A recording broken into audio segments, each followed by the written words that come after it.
seconds.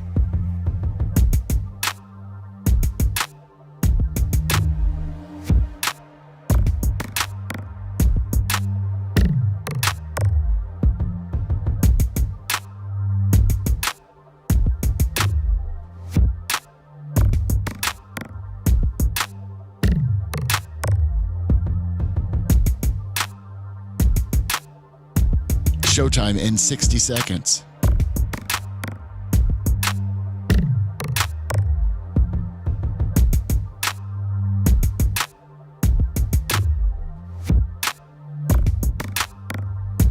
"45 seconds.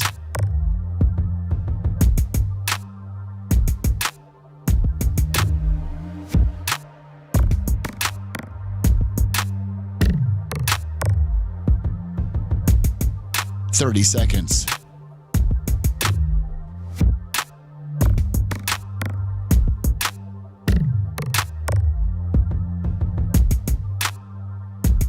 The show will start in 15 seconds, and this is your last audible warning.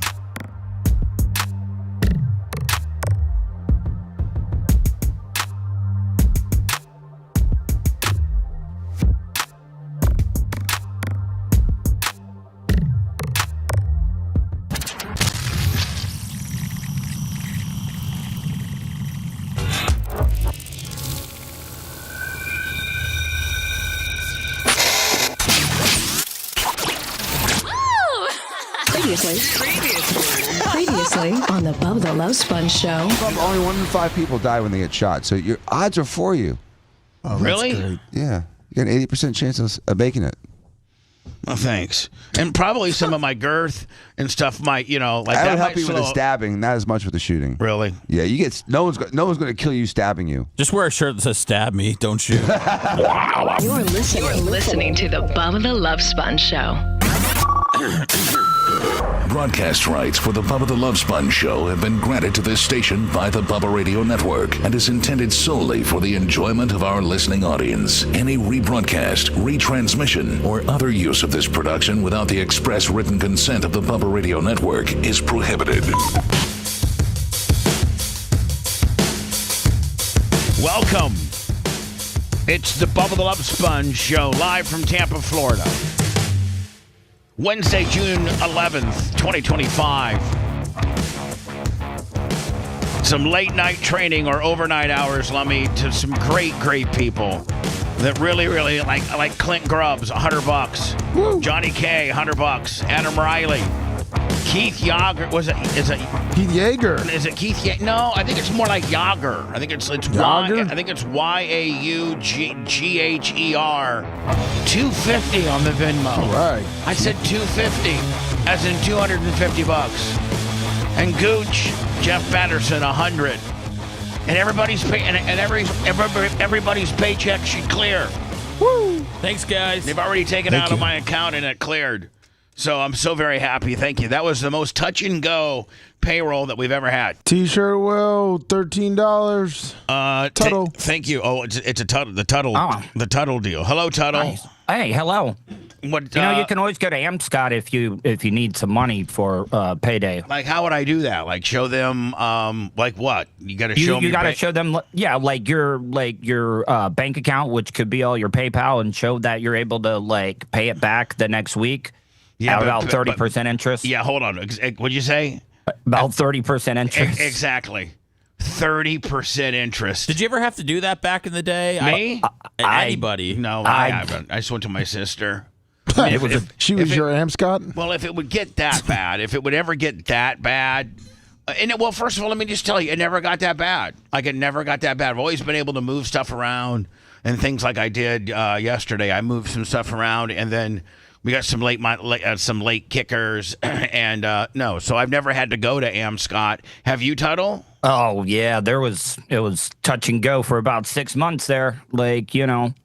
Had to show them a pay stub, and then it was just a revolving door of just getting bent over and screwed. What if you don't pay him back? Like, what if you stand them up? They probably make you sign like your life away, where they can maybe come in and repo your car? I mean, you got to put any collateral up or anything like that? Yeah, you got to give them a check that they can pull from, like automatically so you give them if they need to. You give them like a post-dated check? Yes. All right. So like if you were to borrow, let's say $300 at 30%, that would be $90, I think, interest.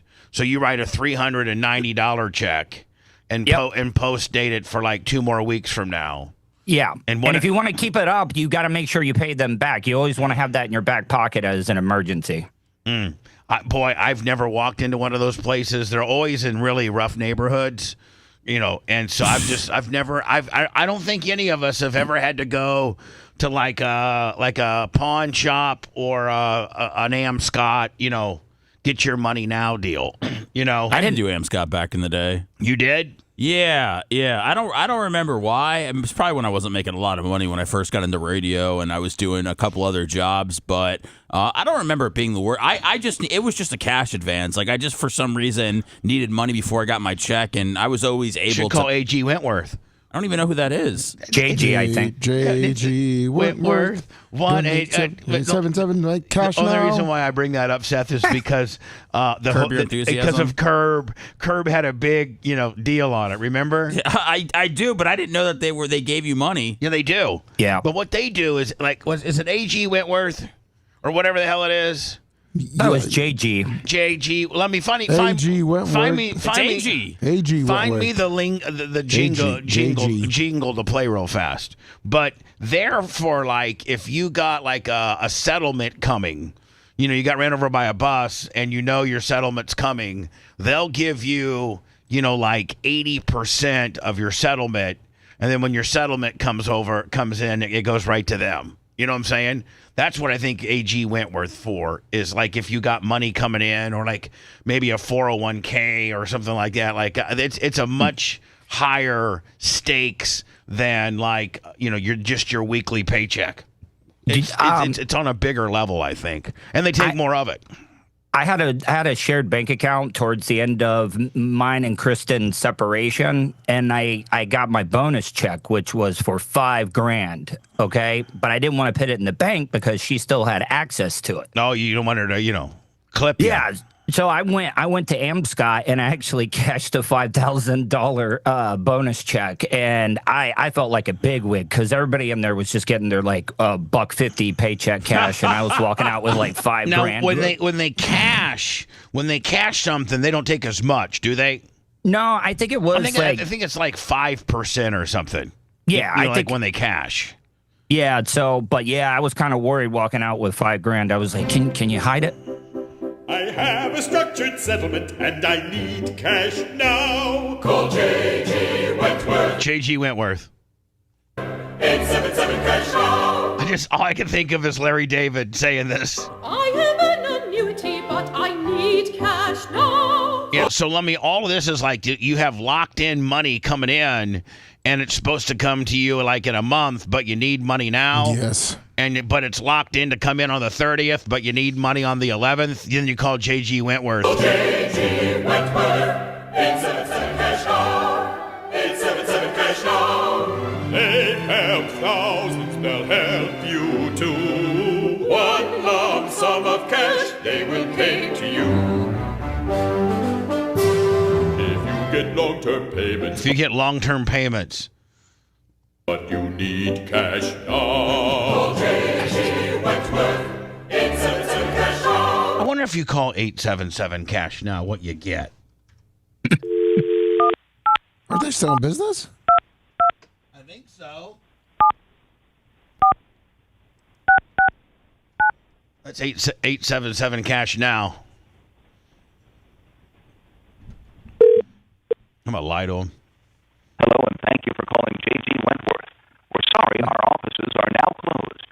Our normal business hours are Monday through Friday, 9 a.m. to 9 p.m., Saturday, 10 a.m. to 6 p.m., and Sunday, 11 a.m. to 6 p.m. Eastern Standard Time. I'm trying to get that Sunday money. If you'd like to leave a voicemail, please include your name and phone number, and a representative will return your call on the next business day.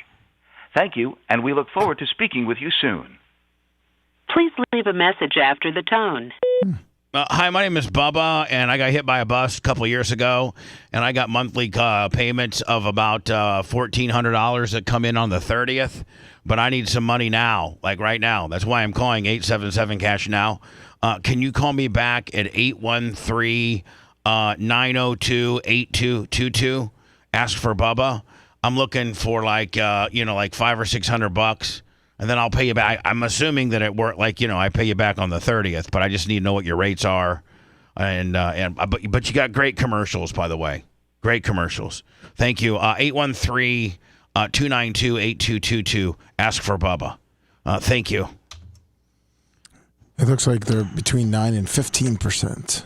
9 and 15%. Yeah. For JG Wentworth.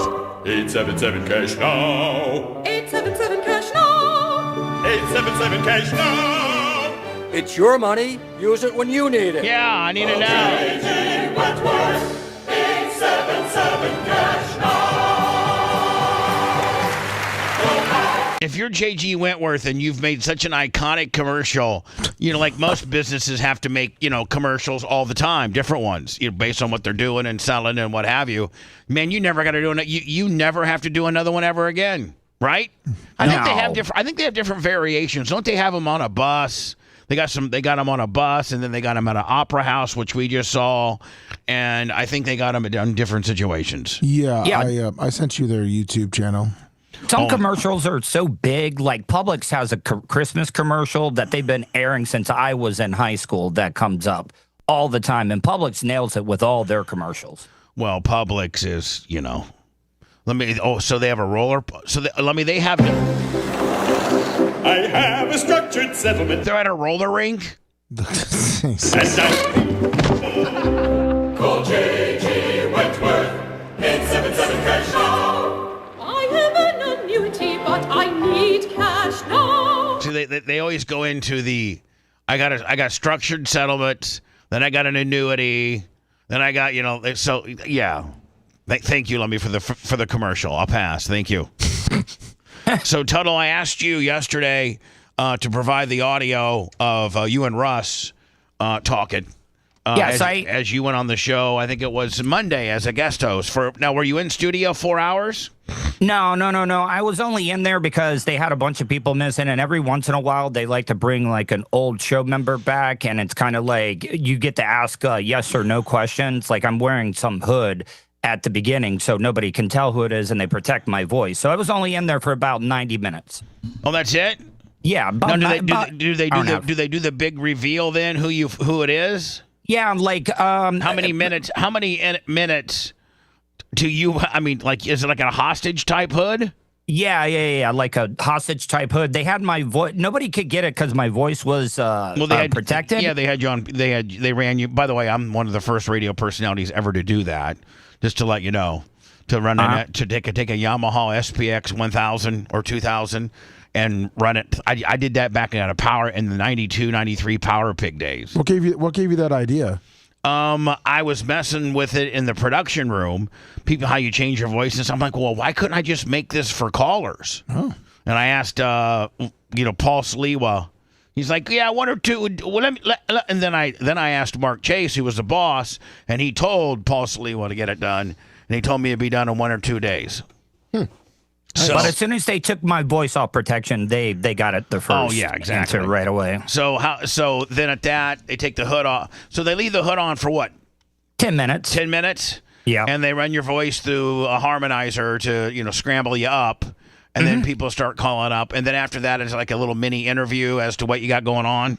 Yeah. Mm-hmm. Also, all those negative things, do you think they came back to bite you in the ass? Oh, definitely. Yeah. Now, did Russ talk about the fact that you went to his Comic-Con and tried to screw with him? Yeah, he did. Yeah. He did. Seemed as if. Yeah, no, they did, but I'm owning them.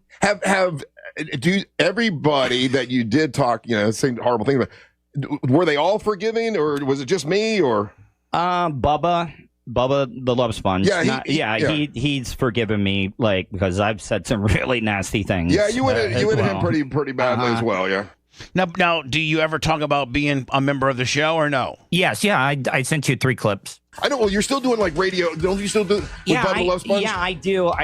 How is Bubba doing? Bubba's great. He and I are friendly now. Yeah, no, Bubba's built a really, really good streaming network. I do a couple of podcasts with him. So is he on a radio station or not? Yeah. I think he's still on like 4 or 5 like terrestrial radio stations around the country. Okay, and then what, you go in like once a week or once? Yeah, I actually have my own studio at home, so I kind of just dial in and do it from home instead of having to drive over every week. Gotcha. So you're someone you really love radio. Well, that and you sound kind of big time. Yeah, and they also put a link because, Russ owns his YouTube channel. They put a link to promote. Well, that's the one thing, man. Clear Channel's iHeart's not giving any raises, so they allowed Russ to start streaming.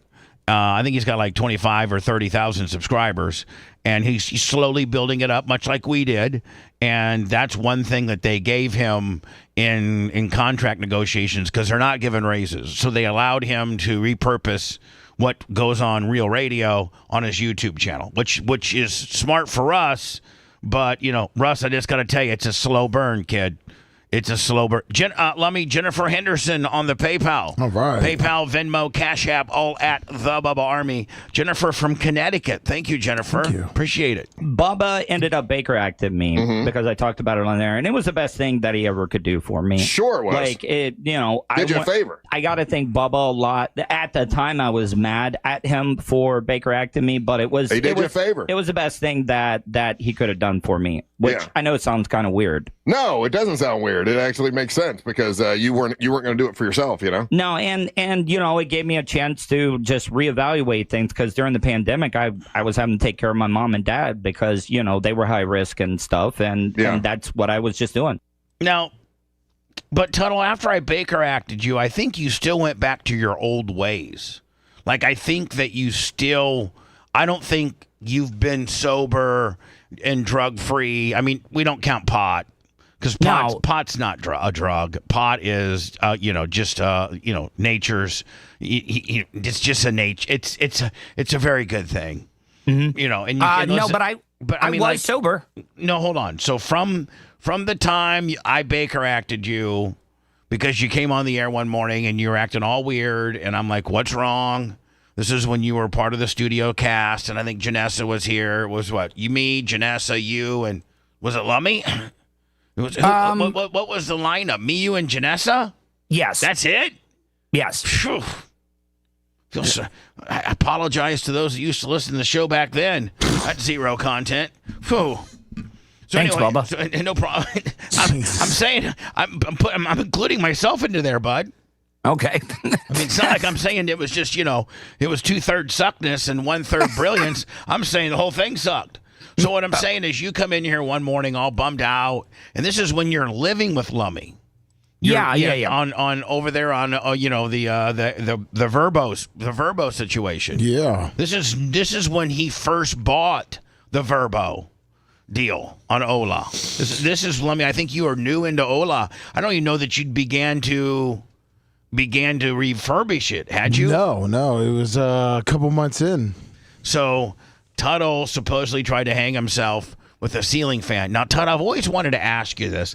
I always thought that maybe that was a bit that got away from you. No, because look, I knew that it would go sideways, dude. I was completely sober. Do you want to know why I was not self-medicating anymore? Like I was feeling everything so you were that I was feeling. So you were literally at that point when you tried to hang yourself from Lummy's poorly installed ceiling fan. Thank God, Lummy, you used small screws on that install. Oh, of course, yes. Tuttle might not be with us. Yeah. So that you were sober and trying to be sober, and so all of were you going through like the early stages of a detox? And you start at that point thinking bad things and hallucinating, and you really did try to hang yourself on a ceiling fan. It wasn't that I was detoxing. It was that I was having to deal with my trauma, my past trauma and stuff that I've gone through. And it was just something that I hadn't dealt with in a very long time because I was numbing my whole entire system, my ecosystem, my body was poisoned. So we get on the air. I'm like, we're literally like at where we are now. We're like 14 to 20 after the start of the show, and I can just feel that there's something not right with Tuttle, and he completely hits me with this.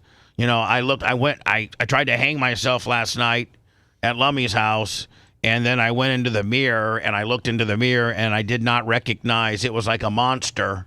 There's, the image that I was looking at was like a monster, and I'm like, whoa. So Dr. Dan's not on the show at this point. He texts me and said, if you got an employee that is threatened, to harm themselves, and he said it on public airwaves, and you're not proactive about it, and you just, let him go home, you're responsible for if he would hurt himself thereafter. So he's like, you have to literally, and I think Colton was here. Yeah. And Lummy, wasn't it you and Colton that took him to the funny farm? Yeah. So Tuttle, I think we physically had to make you, like, you didn't just say, okay, I'll jump in the back seat and go to the funny farm. I think we had to almost physically take you there. Yeah, I will admit, now thinking back on it, from the time that you did Baker Act to me to going in there, I didn't know how long I was going to be. So I had a hell of a party before I got to the hospital. Oh, you did? Yeah, I just remember that. Pills, alcohol? Check, and check all of the above. Everything. Because I'm like, Yeah, I think you were asking us for nips or some drinks before you went in. Probably pills. Yeah, definitely. Pills. Coke? No. You've never been a big Coke guy, have you? No, I've tried it. I don't think any of us are Coke guys. I'm not a Coke guy. Seth, are you a Coke guy? I'm trying to be. Seth, I'll join you there. Meaning you'd like to jump, you'd like to dabble? Yeah. Okay. I just have a hard time finding it for free. Yeah, it's expensive. Finding people I can trust. Right. That I can do a rail off of, Right. I use fentanyl. Yeah. Now the Coke game has changed, Seth. Like, it could be fentanyl. Next thing you know, Sammy doesn't have a dad because you did that Coke bump and a guy cut it with fent. That's why you let a homeless person do the first bump. Well, that's why you have some Narcan with you at all times, By the way, I don't know if you guys know, but in our AED machine we have in the kitchen, we have Narcan. Did you know that? We do. We do. Oh, nice. Nobody knew that? I did not know we had Narcan in there. If you open up, first of all, if you open up that door, a siren starts. Did you guys know that? No. If you open up the AED machine door, first of all, everybody's familiar with where it's located, isn't it? Yes. It's right there by the light switch, just to the right, underneath the OSHA poster. I got an AED machine, and the reason why I bought one is because had the clubhouse of where my stepfather died they had 2 AED machines, and one of them was locked up in the pro shop, and the other one the battery was dead. But had they used an AED machine on my stepfather, he would have not died, and he would have been fine. If you can get a person that's having an AFib type moment, which is where your heart gets out of beat, and that's about where most heart attacks kind of start. If you can get to a person that's having a mild heart attack or an AFib type moment within 2 minutes, within 5 minutes, at 6 minutes, your brain starts. If you've been without oxygen to your brain within 6 minutes, then you start getting into being being like Terry Schiavo, a vegetable. So my stepdad goes down. Nobody can find an AED machine. When they do find one, the battery's dead. But if you have an AED machine like I do, literally a person like Sammy and Walker could probably use it because they make it so simple. So if Seth would fall down or I would fall down, you guys go get it and Lummy, you grab it, right? Yep. And you turn it on. Okay, it just says on, and you hit on. Then it talks to you. It says, take the right chest pad, peel off the adhesive, and administer it to the right side of the chest. Then take the left chest pad, pull off the adhesive, and put it on the left side of the chest. Now stand back and hit the, proceed button or go button. And at that point, it analyzes what's wrong with the person. And if the person needs a shock, to get their heart back into rhythm or to stop the heart attack, then it says stand back, shocking. So you stand back and it administers shock to the patient. But if your patient is having an episode where it does not need an AED machine, it says machine not effective, turn off. Like it literally talks, you cannot mess it up. And so when my stepfather died, because my mom's clubhouse where she lives didn't have an AED machine, an operable one, and you couldn't sue them, Lummy, because they're under a CDC and an HOA and all that kind of deal. That sucks. And so, had they had and listen, they had an AED machine, but the battery was dead. Tell me that didn't seem like something you could sue for. No kidding. So anyway, we have an AED machine, but within that same area, when you open that door up and a little siren goes off, there also is I also have, in fact, maybe next break, I'll go show you and Seth, because maybe we should have a training session. Well, does it show you where you're supposed to stab the person? You're not stabbing. You're not stabbing. Oh, you don't put that. You're not. It's not Pulp Fiction. You think the AED machine is the fentanyl pen or whatever. No, it's a nasal thing. No, you squirt it up their nose. Oh, it's not like Pulp Fiction? No, you don't. You don't stab their chest. Oh. Seth would completely have a meltdown if you had this big 10cc syringe and you had to stab a guy right in. He's going home at that point. He's having anxiety. No, you literally like it was an Afrin or it's a nose spray. You just spray it up their nose and within 15. You could probably find a video online right now of a police officer or a medic using Narcan on a person that is overdosed on heroin and is going to die. Think we're going to need a bigger needle for you. And you literally just spray it up their nose, and it's like the most miracle thing ever. I don't think that any of us do anything that would ever require that. But like for BARP or whatever, we don't know what's going on here half the time. Of course. There's a lot of degenerates that are laying around here. And so I have a thing of Narcan. See if you can find one for me, Lummy. A thing of Narcan and an AED machine, just in case. And I mostly got in the AED machines. I bought it used on eBay because new they're like $1,000. But used, as long as you buy a brand new battery. So used, I think was like $250, and then the battery was $100, the brand new battery. And then the thing about it is when the batteries are going dead, it starts making these like a smoke alarm. No, yeah, saying replace battery. In fact, my friend who owns, I'm not going to mention, he has a medical facility, and when it needs a new battery and he doesn't have one and he orders one on Amazon and it takes a day, he'll take the machine. The machine is so irritating that he'll go put it in his trunk of his car because you can't get it to shut up. Replace battery, like nonstop. You want to know what's depressing? I live right at the entrance of a 55-plus community, and it's like every time I see an ambulance or a fire truck and you see them every day, don't you? Yeah, and I'm like, another one took a lick. My mom lives in a 55 and up community, and every day and she lives in a large one. Every day there's 2 or 3 ambulance calls, and somebody dies every day. It's just weird. Yeah. Well, not weird, but just weird seeing it. Hello, who's this? Hey, good morning, Bubba. How's it going? Brandon up in Pennsylvania. Hey, real quick. I think you said Brandon up in Pennsylvania? Who? Brandon in Pennsylvania. I got a lot of background noise. I just got on the job site, so I'll keep it quick. Just a question for Tuttle. Tuttle, you didn't consider Poor Lummy when you borrowed his house and decided you were going to do the deed and Poor Lummy's house, and you were going to have to come in? I got to go, buddy. I'm sorry. It sounds like you're at a steel mill.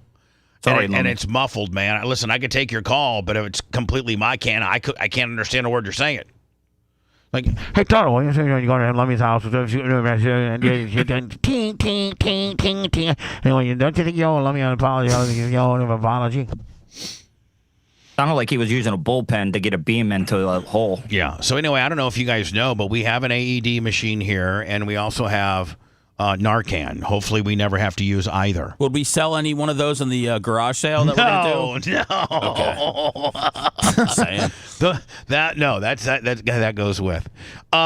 In the midst of what we are going through right now as a country, I'm going to be honest with you, and we can go throughout the room here, but I don't know that I've ever seen our country in such an absolute crap show. I want to say something else. I don't know that I've seen our country this lathered up ever. I mean, ever. You know, when 9/11 happened, you know, that was, we all came together because there was a boogeyman, and it wasn't anybody, you know, that was here domestically. And, you know, we've had various other things that have happened. The Summer of Love. Is that what they're calling this? No, the Summer of Love was the George Floyd riots where everyone went crazy after COVID. I'm thinking that we're there. We're George Floyd type mental, like we are at a fever pitch, much like when we were protesting the George Floyd situation. And I think that there were protests in every city. And I think, do you think that's where, Seth, do you think that's where we're headed with LA being the starter Flint, so to speak? Do you think that every major city is going to have LA type situations? No. You don't? No. No, I think they're gonna get ahead of. I mean, they're heading to what are they sending the National Guard to? Seattle, Chicago, New York. I think a few more places. I mean, they might have protests, but I don't see the extent of setting things on fire the way that it happened in LA. Do you think LA is just a combination of their ethnic wise? It's so Hispanic. And that's not anything that's happened over the last. You can't even blame the last administration on LA being so Hispanic. LA naturally has been building this Hispanic base for 60 years. I mean, you know, LA and Miami are probably, I don't have the statistics in front of me, but LA and Miami are probably two of the most Hispanic cities in America. What about San Antonio? You know what? You're probably third on that. Maybe New York has a pretty high Spanish population. So, but to me, it's like this is almost like a liberation of Mexico, and you know, they've been given a pass. These people that have been into our country, that are in our country illegally, have been given a pass in these particular heavy Hispanic cities for so long that it has become a way of life for them. And they, you know, kind of maybe even forgot that they're in the country illegally because they've established a family, they've bought a home, they've had a full-time job for, you know, 20, 30 years. They have grandchildren. They own their own business. Maybe they've even retired. But like fundamentally, they might be illegal. Fundamentally, like I don't think you could be retired and maybe getting Social Security, or even maybe you could probably own your own business, but when you own your own business, you have to pay, you know, business taxes on your business. So if they do own their own business, it might have to be like a cash under the table kind of deal. Top five, by the way, top 5 Hispanic populations: L.A., Houston, San Antonio, Chicago, Phoenix. Really? That's the top 5. Miami's number 12. Wow. San Antonio's where? Number 3. Number 3. Man, I did nights in San Antonio back in 1989 and got my ass kicked by a guy named Rick the Stick. He was on KITY and I was on KTFM, and he would be, you know, it's so heavily Hispanic that I think Caucasian people are the minority there. And I would get on the air and I would doing top 40 and I would talk, you know, Caucasian because I'm Caucasian and I don't know any Spanish, and he would get on there and he would go back and forth. He would toggle where he'd be like K-I-T-Y, Rick the Stick, and then he'd get into and talking all kinds of smack about me, and I couldn't. So that's why I had to hire that Lori Flores girl that I fell in love with, Lummy, to be my phone op and my executive producer, because she could tell me what he was saying about me. Otherwise, I wouldn't know. He was calling me a fat ass, no talent hack from Chicago. I mean, he was really pouring the coals to me, but I couldn't fight back for the first 2 months because I didn't know what he was saying. Isn't it weird Chicago's number 4? I didn't think Chicago was that heavily Hispanic. I think it's become. I guarantee you, when Seth's mom and dad lived in Chicago, it wasn't 4th on the list. It was only white people. Yeah. And Cabrini Green. I just had an idea here. With AI now, could we start a Bubba Army Channel Spanish station where when you're live, it live translates it into Spanish? Man, that would be a hell of a model for Gary Cantrell to build. I don't know if he can do that. But do you get what I'm saying? You could pick up a Mexican audience. So would we have a channel that was just basically showing us? Yeah, but in Spanish. It would, instead of people hearing, English, it would just be translated to Spanish. Yes, exactly. I mean, the words wouldn't match up. It would be dubbed over, but it would still, almost a karate movie from back in the day, like where their mouths don't match their mouths don't match the dialect. Yeah, they're already doing that on YouTube. They're just slowly rolling it out, but it's not on live. It's on recorded. Got to do it. Gary Cantrell to get that done. So, L.A., man, is just everybody's involved now. The mayor's involved. Newsom has doubled down. Now they're loitering.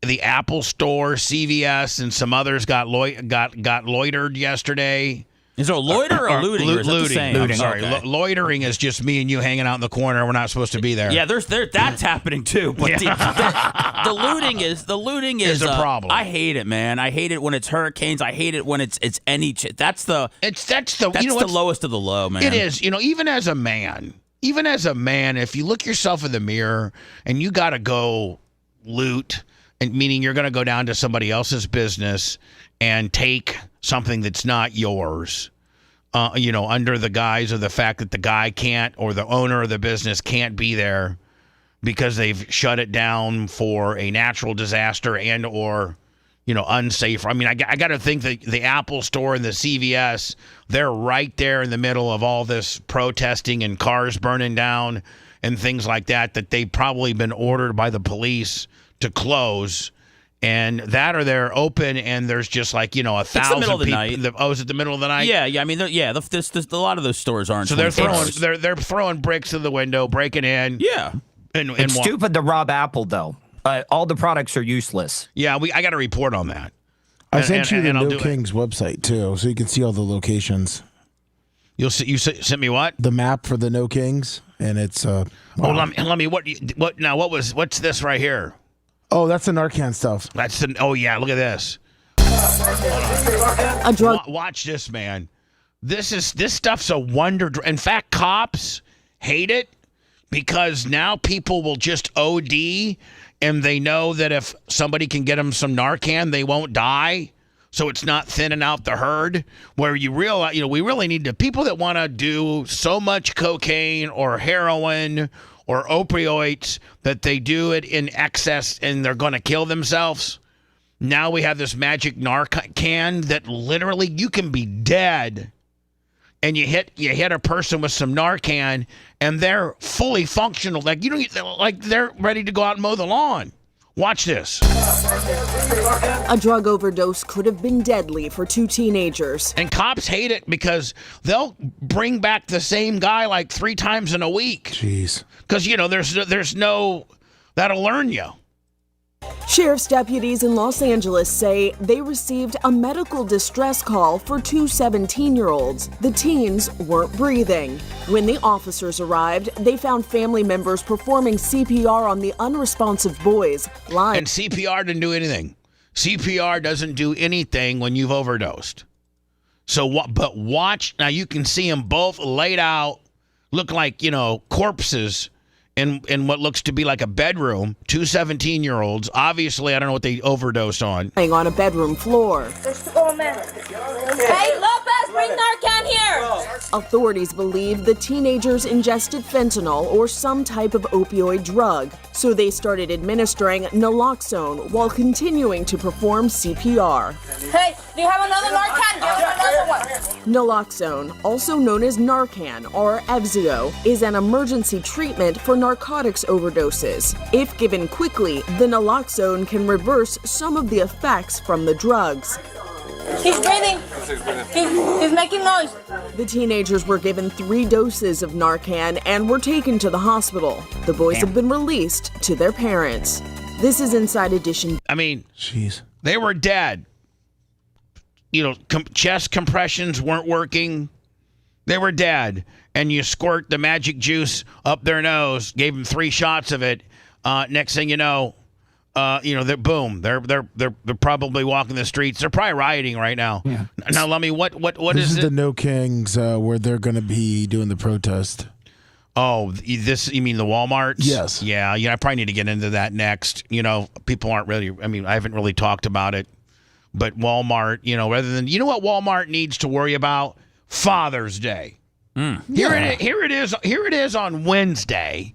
We're only Thursday, Friday, Saturday. We're 4 days away from Father's Day, and I guarantee you nobody cares about Father's Day. That's right. Nobody. You don't see. You can go to Publix 1 week before Mother's Day, and they got the balloons and the cards and the flowers and the whole 9 yards ready for Mom. But for Father's Day, they don't care. Walmart, instead of having a full-page ad about No Kings, June 14th, which is this. What is this? What is No Kings? Well, I don't. Here's No what Kings, it is. like Here we are. King is in England. Like, I think Seth, that they're kind of taking a hack at Trump by saying he's acting like a dictator and a king. But that's what they've. Is that a group of people? Walmart's now saying that they're supporting people not acting like that, and so on this Saturday, Lummy said these particular locations in all across America are I guess recognizing the No King. They're showing some of them. Well, majority of them are showing a location to go and protest at. And so, what are you like? What are they asking people to do? Just come and protest, Yeah, come protest at They their get 20% off if you say No Kings at the register. What? No, like Tampa has it at the City Hall. Okay, so No Kings. No Kings. June 14th, mobilized. Now, this is paid for by Walmart.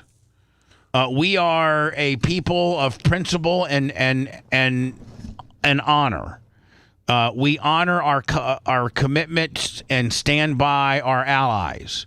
We defend against aggression by dictators. They're calling Trump a dictator.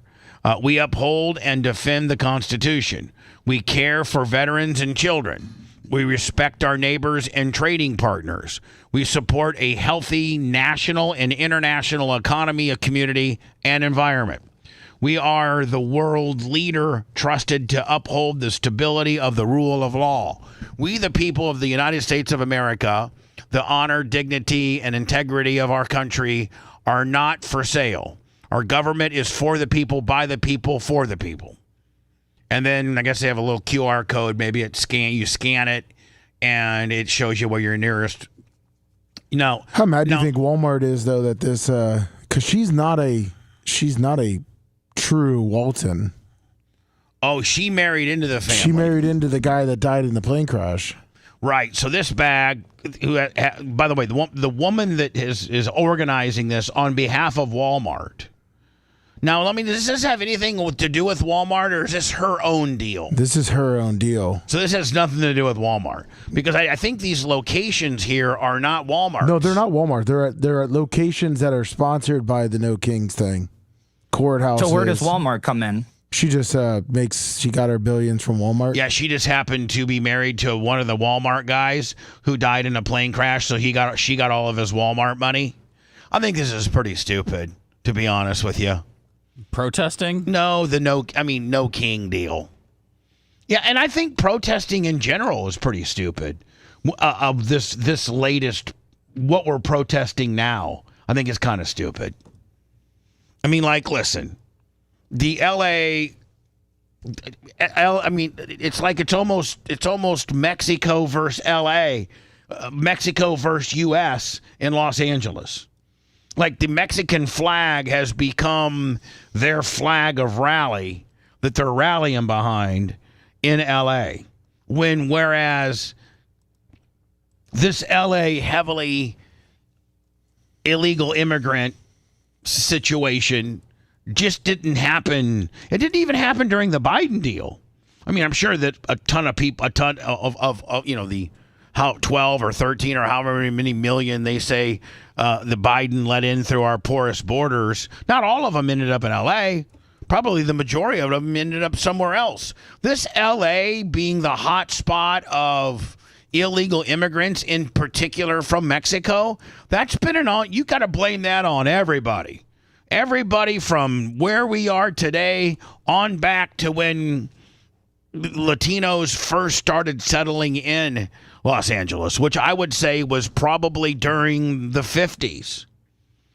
Let me maybe I'm going to go into words, but maybe research when at what decade or maybe years or window of years did Los Angeles have the heaviest Mexican migration? Because this isn't you can't blame this on anybody other than ourselves. Every president up until now has not addressed the illegal immigrant, illegal Mexican situation in Los Angeles. Trump happens to be the first one, and this is a 40 or 50 year problem. This is something that has taken 30 or 40 years to get to the level that it is now. I guess you got to start at the largest in order to be able to whittle it down or set precedent. So they start with Los Angeles, and then when you start with the biggest, all hell breaks loose. Danny G said the Spanish founded Florida all the way to California. Yeah, that's...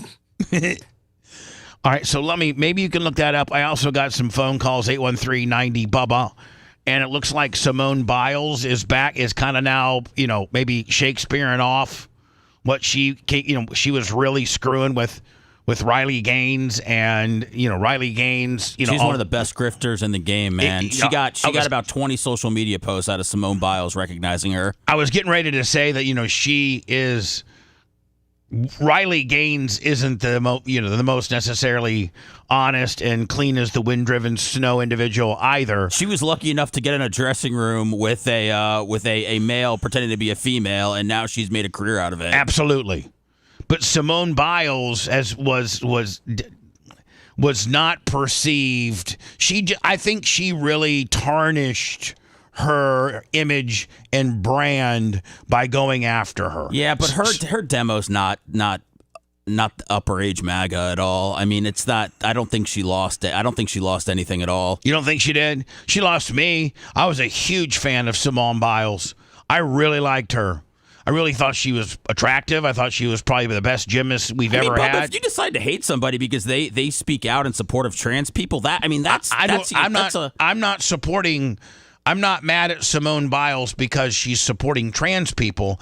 I'm mad at Simone Biles because of the athletic aspect of it. She does not support girls playing with boys. She clarifies that. She clarified that she apologized for personally attacking Riley Gaines, and she would like to find something somewhere where trans kids can play without having to get singled out and bullied like what Riley Gaines does every single time she finds a high school athlete. I have no problem with that, meaning on the Simone Biles part of it. I don't have a problem if that's her message. If her message is the message of, hey, let's have a group of people that are transitioning that compete against each other, I think that was what needs to be done. If that's her message, then I got it all wrong. I'm hating the wrong person. don't know. I think she's like, retiring from the Olympics too. I'm not sure she's going to be in the spotlight. Oh, I don't think she will either. I mean, but she will always be in the spotlight because she's Simone Biles, one of the greatest of all time. I mean, she literally is one of the greatest U.S. gymnasts of all time. Now, if I have made a mistake and have misinterpreted what her message is, well, she had. That's on me. She had a. I don't know when this story. I think this yesterday. She did tweet yesterday. Yeah, she came out and said that she misspoke, or like what's that said. She okay. So she admitted that, maybe it was misunderstood what her message truly was, because I thought her message was let trans people alone and they can compete and do what they want against girls and stuff like that. If Simone Biles' message is we need to come up with an organization where trans people can compete against fellow trans people and not against girls, then that one's on me. That's my fault. It's my bad. You want me to give this to you now or after the break? What's that? Her tweet.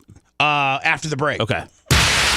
You're listening to the Bubba the Love Sponge Show. If you want 24/7 on-demand Bubba and the crew, go to BubbaArmyHQ.com. The Bubba the Love Sponge Show will be back after this.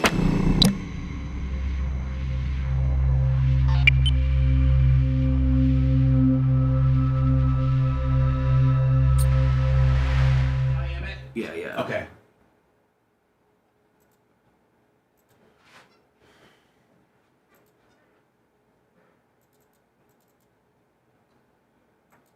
I just died in your arms tonight. Got it.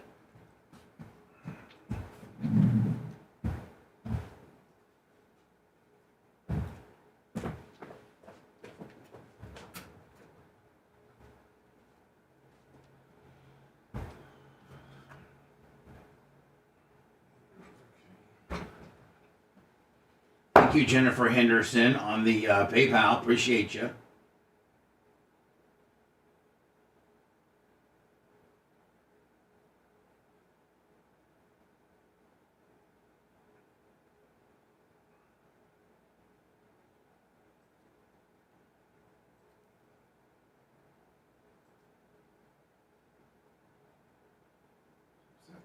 So that's the use OJ container.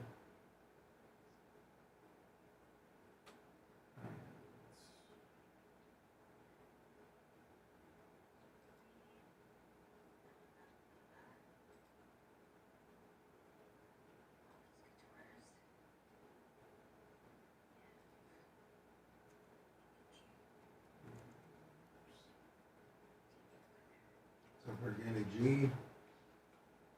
That thumbs up.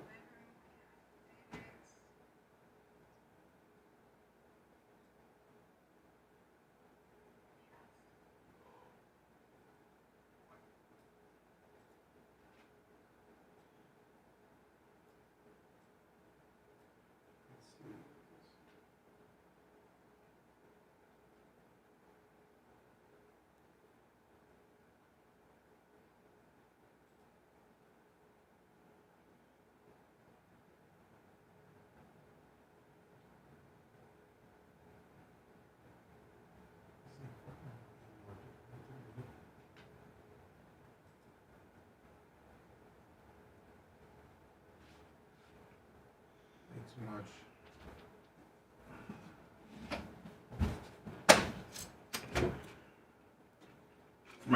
For my cottage cheese break. Are you a cottage cheese liker? Sure am. I like cottage cheese. Cottage cheese is good shit. Oh man, it's got cottage cheese juice on me. Oh no. You small curd or large curd? I'll just eat whatever. Me too. It doesn't matter. My grandpa got me a cottage cheese when I was a kid. My mom did too. Cottage cheese and peaches. Peaches, and my grandpa had me tomatoes. Tomatoes, oh yeah. Hey, Lummy, I put you had a box outside, it looked like from a pest company or something. Neil Mouth Blazier. Oh, did he send that? Yeah. Oh, okay. And then there's 2 cases of monsters out front. Oh, perfect. Mm-hmm. Can you take one of those upstairs, Lummy? Yeah. my cottage cheese break. With cottage cheese juice. Ew.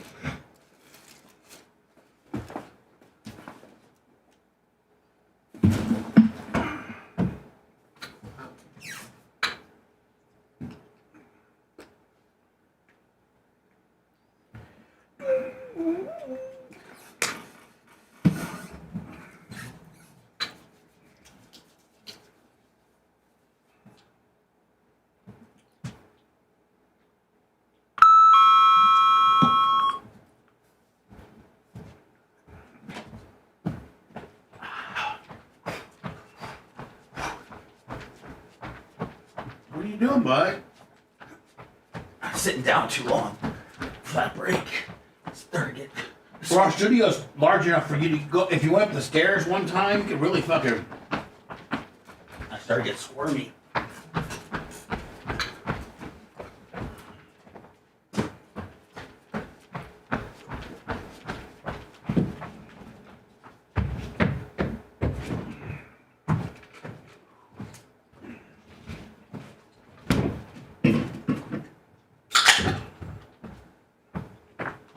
High knees, let me high knees. High knees. High knees.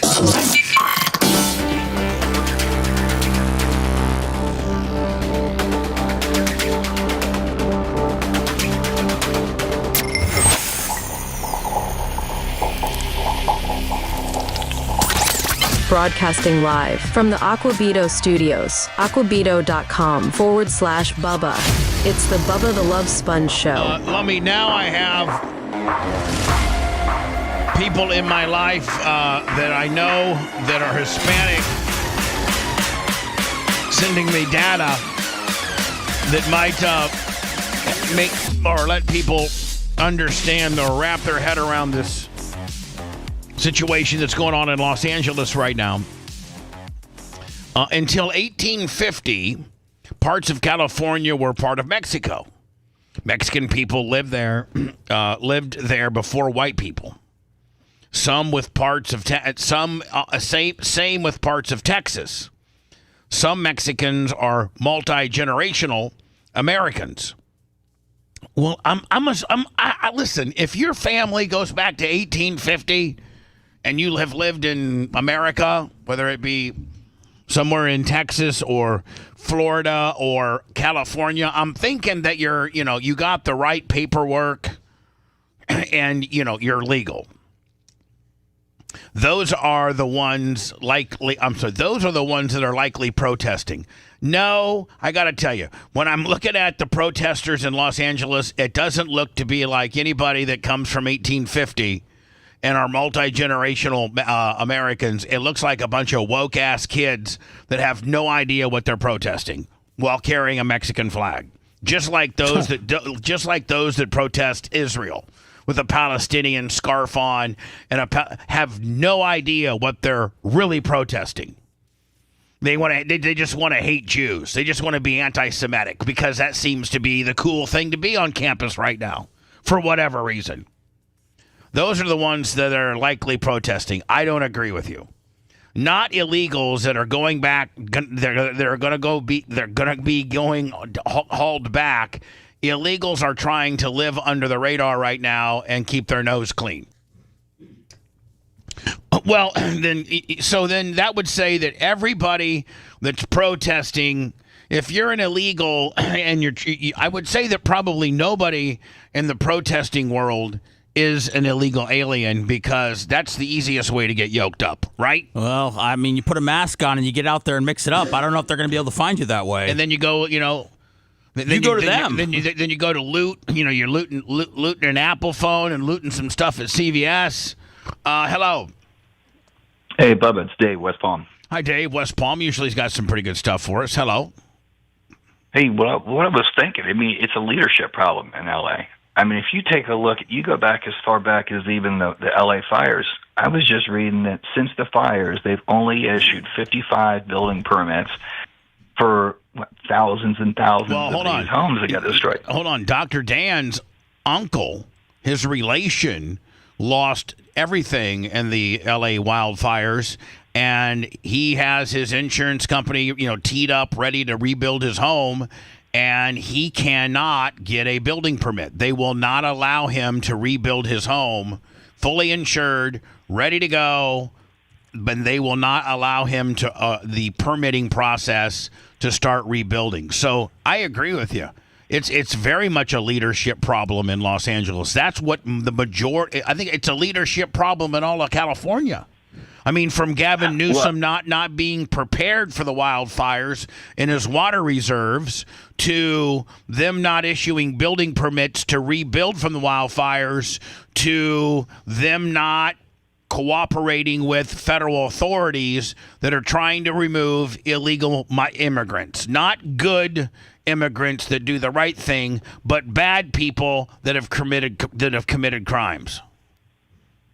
Well, I agree, and I don't know if you saw the Grady Judd video. I just saw it yesterday about him saying, this is what a peaceful protest is, this is what a riot is. I don't know if Lummy can get that video. I think that I think that's old, but maybe it is old. It's old, but it certainly has legs where it would be, appropriate for what's like. I think that ages well, and you can play that during any time that anybody in America or anywhere for that matter is protesting. I think you can take the Grady Judd protesting map, if you will, and play it, because I think it ages quite well. I think it's appropriate for any protest that's going on anywhere.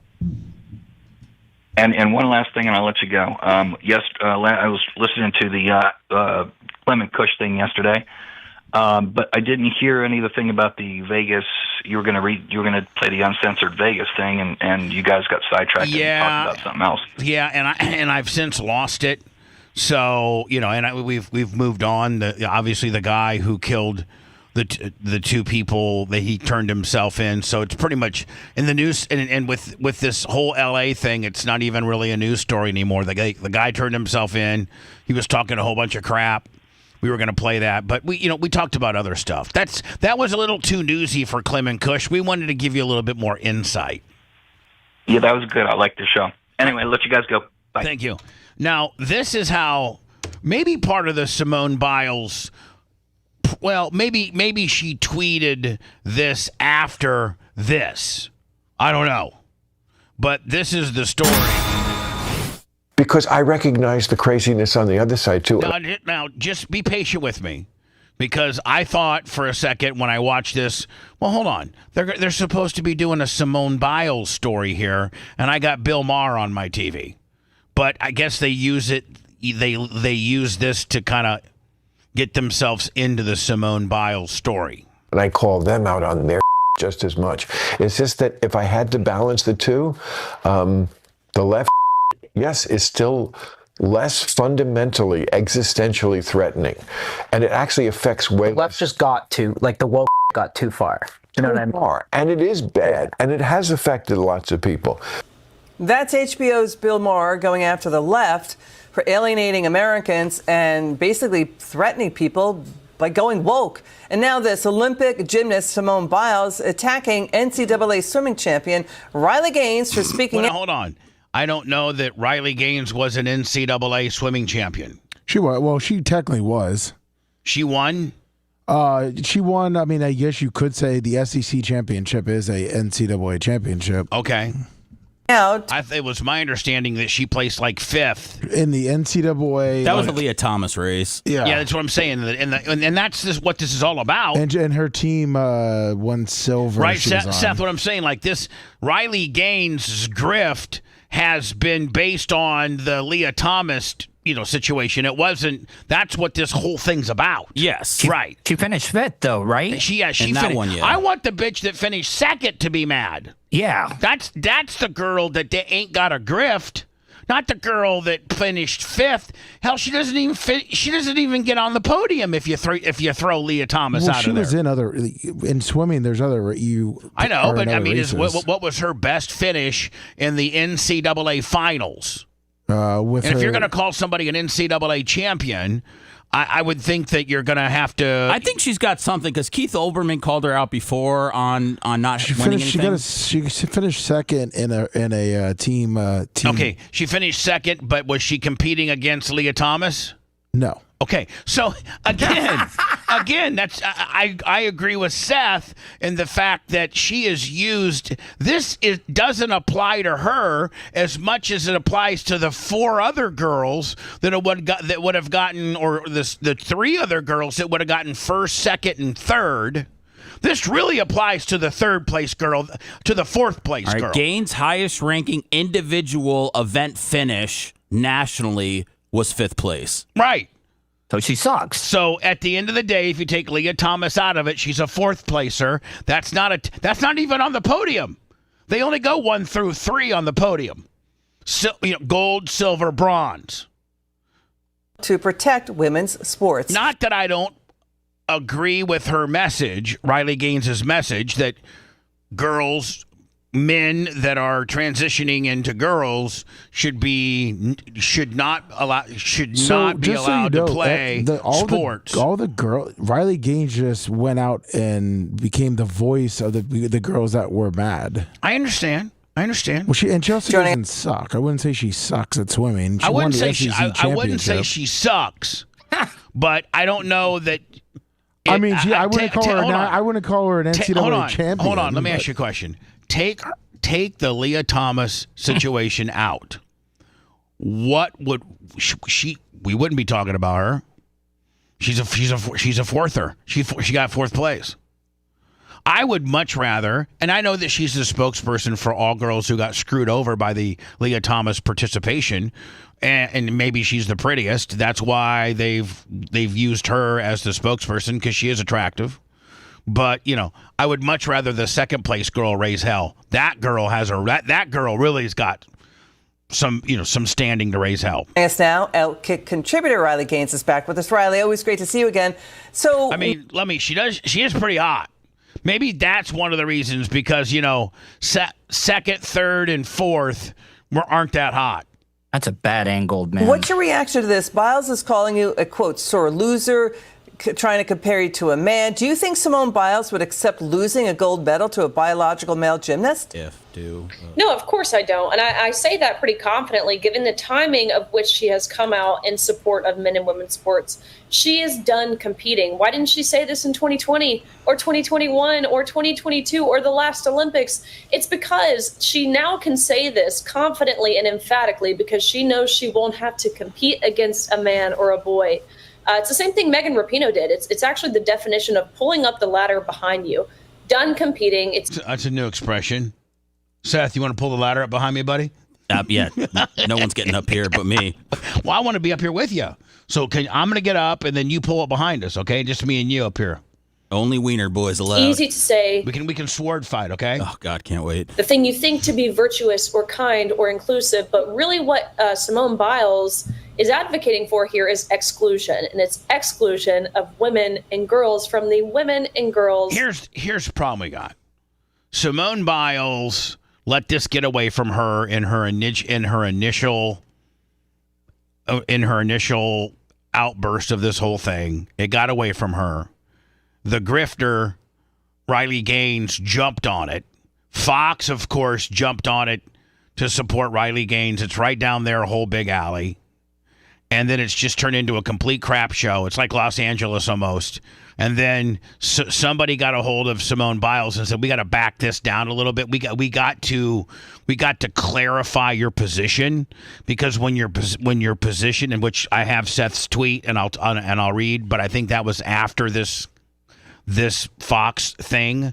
In fact, this Fox piece might have gotten Simone Biles' handlers or whoever their attention to back this down and to not reverse, but to clarify what Simone Biles means. And if Simone Biles would have come out with what she tweeted initially, I think we don't have a story. There's not a story here. Because, she's like, listen, transition girls play with transition girls. Guys compete against guys.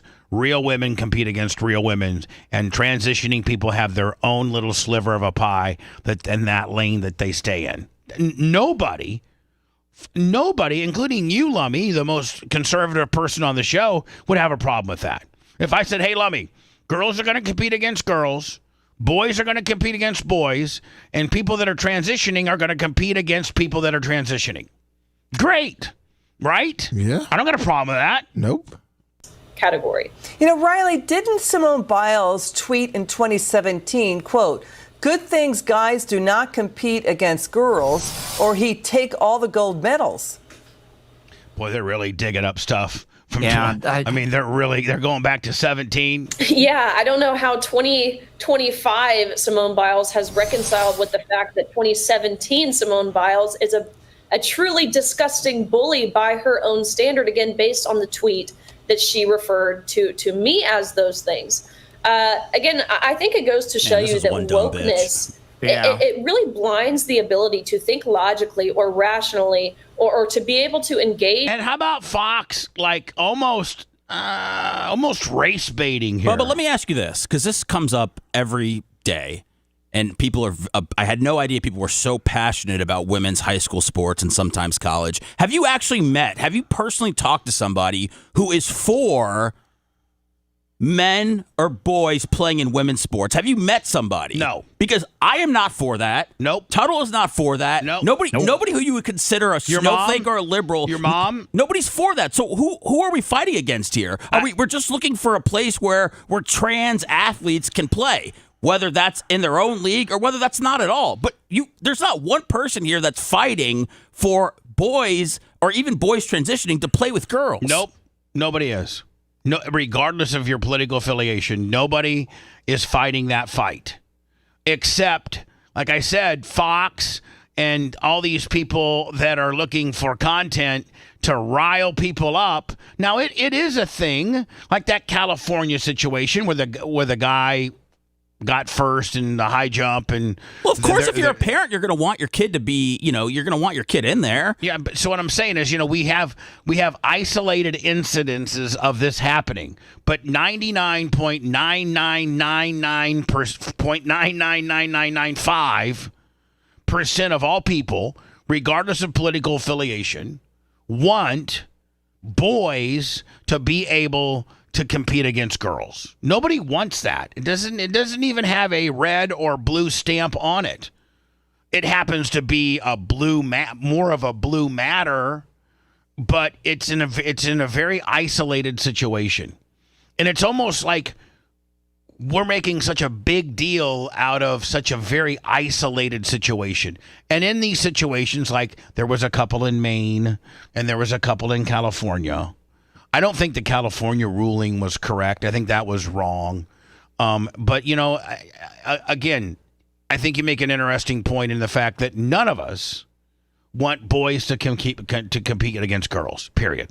Here's the Simone Biles tweet.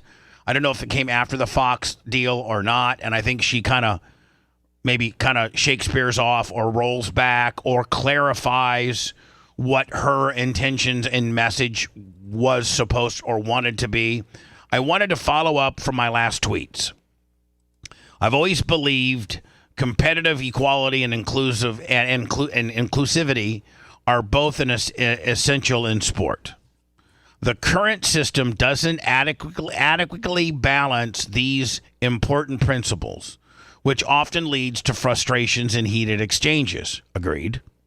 And it didn't help for me to get personal with Riley, which I apologize for. Okay, I appreciate that because she did say that Riley looked like a man, which she shouldn't have said that. And she apologized. Shoulders. She apologized for it. These are sensitive, complicated issues that I truly don't have the answers or solutions to. Perfect, because none of us do. But I believe it starts with empathy and respect. I was not advocating for policies that compromise fairness in women's sports.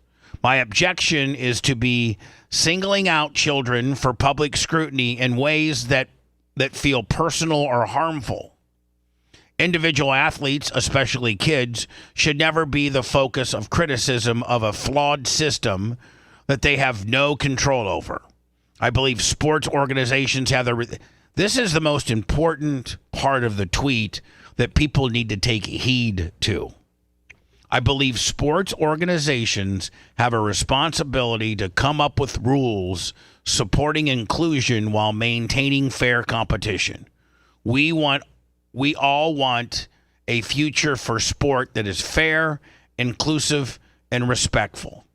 So I don't know necessarily what that last part means, but what I believe in is all states, are governed, like Indiana is the IHSAA, and I think Florida is what the FHSAA. Yeah, every state has a high school governing body.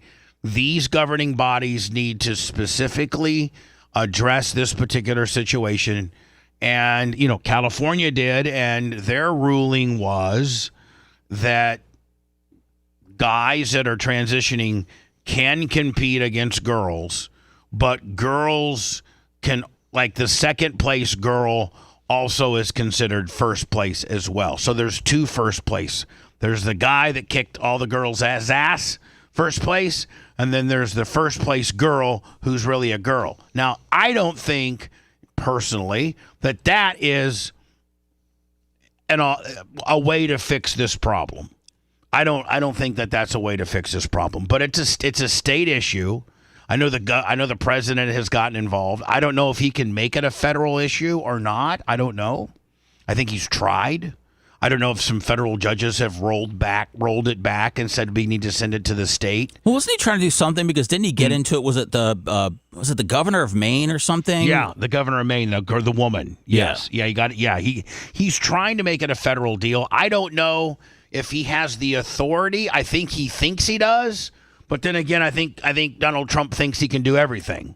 A lot of Donald Trump's policies have been rolled back from federal judges. So, in some situations, executive privilege does work, and he's able to get stuff done, like what he's doing in L.A. right now.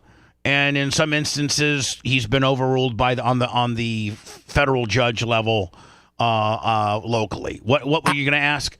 Well, two things. Okay, so you can't have it both ways. They wanted to get rid of abortion, so they gave it back to the states. That was their explanation for it. We're giving them states' rights. Now, when it comes to this issue, he's wanting to do it federally. I mean, that doesn't really make any sense. Like, you want to give it to states' rights for abortion, but not this one. Yeah, I mean, he's picking and choosing what he gets involved in based on the pop culturally how much of a crap show it potentially is. I don't know. I think it's such a very. We might have 6 people in the entire United States of America that's trying to do this, and I think it's a case-by-case basis. And I think, just like Simone Biles said, I do agree with her, it's every sports sanctioning body's responsibility to come up with rules that listen, every community's different. What works in California won't work in Tallahassee. What works in San Diego doesn't work in Louisville. So I'm just saying, like, I think you roll it back to the state and you put it on the state. And then at that point, listen, moms and dads have more power to potentially get stuff heard and done on the state level than you do on the federal level. Much like abortion. When you can't have a federal abortion bill and every state that had those federal abortion bills that had the kicker, whereas if it ever went federal, if Roe v. Wade ever got overturned, you had like Kansas and Mississippi and Alabama that had these automatic abortion is illegal. You can't even after like one day can you get an abortion. Every one of those situations were actually put on a public referendum during their next election cycle, and every one of them were shot down. And they have different, from 6 weeks to 16 weeks to 23 weeks. I don't think that there's any state that abortion is totally illegal from day one. And the thing about it is, people can control statewide what happens more so than federal. I mean, right? I would think so. R. Kelly says he is in fear of his life, and he wants. They say that he should be released from prison. Well, he saw those Grizzlies get out, and he said, "Man, give me one more shot." He saw Todd Grizzly get out and said, "Man, he had 12 and I got 30. I can get out." And lawyers for R. Kelly want him released, saying his life is in danger behind bars. They filed an emergency. We'll just put him in solitary confinement then. No big deal. Well, he says the government's doing it, right? What's that? The government's doing it? He said that's what I think that's what he said. He said the government's trying to kill him. Afternoon, claiming officials with the Bureau of Prisons are trying to have him killed. Kelly's lawyer named... Man, he's really throwing everything at the wall now, is he not? Oh, man, I don't blame him. People who claim they were solicited by the Board of Prisons to kill him. These are people who seek to kill Mr. Kelly rather than allow the corrupt criminal conduct of those who manufactured his convictions be exposed. Correction Bureau of Prisons. R. Kelly is currently serving a 30-year sentence for child sex crimes. He's freaking out, man. What he is, like two or 3 years into it? He's freaked out.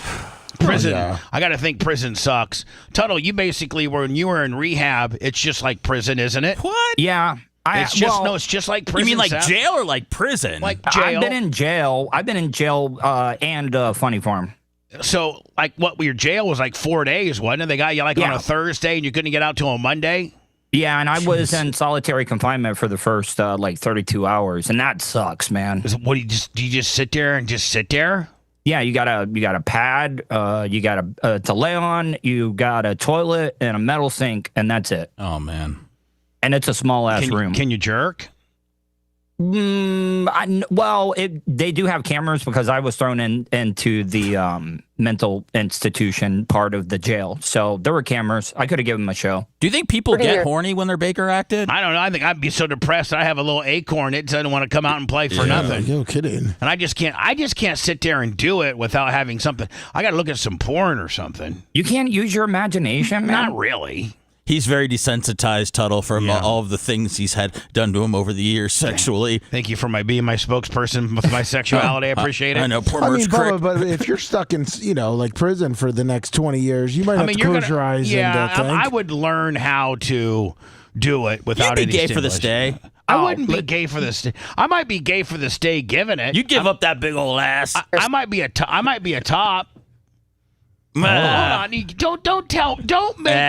Do not make the statement. Bubba, I'm not going to allow it on my airwaves you're a horny man. For you to say that I would be a power bottom. Okay, what is if you're giving it or taking it, it's really the same. Taking it hurts.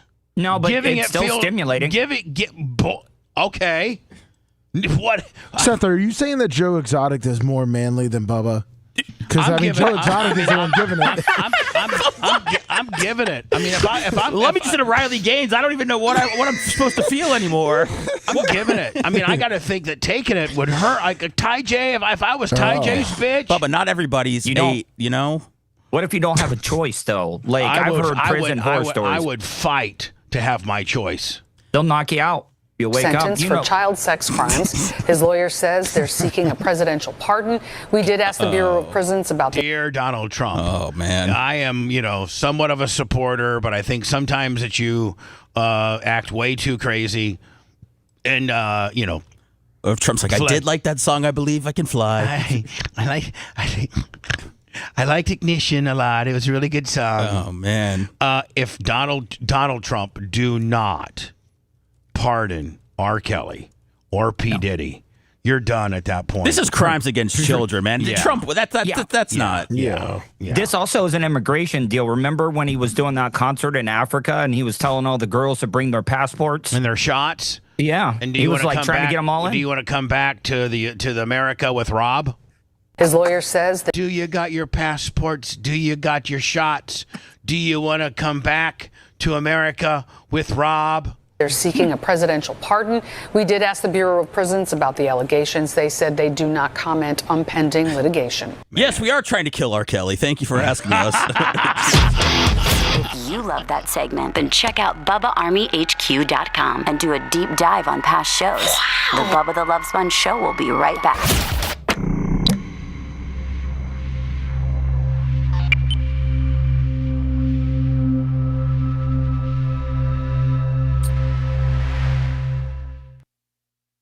Talk to him.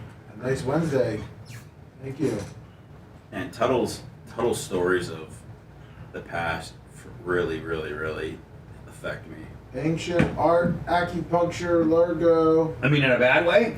Yeah, it's just such a bad place to be in mentally and actually physically to be. It's just. I mean, do you need a moment? Me? Yeah. No. What do you mean? A moment for what?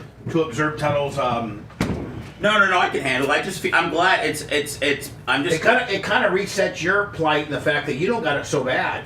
Well, I mean, everybody's got their own thing, but I know, it's like yours. I mean, you've never been thrown in a fucking funny. No. I can give him the booty juice. Wait till he tells you about the booty juice. No, I've heard. It's to get to that spot in life where you're, thinking about, killing yourself and all that. It's. Let's get 10,000 on Rumble. Let's go. We're almost there. Hey, it's Bubba Love Sponge Show. We're taking a little break right now. 4 minutes and 2 seconds left. We're about 135 away from 10,000. Hit it. Which would be unfucking believable. And very much appreciated. They sell Kona ices for $5. I mean, don't you want to buy a fucking truck and get started? What's a Kona ice? It's like a snow cone. They go to camps and stuff and sell it after camp to the kids. That lasts 2 days. That would be way too much work for you. Yeah, well, no, your margins are low. It's ice and flavoring. Yeah, no, but you're paying for the name. Okay, well, why don't we do Lummy's fun ice? When we do Seth's Kona and fucking funness. You gotta cut out Kona because Kona wants 70%. Dude, I just heard last night when Phoebe told me it was $5 for the Kona ice, and I was like, dude, that's got to be pure profit at that point. Seth, I got the creep machine you can use. But there's your fucking vending. Well, hold on, Lummy's my business manager, and he's telling me it's not a good play. Well, no, using the Kona. He said we need our own brand. That's right, the Bubba. Yeah, the Bubba ice. Seth's frozen funness. What up, Bubba? We bring Bubba in there. No, keep me out of it. Kids hate me. Bubba and kids is not. That's gonna. We'll be arrested. No, I'm just gonna rent my truck out to Seth for like a $200 a day rate. Seth, but we'd be big in the as Bubba calls it, the African American community. Go down to Latin Sons and right, shut up shop down there. As Bubba calls it, the African American communities. Oh my God, we're only dirt merchant. We're only 94 away from 10K. How do I get you guys? How do I get 10K? Yeah, much. Call Ciroc right now. All right, I'm calling him. I'm linking him up. No, don't fuck with him. Tell him to sign on all his accounts. Give me 10K. 70 away from 10K. What if we stop using that TV, Lummy? Which one? He has to change the settings. Oh, okay. It's just power it off if you. Because it was working about 30 minutes ago. Oh, was it? Yeah, he's got. It's a pain because he's got to go up there. What are we talking about? The TV right here. We're at 10,000, Lummy. Woo! I just noticed it wasn't on. Crushed ice treats. Kush Crust. Okay, I thought that was KKK. All right, no, that's good. Well, I have to sell more than just ice. Jacksonville, miss you, buddy. Yeah, you got to get some. Some we're here every Monday through Friday, 6 to 10, right here. Some Mickey Mouse. We're a minute 17 away from being back live on the air because we're taking a commercial. I was break. in the Frozen game for 6 months and selling sorbets. I was in the Frozen game. You were? Oh, he was. I know. No, Lummy was in the Frozen game. I know. I delivered for him. No, I'm talking about when I was doing the sorbets. You're talking about when he was doing sorbets for the Rays. Wait. Island Way sorbet. Wait. Yeah. Is this for? Are we talking about this the next hot mic or something? Because I really want. Dude, you sold sorbets? Yeah, Island Way sorbet, man. The South Africans. What the fuck's going on? Did Frank make any money on that deal? Frank got bought out, so it did help him a lot because he bought in with 7-Eleven and stuff. The Costco's where they made all their money. Wait, so 10,200. Were you in business with them, Lummy, or were you? Yeah, he was a distributor. Yeah. Man, we're killing it. Seth's Swirlies. Hit that thumbs up. The Bubba Army's coming up with names for you, Seth. I know. You could use the cream machine for $200 a day.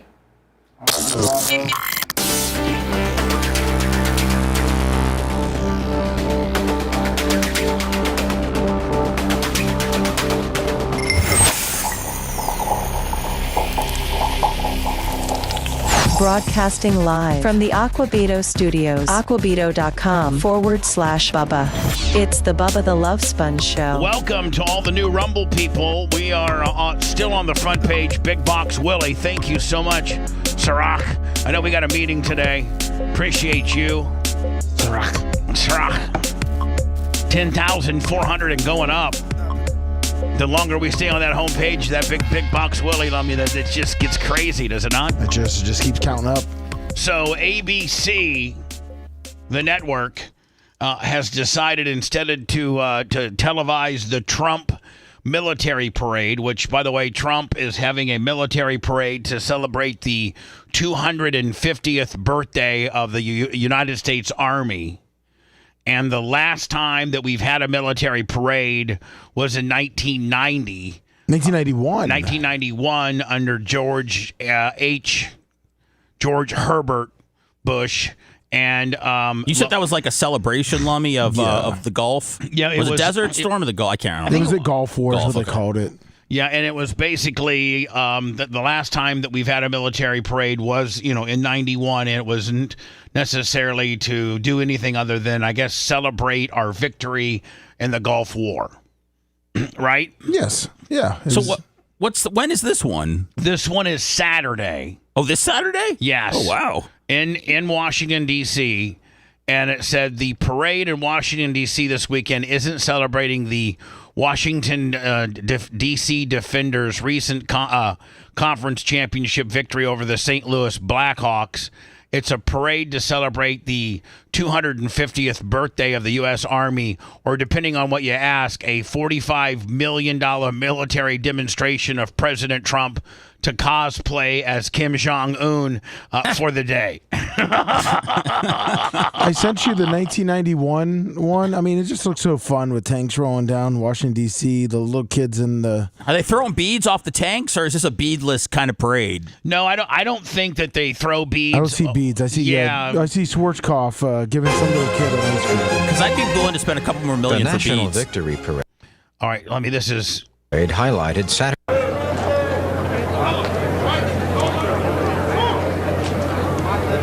If you scroll to like 20, I think General Schwarzkopf is the one who led without being detected, and then bring them back out again safely. Pave low and Blackhawks were the aircraft of choice for these special missions. Yeah, and as they fly by, you'll notice how well matched to the mission they appear. These big choppers were among the first Allied aircraft to penetrate Iraqi airspace. Another the first to complete a successful combat rescue of U.S. airmen. This is back when we liked each other. This was back when me and Seth would be there and say, "Hey, friend, what do you think about that Black Hawk there, buddy? It's pretty cool, isn't it?" Yeah, we killed it over there. Yeah, we killed it. I love our country. What do you think? Not so bad. Yeah, the Vietnam War. There's no anti-Semitism. There's no anti-Jew demonstrations. There's no, looting. We're just getting along. Hey, guy, look at this, man. I didn't know we had that many tanks. Ladies and gentlemen, General H. Norman Schwarzkopf, Commander-in-Chief, U.S. Central Forces, and the members of the U.S. Central Command, headquartered at MacDill Air Force Base, adjacent to Tampa, Florida.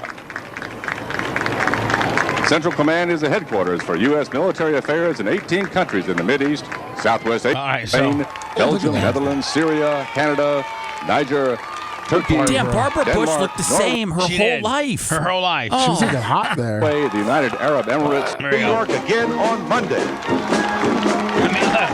Everybody's happy. Everybody's probably having their frozen ice treats. Yeah, making it, yeah. Yeah, I mean, okay, look at Creighton W8. And look at this badass tank. It knocked down, it killed 46 people.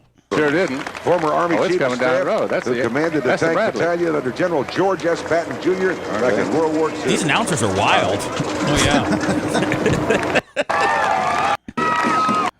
In an armored division, there are Thank air you, defense signs. systems and large targets, otherwise unsuitable for attack by cannon artillery.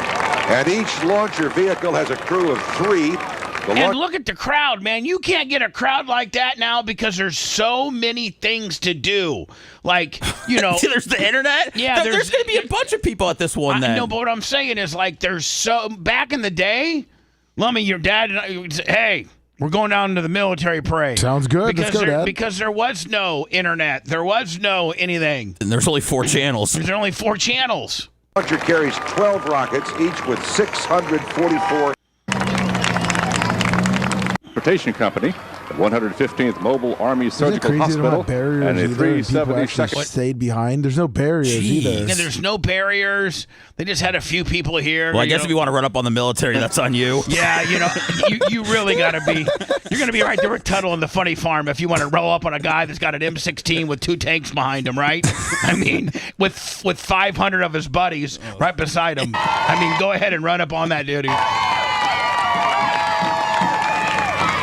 I have a serious question. Is Trump going to be riding in it, or is that like stolen valor? Trump's going to be up here, like Oh, like the like they have to go by Trump. I know Trump gives them like the approval, the salute. Yeah. And it's costing us, by the way, $45 million. Oh yeah. Here you see just a normal ass Jeep with a drop top on it. This is made to transport approximately 15 soldiers against the bad guys. Is that all the stuff that we sent Ukraine now? Is the things we have lying around from 1991? I think so. I think Ukraine just got this last week. It's a little weathered. I'd take it. It's been sitting in Albuquerque for the last 15 years. As you can see here, just a normal ass Jeep and that's a Hummer though, right? Is it a Hummer? No, yeah, that's a Hummer. Yeah, okay. that's a. By the way, that's a collector's item. That's a drop top Hummer right there, ladies and gentlemen. You're not going to see that anywhere. Doctors assigned to the Marine Corps perform their duties with excellence and professionalism. Under the baton of Petty Officer Pamela Johnson. Don't the Marines have the best dress uniforms, though, where they carry the sword? Have you ever seen, like, Marines in the full dress up? We got blacks, we got whites, we got women's. We got blacks and women. We got everybody here. It's 1991, Bubba. I know, but like in today's world, you don't have blacks and whites and women's and men's getting along. What are you I'm just saying, like you wouldn't see people coexisting like this. What if it's a sporting event and to protect them. But this isn't a sporting Other event. various things of camaraderie. This is loving our country, and you're not going to get that many people there. And now inbound in the Navy's traditional triple diamond formation, naval fighter and attack aircraft. The only thing that would be cool on me if they actually went down to street level and went like through the. It's called a show of force. This is a show of force? Meanwhile, this is what... No, they went to the street. Oh, okay. There we go. As you can see here, this is a big radar gimmick. It can pick up bad guys from a long ways away right here. 1,000 pounds of vitally needed supplies to the carriers. Do you think we'll see anything new? Here's why I wouldn't do it. Is because, man, all the people that hate us, they're just going to be looking at it. They're like, it's almost like an inventory as to what we got. No, we'll hide. Because nothing new. When North Korea does their stuff, Bubba, like we're able to pinpoint like that it's not even real, or that it's just some sort of thing that they made just for the parade. So, or like when we defeated Hitler on D-Day, where it's going to be inflatables. Yeah, like they're gonna they're gonna. Hitler fell for it. He was so stupid. We set this like 5,000 tanks, but they were just blow-up inflatables that the kids could play on. And Hitler, because they didn't have really good technology, all they had was binoculars and like some high-level surveillance. They thought that really there was 5,000 tanks, and they said, and Hitler fell for it. That's what lost the war for Hitler. He believed he got bamboozled by some inflatables. Tuttle, what do you think is the most like imposing weapon that they could roll out there? Because you were asking if they're going to bring out anything new. Well, they got some this nukes. new one. Yeah, some they nukes down the street. They need to bring some of these trucks that carry nuke warheads. Yeah. What about the F-47? If anybody misbehaves, we're going to be blowing this nuke off here. What's an F-47? Well, isn't that the one that the new generation plane that they just came up with that they did it after Trump? How do they fly that? I don't know, but I mean, you could bring out a bunch of F-22s as well. I mean, those are pretty bad. Get all the perks with the P. Hold on, I'm trying to find. I just typed in F-47. I think that's what they were calling it. It's the new generational plane that they were naming after Trump. Isn't it like $4 billion a plane or something like that? And it's Ryan, also known as Max Afterburn. Both cost of power is getting higher. Okay, and whatever. higher and higher. Trampolines are cool. I used to have one. Really? For the kids. Yeah, but it was not good for me to get on the same time they do because I would be jumping, and if they would hit my rebound, it would pop completely. But it handled you? Oh, yeah, of course it handled me. I thought Bubba was in really good shape, but like 225, thick and rugged. No, I was 260, 250. Yeah, I'm not trying to be rude at all. I'd be afraid if like Tuttle got on. Those things are just very touch and go. They're kind of fun, but you get bored of it real fast. I mean, you can only jump so long, and I can't do a somersault or anything like that. I'm just jumping and maybe go to my butt, then go to my knees, and then go to my belly, and then go to my back, and then after that, They're death traps. I'll tell you what, getting off of them are bad. I mean, you can get your nuts stuck in the springs. Static electricity gets built up. Oh. Now, Trump wants everybody to know, if you're going to be a wise guy and you're going to protest this big Kim Jong-un-like military deal we got going on Saturday, which ABC has already said they're not going to televise. They're going to televise the UFL game. That's pretty interesting to not go that route as far as airing this. Yeah. I mean, I guess you could say it'll be on every channel, so we're going to do this. But it feels, to not air it feels political. Celebrating big on Saturday. We're going to have a lot of, and if there's any protester wants to come out, they will be met with very big force. By the way, for those people that want to protest, they're going to be met with very big force. And now here's the deal. But to drop a nuke on them. Trump needs to say, like every couple blocks, we're going to have a protest zone.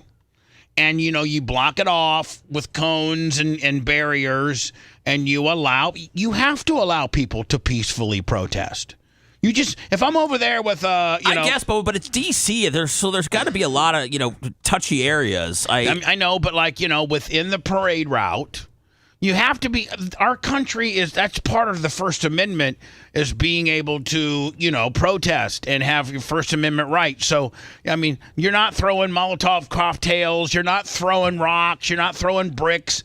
You're just there with, a Mexican flag saying immigration, is needed. My money is on nobody getting close to this parade, and any possible protesters that I think would be far away could get news coverage, but I don't think that they're going to let anybody near it. Can you imagine if you had a sign that says the U.S. military sucks? Marines are pussies. Can you imagine? Yeah, that probably wouldn't be ideal. I got to think you might get your ass. I don't think they can put your hands on you. No, Tom Hellman would throw that guy away. Yes, they're going to be met with very big force. And I haven't even heard about a protest.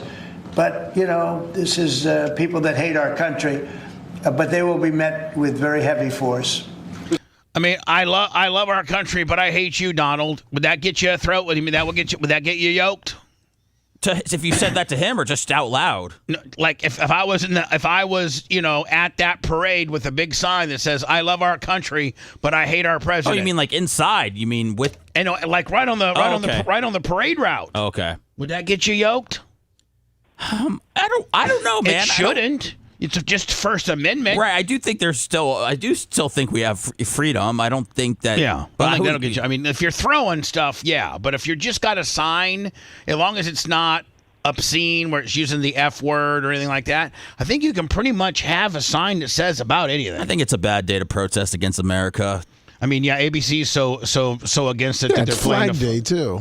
Is it Flag Day? Yeah. Okay. Oh, I thought you said something else. Yeah. Hello, who's this? No, that's every day for them, Tuttle. Guy. Charlie? Yep. Charlie, see you later. So I didn't know that one of the reasons why Elon Musk is not afraid of the Tesla sales, or sales of Teslas have flatlined, if not gone down, because not necessarily from his latest little scuttlebutt with Donald Trump, but more so in the fact that, they only make like 3 or 4 different models, and you either like Teslas or you don't. So those that like Teslas and believe in it and believe in, I'd love to have an electric car. I mean, Lummy, you know how cool a Tesla would be for you and your commute, or even you, Seth. Oh yeah. Like, I mean, a charge would last if you just even charged it into a 110. Once you fully charged, Seth, and you just plugged it in every night, because you don't go that far. I mean, I'm all gas, no brakes, no electric, Bubba. I mean, I like the smell of fuel. I like the smell of exhaust, and that's not anything. You really like your high performance Hemi, don't you? Quite frankly. I don't. I get battery power, electric stuff. It's just not. It's un-American. Right. But I'm just saying, like, if you had a commute of less than 400 miles, The only problems that my sister and her husband have is like if they're going to go to Miami or somewhere that is right there. And listen, it might say that it has a 400-mile range, but that's 400 miles at 55 or 65 miles an hour. The minute you start getting on the alligator, what's that called? Alligator Alley? Yeah, Alligator Alley. I mean, you start running her up to 80, 90, now you're going from 400 miles range down to 250. But, the furthest that I travel is the track, and that's 120 miles from these studios or my apartment, which is 2 miles away. So it'd be perfect for me. I'd love to own something like that. I can't financially pull it off. Hell, I barely covered payroll yesterday. But I didn't know the reason why, Elon doesn't care about the big, beautiful bill and the EV all-electric car mandate by 2035. He doesn't even care about SpaceX as much as people thinks he does. I didn't know up until yesterday when Tom Bean showed this to me. But Elon's banking on robots. That's what his next big thing is going. That's what his next big thing is robots. Yeah. Do you know the first big test? It shows that Starship and SpaceX are important because he's sending his robots to Mars on his first attempt. Right, and here's the thing. And here's the thing. Like Donald Trump can say, we don't need your. Well, you do need Elon's space technology because every satellite, getting the astronauts back, getting new astronauts to the space station, all is. I mean, we don't have any. Tuttle, this is most. You live about 10 minutes from the launch zone. We were supposed to launch a crew this morning up to the space station, and it got pushed back until tomorrow. But all of that's on Elon's stuff. Right? Yeah, none of the government. Our government has scaled our space program back to where we now sub it out. We don't have a vehicle like the space shuttle or other things. We're not maintaining, developing, or trying to develop any space vehicles. We're now subbing it out to third party, correct? What's Space Force doing then? Well, Space Force is more of a military type deal, where Space Force is kind of like the Israeli Iron Dome. That's what Space Force is, Lummy. It's a branch of our military that is gonna fight the bad guys in space, meaning the Iron Dome and shooting down things that are coming this way in space. That's not traveling to the space station, launching satellites, things like that. So I didn't know that Elon, I was probably the average American that thinks that Elon Musk has Tesla. And then within Tesla, do they still push like the Tesla power panel that you can have at your house? And yes. is that still a thing that they're trying to make? I mean, are they trying to grow that business? Yeah. Okay. And then they got cars, and they got SpaceX, which is his space program. But I didn't know that really all of that he doesn't really care about, that he's really all in on these new autonomous robots, and that his first plan is to send these robots to Mars. And the head of the robot division just resigned. This is a 20-minute video. Robot division. The head of the robot division just resigned because it required him to be away from his family for nearly 2 years. I think he lives abroad, and he wants to go be with his family.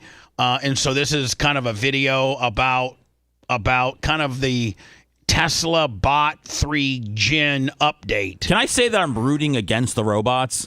I kind of was at first, but man, if they can take out the trash and cook for me, I mean, let me just play the story. And then, Seth, tell me if you change your mind. Okay. And if they can make this affordable for you and Phoebe to have, you wouldn't have one. Hey, dear, and you probably I'll put that bitch on layaway. You probably name it, whatever. If you had a robot, Seth, and you could name it, Like Seth. Yeah. You know, with the robot, you have to pick a name so we can program it that it answers to the name. What would you name? Robbie the robot, or probably like Alshon. Alshon? Yeah, probably Alshon. Okay. So if you could go, hey Alshon, yes, make me some. What's your favorite meal that you know that you could potentially, if you responsibly went to Publix and had the ingredients that Alshon could whip up for you? I like hummus. Alshon, make me some hummus. Take out the trash and do Sammy's sheets. Wash her sheets off her bed. Okay, boss man. Whatever. I mean, however you want it supposed to call. Look how fluid these things are. Elon Musk is increasingly betting Tesla's future on robotics. Now, I'll tell you right now, as a man, and Lummy as a man, and you as a man, Seth, and you as a man, Tuttle, and you as a man, Mach. One of the things we all hate is taking out the trash. We hate it. Yeah. It sucks. No matter how far you have to wheel it, it sucks. Stinks. It just sucks. Well, if Alshon all of a sudden, Seth, and I think you may have to walk your trash on down to a main receptacle. Yeah. If you have Alshon back there schlepping it. Dude, not for $100,000. Well, it's gonna start at 100. Next thing you know, it's gonna be 15 for the average guy. Alongside artificial intelligence and autonomous vehicles, believing these will be the primary sources of revenue and profit for Tesla moving forward. Yeah, this is what Elon's all in on. As the traditional electric vehicle business faces growing challenges. In reality, Tesla's sales have sharply declined in major markets due to sluggish demand and consumer backlash. Let me 12,300 on Rumble, man. Keep it eating, Rumble. Thank you. We're the Bubba the Love Sponge Show. PayPal, Venmo, Cash App, The Bub Army. CEO Elon Musk's recent political activities. And as we've seen, Musk's relationship with Trump has erupted into a public war of words, adding further risks to Tesla's management front. Buddy's building an Alshon for every one of us to have. Yeah, the company might face plenty of challenges ahead. But could you imagine if you had a badass one, yes, and somebody's giving you a hard time, and you're like, hey, Robbie, hit this guy square in the nose. They'll have the directive not to. Clear that the Optimus robot is still drawing significant attention and anticipation for most fans, partly because everyone wants a robot that can assist with daily tasks, while others are curious about watering the plants, what milestones Tesla is achieving. Look, you're playing with Sammy, you're playing blocks with Sammy, and look at Alshon's over there watering the plant. With this humanoid robot. Recently, Tesla has been regularly updating on Optimus's development, with Elon Musk making even bolder claims about its extraordinary... Lummy, you could be the Rays and get an outfielder. See him catch that tennis ball? Yeah, that was pretty impressive. However, we were quite surprised to learn that Milan Kovac, the technical director of Optimus, recently announced his departure from Tesla after over 9 years with the company. Sweeping? Lummy, everybody hates to vacuum the house. It sucks. What if you get a lawn dog crew robots? Can you imagine how much money Aaron could save, Lummy? That would take away from some of his employees. Listen, for all you guys out there, man, you might get replaced by a robot. Dude, these are not free, Bubba. I mean, you're forgetting that very important aspect of talking about all these people saving money while they have to shell out, a monthly payment of $600 for this thing. Time with family. Can you lease them? Honestly, we're pretty bummed to hear this. I don't know. See, it's going to be like anything, guys, where it's real expensive at first, and then the price is going to go down. Through video ability. Yep, that's the ultimate tool for Tesla to speed up progress. $2,500. What now? They get them down to $2,500. Everybody will have one. Because it said it started out at being about $10,000 to $15,000, and they're trying to make it more affordable. $2,500. Seth, I'm telling you, you take some of that 401k and you're buying an Alshon. And scale up Optimus's tasks at lightning speed. 100 tasks a day? Not an exaggeration. Just turn on the TV, pull up YouTube, and show Optimus videos of cooking, using a vacuum, brewing coffee, or mowing the lawn. Boom. That's crazy. It picks up those skills crazy fast from those clips. If Optimus can watch videos, YouTube videos or how-to videos or whatever, and based on that video, just like a human can, learn how to do that thing, then you really have task extensibility that is dramatic. Because then it can learn anything very quickly. So I'm just telling you, Lummy, these things are going to come down to 2,500, and everybody's going to have one. I think it was it yesterday? And will he be on today, Alex? Yes. Alex Stein posted this video. He was in, Austin, Texas? Yeah. Austin, Texas, and he called for an Uber, and it was, what is it called, autonomous? It was an autonomous vehicle that does not have a driver. Which I didn't know Jaguar made one. I didn't either. And this is Alex getting in his driverless Uber yesterday in Austin, Texas. Alex will be on the show about 9:20 today. Okay, we're in the car, and there's no driver! There's no driver in this car! I'm freaking out. We're in Austin. There's all this... That's his lovely fiance, Paige. Love her. He proposed? Better known as pay-per-view. I think they're engaged. Are they? Maybe I'm just maybe you know something that he hasn't said yet. I don't know. Oh, roll that one back. Congratulations! Crackheads running out in the middle of the street. What the hell? Oh my gosh! There's no driver. He's just driving. Now listen. This car's pulling out of the road. At least we don't have to tip anybody. I do not like this. We don't have any driver. Oh my god. That might freak me out. Might. If I'm sitting in the back, you and I do. I think I get in the driver's seat. Yeah, just in case. You got to bang in the back seat. You got to bang.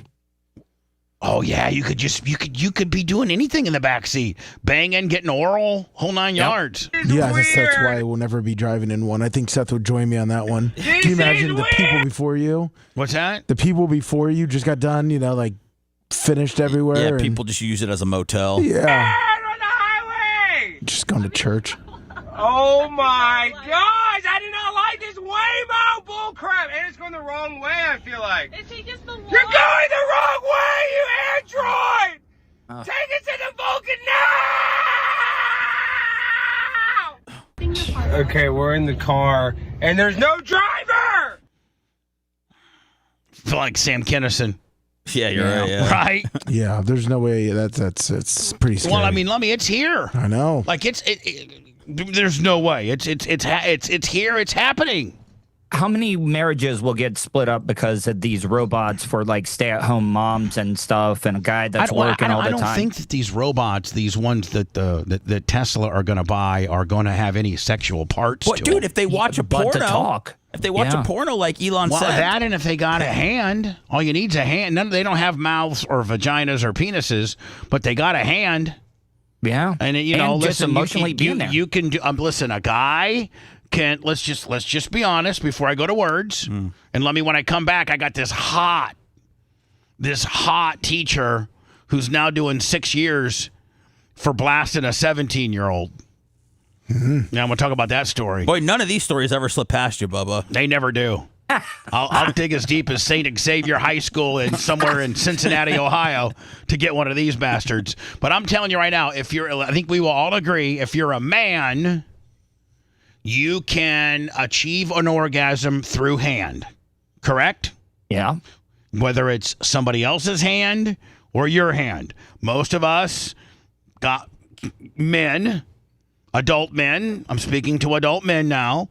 Most of us adult men have thousands of hours of pleasuring ourselves with our own hand before we got into the dating game, before we had a girlfriend, when during various breakups, various times of being single. We have, I would say, hundreds, if not thousands of hours of achieving an orgasm with a hand. A woman, same way. When they masturbate, now they do have the advantage of having like cucumbers and bananas and things like that. Dildos, kangaroos, rabbits, not the animals, but the dildos that are like the one that like for instance, the rabbit. It's got its little ears where it flicks one part of a woman's anatomy while the other part is inserted. Girls got it far. With regards to masturbation, girls got it far better than us guys. Yeah. I mean, they've just now recently come up with the pocket vagina, and that's not even that. But for years, I bet you cave women were even using like cucumbers and nanners and things like that. Bones. What'd you say? A bone. Yeah, a bone. Right. Your caveman husband goes and kills, some type of big big things. A mammoth. A big mammoth, a woolly bull mammoth, and then you use the femur bone to dildo the night away. Yeah. But if you had a robot, you could teach it to probably give you a his and jizzob. Is it gay if it has a man's voice, though? Yeah. Yeah, for sure. I mean, you're gonna have to mute it. It's not a man. Yeah. It's not a man. No, maybe then you say, what's your robot's name? Alshon. Alshon Kushner the third. Turn into Letitia. I'd like for you to change from being a man voice to a woman's voice. I want you to be Letitia just for this one particular thing I'm asking you to do. What if it malfunctions though, and then it switches back while it's in the middle of it? Or what about this? What if it grips it too hard and gets a little rough with you? Can you imagine going to the hospital with your unit in your hand? What happened? Well, my robot ripped my penis off. Much like what was that? Babbitt was a woman's name, the most famous case. Bobbitt. Yeah. Lorena Bobbitt. I think Lorena Bobbitt's the most famous incident where a man had his penis cut off. I think they went back and found it on the side of the road. Yeah, they did. Yeah, and he became a porno star. He did. Well, they reattached it, right? Yes. Right. Yeah. Right. He was in one called Frankenweenie. Shut the hell up. Yeah. No, I swear he was. He was in a porno called Frankenweenie. Yeah. Yeah.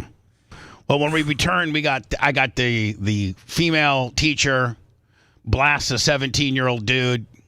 She's a counselor, and then I got this Al Qaeda leader has now called for American Muslims to wage a jihad on U.S. soil and to assassinate President Trump, Vice President J.D. Vance, and Elon Musk. Is this for real? Yeah. Now that's not going to be good for them. You're not dealing with Sleepy Joe where you can just throw throw caution to the wind for American Muslims to do this sort of thing, right? That's not going to work out for them. Well, I don't think I don't really think anything that any ideas they have are going to be positive for America or really anywhere in the world. And then finally, I think TMZ has it on YouTube, and I might watch it. And it's who actually killed Michael Jackson. TMZ has an hour and 18-minute presentation that's available on YouTube, and it's from TMZ. It's called We Exposed Who Really Killed Michael Jackson. We're going to watch the trailer for that. If you want 24/7 on-demand Bubba and the crew, go to BubbaArmyHQ.com. Right now. The Bubba the Love Sponge Show will be back after this.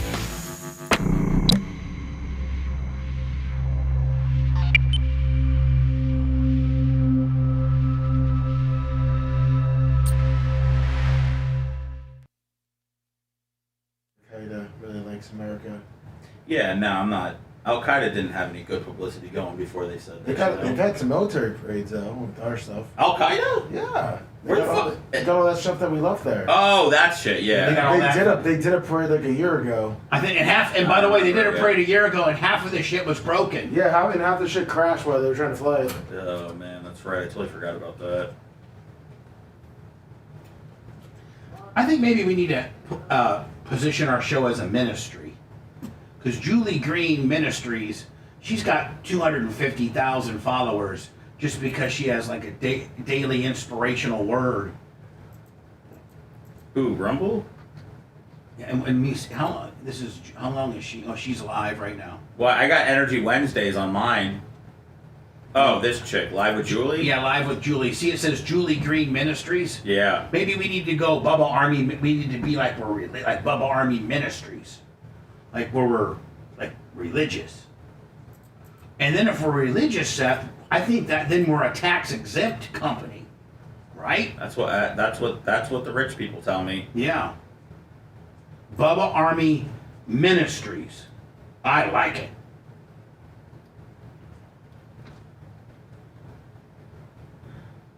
Steven 7884. Bubba, you're wrong. The families of the boys playing against girls do want boys to play against girls because they believe their boys is a girl. Okay. I don't know. Yes, the families do. We said that. Yeah, like Seth said, we said that. Who gives a fuck? Stop talking about it. Jeez, it's like people. It's on their mind, fucking 24/7. Like that was an hour ago, wasn't it? Yes, we know you hate trans people. It's okay. It's okay. But we talked about it an hour ago. You can't bring up shit from an hour ago. They might be. They might be at that point in the show, though. They might. Yeah, might you be gotta a fast forwarding thing. But they're still. They're still power pegged. The sanctity of women's high school volleyball is at stake. Michael Ramos Sr. Merch Crick kicks ass. The Righteous Clemstones. What do you like? I love it. Don't Wow, you? that's pretty good. That's pretty good, isn't it, bud? That's really good. The Righteous. What season are they in now? They're finished. Season 4. But you should make a Righteous Clemstone shirt. Let me ask you a question. I will. Is it over now? Yes. It's done. It's over. 4 seasons. Dunzo. That was the plan all along. Danny McBride is the best, isn't he? Yeah, he'll probably put another good one out. You know that he's got something. Absolutely. He shoots all of his stuff in, I think, South Carolina. Does he? I believe so, yeah. I think that's where he lives. Yeah. He said he was tired of fucking traveling to LA to pay a bunch of money to fucking shoot stuff there.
Steve.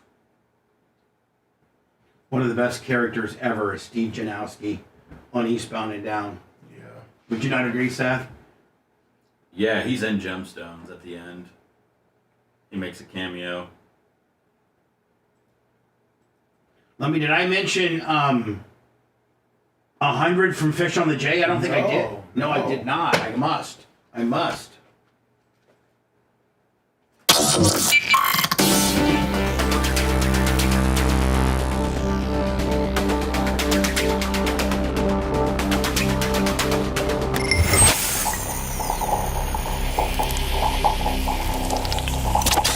Broadcasting live from the Aquabeto studios. Aquabeto.com/Bubba. It's the Bubba the Love Sponge Show. I am remiss in the great Fish on the J.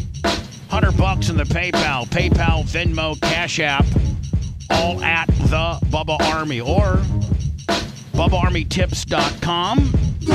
That's for you, Fish on the J. And also, don't forget one-stop shopping with our entire library. You can stream it, or on the highest level of membership, you can download it and keep it on your device forever you own it. And that is BubbaArmyHQ.com. Gino from 7-Eleven, who Seth has scared to death now. Which is very uncommon for people here, of all the people to be scared of. I could see where you could be a little intimidated by Dan. I could see where you could be a little intimidated by me. Nobody's intimidated by you, Lummy. Let's just be honest. Not even your wife or your kid. No one is. No. But But Fish on the J is most intimidated by Seth.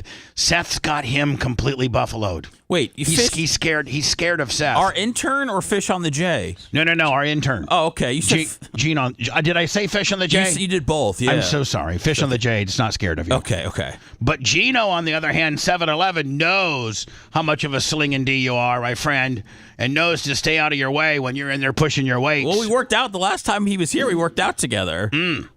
He's and let me tell Gino that he has permission to use the weights. Okay. But just stay. Seth has his own little routine. Seth, I got to tell you, I know you don't take compliments well. Maybe that's part of your problem. Maybe that's part of your problem. I didn't know I had a problem. You do. Oh, you have several. Okay. Sorry. But I think one of the problems you have is that you can't take compliments well, and I can tell that you must be eating better, because eating better goes on when you're training and lifting weights and eating cleaner or better. Then it accelerates your weightlifting process, and I can tell just by your arms and your shoulders, you're not nearly as pudgy and soft as you were back in the day.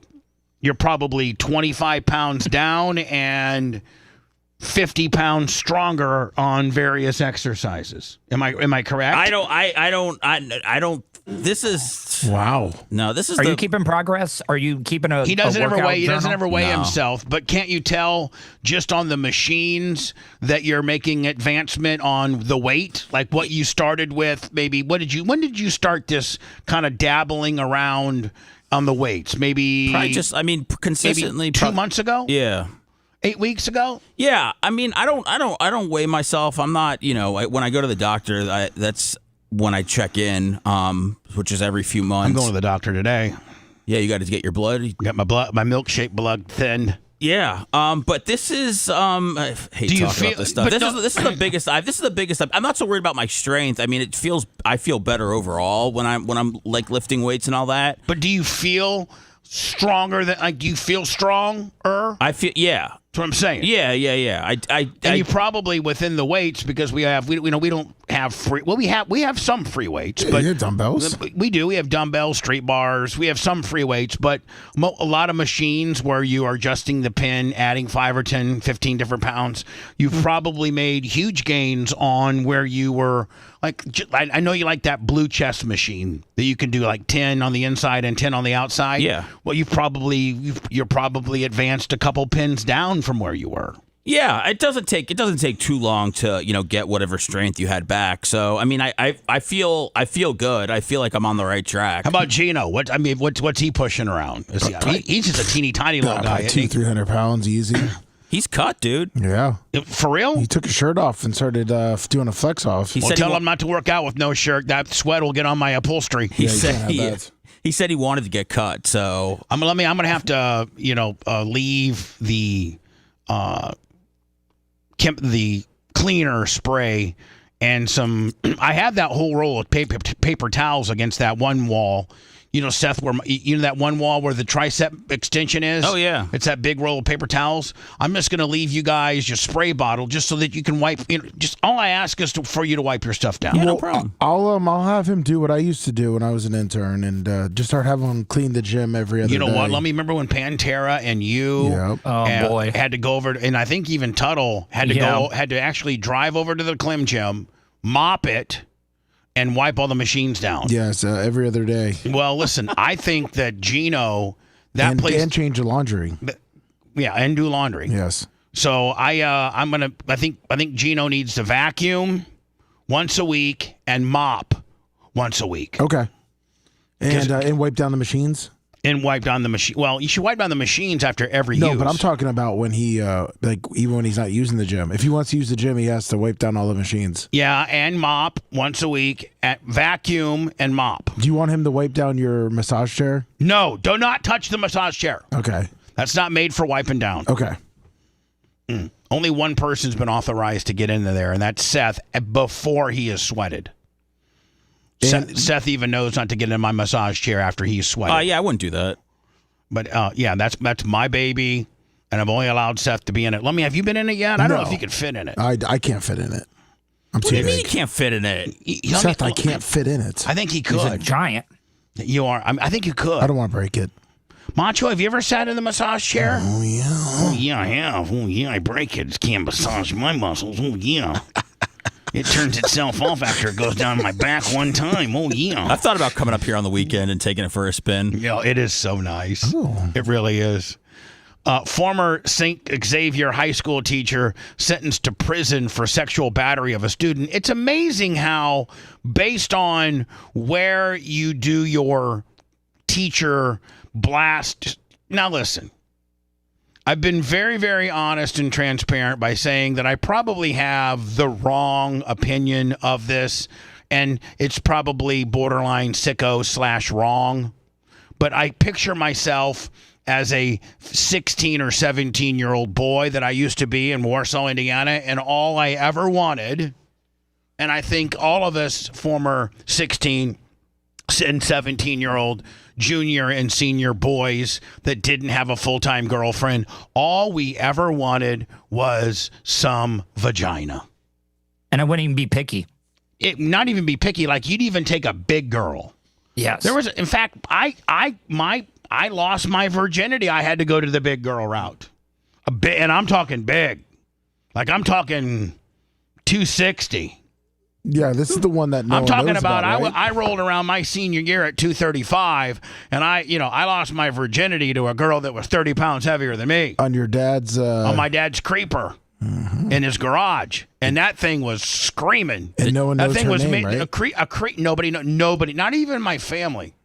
Nobody. Larry Plummer, to show you how sacred this is, Larry Plummer doesn't even know. But how many 265 females are rolling around Warsaw, Indiana? Let's not get into that. All of them. That's what they settled. But a man's creeper, and that those little things that you just lay on to roll underneath your car, that's made for about a 200-pound man, and we had about 500 pounds on that thing. And it didn't break. That's when they used to make things out of real wood and real, like, the wheels weren't made out of plastic. They were real steel wheels. You know what I'm saying? Was it bought from Sears? Like Craftsman, yeah. Did you take her flower? Because I didn't know if she's rolling around saying that she hooked up with a 200 pound guy, or she hooked up with Bubba the Love Sponge. I wasn't Bubba the Love Sponge back then. I was just Bubba Clem. Well, yeah. So just Bubba Clem, captain of the football team. Voted most school spirit, prettiest smile, and most likely to stay in Warsaw, Indiana. That's what I was voted. What kind of angle did you have to do with two big people like that? Well, I laid down and pulled my pants down, and then the best that she could, she tried to squat over it, but she ended up just her legs gave out, and she almost broke my pelvis. Oh my God. 260 pounds, just, and then once I entered, I lasted about, maybe 3 pumps. And I was, I partied, and she knew I partied because, your first party, you're like, ah! What the hell, man? You know what I'm saying? Yeah. Your first part, the first time you get laid, you're like, if you don't have to be quiet about it, and you're in your dad's garage, I'm like Alex Stein in the Uber. Yeah, I was just like,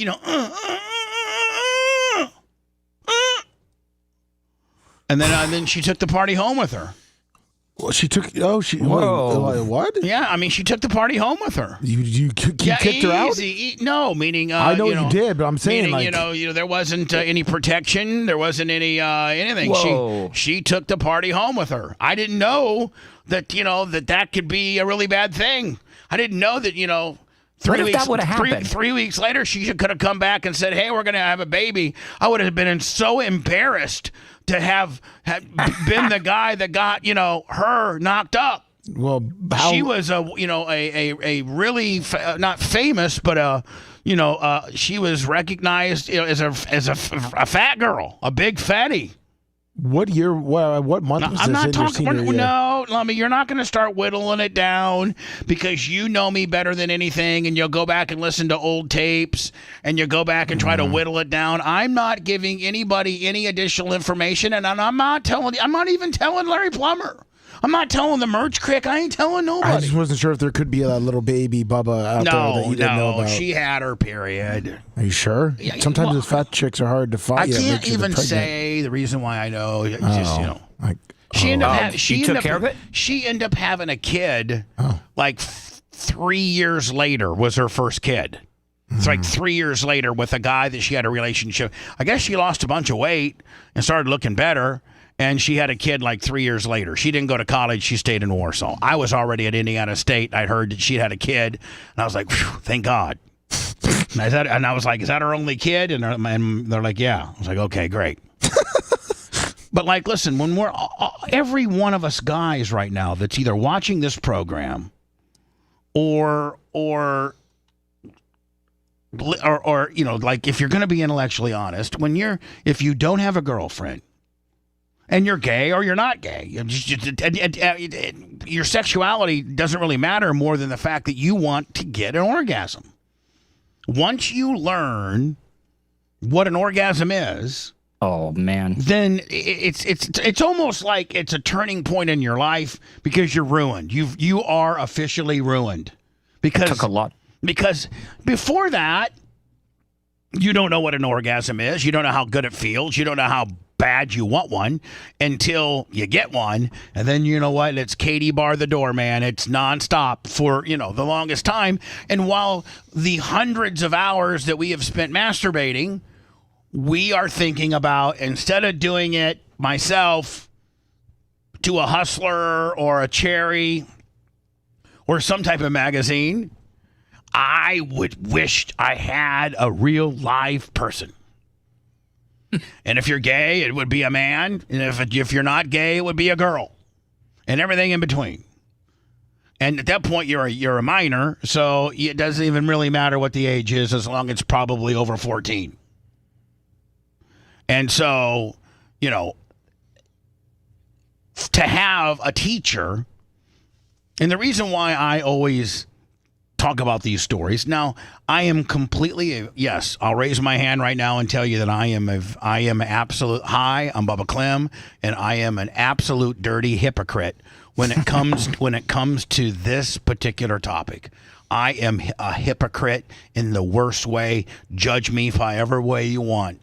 But I think that it's a very much a punishable crime if this is the vice versa of what this is, and that is it's the male, the teacher is a male, and you are blasting a 17-year-old girl. That they need to throw the book at you.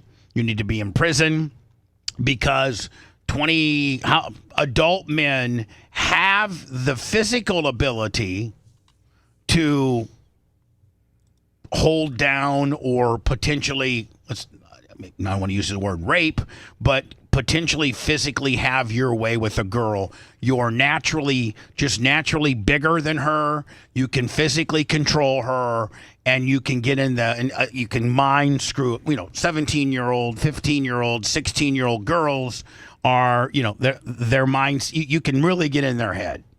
But you can make them do something. You mean manipulate them? You can manipulate them way easier than you can't manipulate a guy that masturbates 4 times a day and all he's looking for is a piece of ass. You cannot. As a woman, you can't probably physically overpower him, and you can't, manipulate them mind-wise for the most part because they already want that more than anything in the world. So I do cover these stories when it's, and then accelerate my enthusiasm with these stories when the girl, the teacher, is attractive. That takes it right to the top. Yeah. And then it takes even more so to the top the older the guy is. And this happens to be an attractive, her name's Emily Nutley, by the way. And he was 17. And she's a hot counselor Former St. Xavier High School teacher is going to prison for sexual battery of a student. Here, this is a picture of her right here. In April, Emily Nutley, like that last name, pled guilty to 2 counts of sexual battery in court Tuesday. A judge sentenced her to 3 years in prison for each count, though those sentences will run concurrently. So that means instead of 6 years, it's just 3. She could have faced a maximum of 5 for each count. The judge gave her 3. Once released, she's going to have to register as a Tier 3 sexual offender. Nutley was originally indicted on 6 counts of sexual battery that could have carried a maximum sentence of 15 years in prison. After Nutley's indictment in October, then prosecutor Melissa... Oh, see, she had a girl prosecutor. That's the problem. Melissa Powers said Nutley was employed by St.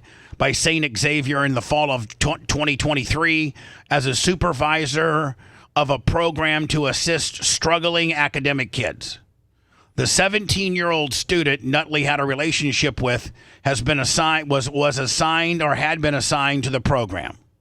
Nutley began having contact with the sexual student outside of school hours, including sexual explicit text messages and nude photographs of herself. Just herself. I don't think she had any D pics. No. In November of 2023, Nutley began a physical relationship with the student that included multiple encounters. Powers said Nutley and the student engaged in sexual activities on the St. Xavier campus, including after hours in her office at the school and one time off. How hot is that? School is out. Mrs. Nutley asks you to come down to her room, lock the door behind you, bend her over the desk. You're 17. Is this what kind of porn you watch? No. No, this is the teacher that blamed her husband for not giving it to her enough. Really? Yeah, she said that's the reason. The sexual relationship was brought to light due to the intentional investigation, the internal investigation by the St. X administrators. The prosecutor's office does not believe at this time that there's any other victims. In a statement issued after Nutley's indictment, St. Xavier said it appreciates its faculty, staff, and administration's commitment to the safety, welfare, well-being, and dignity of every student that entrusted our care. We believe this case is an isolated incident. However, if any St. Xavier employee has failed you or someone that you know in this regard, we strongly urge you to call the police department. So, Lummy, this happens to be a situation where she was saying that her man wasn't laying the coals to her enough. Yeah, so she had to find someone that would. I'm just looking for other pictures of. This is actually, I think, talks about it. Let me. I thought I had it right. What am I doing here? I got fly fishing. I think I need the volume gimmick down. Local knowledge passed down. Trusted advice always by your side.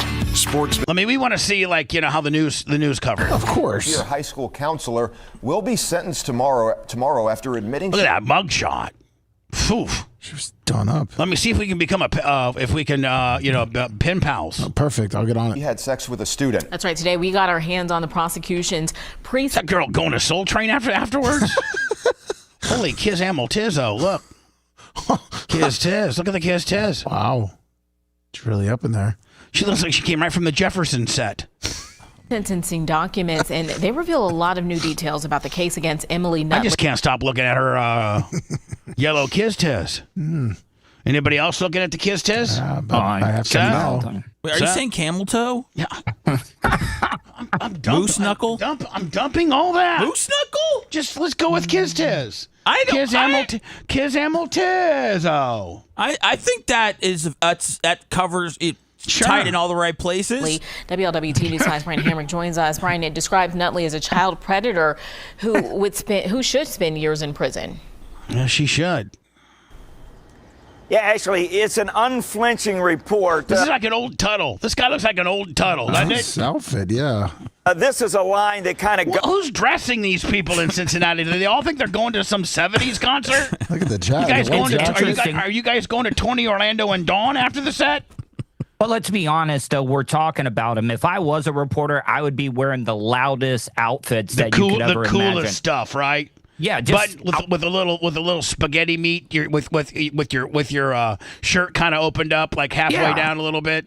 Anybody notice? I think it might have been yesterday that Dan looked like he was trying to spaghetti meat it a little Zachary Morehouse, $30. bit. Did anybody see that? What he happened? is Italian. Dan looked like he had like an extra button down on his shirt, trying to chest out a little bit. Kind of like that right there. I just pulled mine down. There you go. Let me see Tuttle. Interesting. Okay.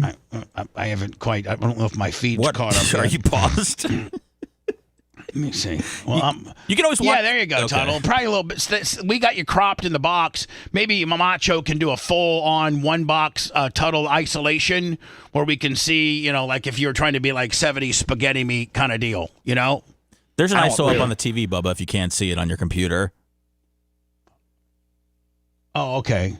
Yeah, that's not. I mean, I don't think you got a chest, a TV chest, to be honest with you.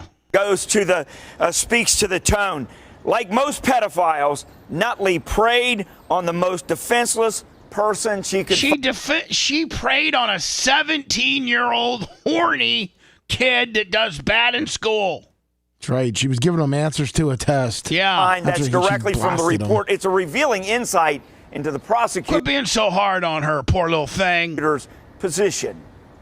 Emily Nutley, former Xavier High School counselor. Hell to the yeah. And how about the prosecutor looking good in a buffalo stance? Yeah. Nana Cherry. Is facing a lesson. Nana Cherry. Oh, how about oh my God. You know why the judge gave her so many years? Is because the judge is an old hag. Look at that gob. Look at that fourth, fifth, and maybe sixth chin. Can't be taken with a number 2 pencil. Each of those are a felony in the 3rd degree. How do you plead as to those 2 counts? Do you understand that a guilty plea is a complete... I mean, she's a little old, Lummy. She doesn't look, she's a little old. I sent you some pictures of her when she was young. Nutley pleaded guilty to charges of sexual battery. I don't know what. Listen, of course, this. I cover all these stories, but you just can't do this. You're gonna get caught. You're going to get caught. He was 43. The victim, a 17-year-old Xavier. Now, I wonder what the rules are on this. Seth, you might know because your kid's approaching, the latter year. like Lummy's kid's not even in school yet. No. But Sammy's well on her way in the school system, so to speak. What would be the ruling that if a teacher, regardless of her age, started blasting a student after he graduated? Like after graduation, their first time that they hooked up was either not on school campus, but privately, maybe they met him in a park or something like that. And she's a student. I'm sorry. She's an administrator or a teacher or a counselor or something like that. He's graduated. And they're blasting, like the next day of graduation. Could they still get her? And by the way, he's 18. He's 18. She's 40. He graduated on most graduations are on Saturday, aren't they?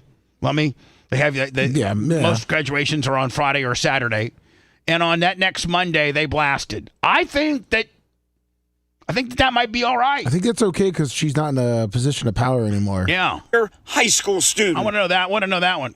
Now, a sentencing memorandum is revealing new details. The report says it began when he was in the learning center. She constantly texted the victim. It says Nutley began sending nude photos of herself, asking for pictures of him. It goes on to say Nutley had sex with the student on multiple occasions. I mean, she's like a Cleveland Brown, but she's got a bad helmet, but a nice uniform. According to the memorandum, many of them in her office. Look at those 45-year-old saggers. Nice. In the school's learning center. Nice. The report says Nutley paid for the victim's pickleball membership. Oh, okay. Well, there you go. Encouraging physical education. Paid him an allowance of $100 per month. Hold on. She was paying for his pickleball membership and giving him $100.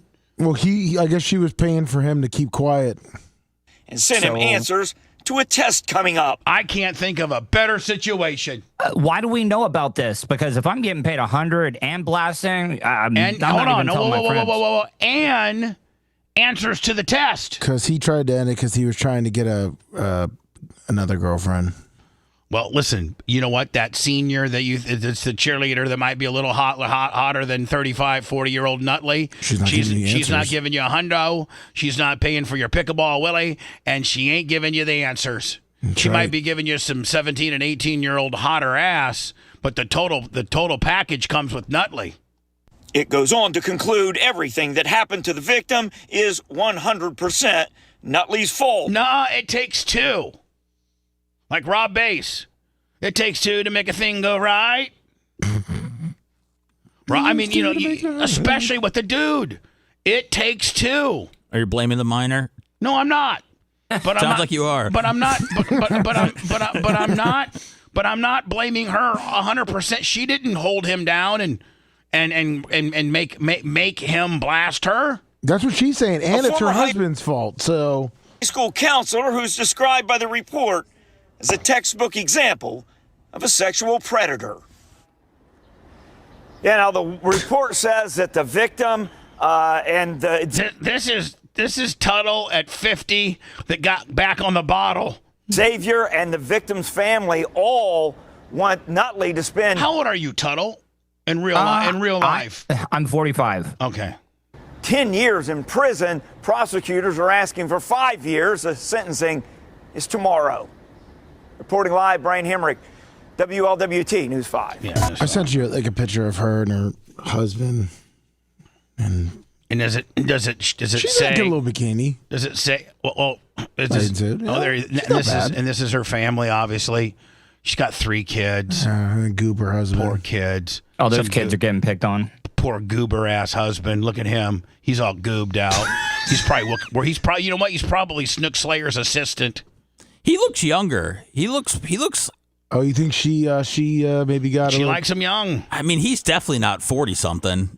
I don't know. He looks like a goober though. He does. No wonder she's And I look at it. Let me look at it. I mean, she's got look at that nice little cut right there. Yeah. When we return, I'm going to play. I guess Al Qaeda, their new leader. Which at the end of the day, man, who wants to be the leader of Al Qaeda? This guy's partying because they're going to kill you. We're going to kill you. We have the resources to know what crappy ass mud hut you're living in, and completely send a bomb and a guided drone missile to kill you. And especially when you're spewing the things that you're saying, asking all American Muslims to wage a jihad on U.S. soil and to assassinate Trump, Vance, and Elon. You're a dead man walking on you there, buddy. I don't think he got the memo in his cave that Trump and Musk broke up. Yeah, I don't think he did. That's how far behind he is. We'll get into that, Lummy, and then of course we get into the Michael Jackson stuff, and then probably at least a good hour. Well, we have Alex Stein, but Alex will probably have all types of opinions about the LA deal. And you said he should be there. He should be there, man. Stop worrying about taking driverless Jaguars in Austin and get your ass to LA. Yeah, getting the driverless cars in LA. Yeah, they're on fire. Or that, listen, the driverless cars, as soon as somebody steps out in front of them, if Gene Lasker is driving it, he gasses it up and runs over you. If it's an autonomous, computer-driven deal, they stop. They give you a courtesy stop because they don't want to run over you. Well, then that's when the bad guys start throwing bricks and fire bombs into your vehicle. All that and more next. Stand by. Want to listen to the show on demand and on the go? Enlist today at BubbaArmyHQ.com. Sign up and start listening. The Bubba the Love Sponge Show will be back after this.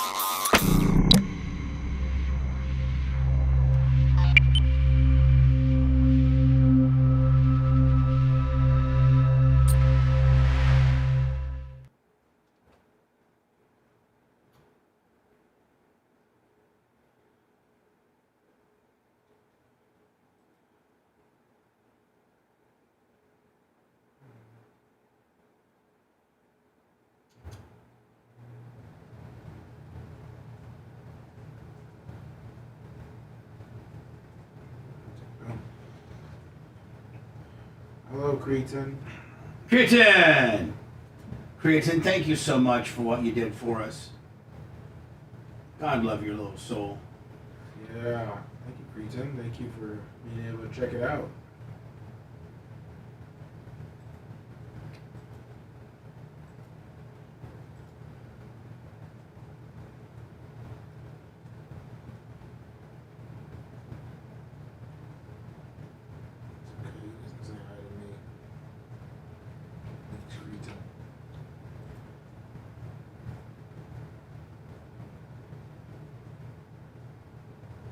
So Clevelander. What's up, Bulldog Tommy? Go deep.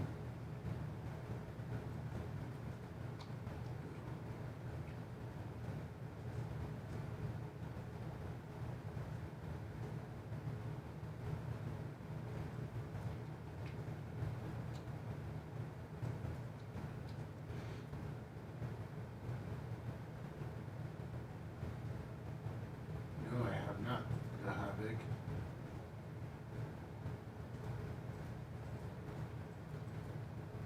Oh.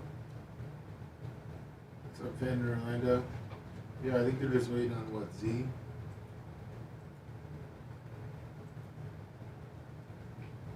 What's up, Jay from Nola? Nola? Jay from Nola.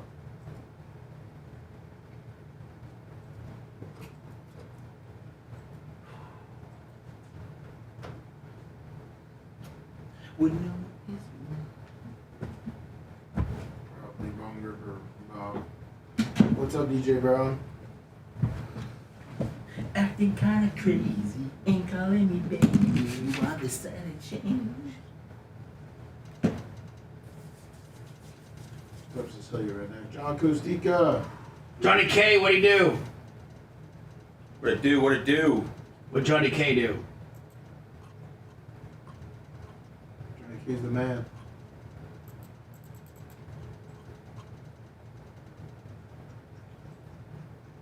You know Iran has a dog walking ban? Who? Iran? Well, the country? Yeah. You can't walk your dog? For turds? It's been frowned upon. And now, since dog ownership is rising, they've introduced a ban.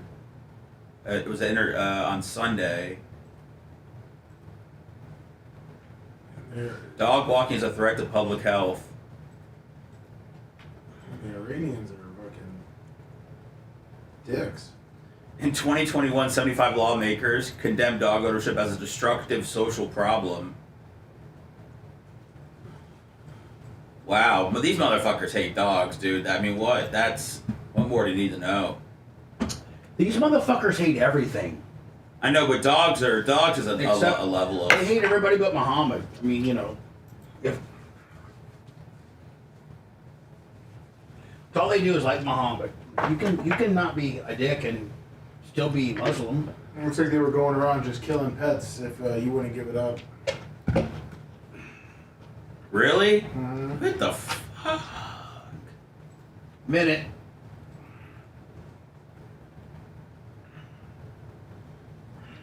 I mean, what time's my Zoom meeting? 2? 2 o'clock. We're gonna need to cancel that. No, I got it written down. Whoever said in the gym.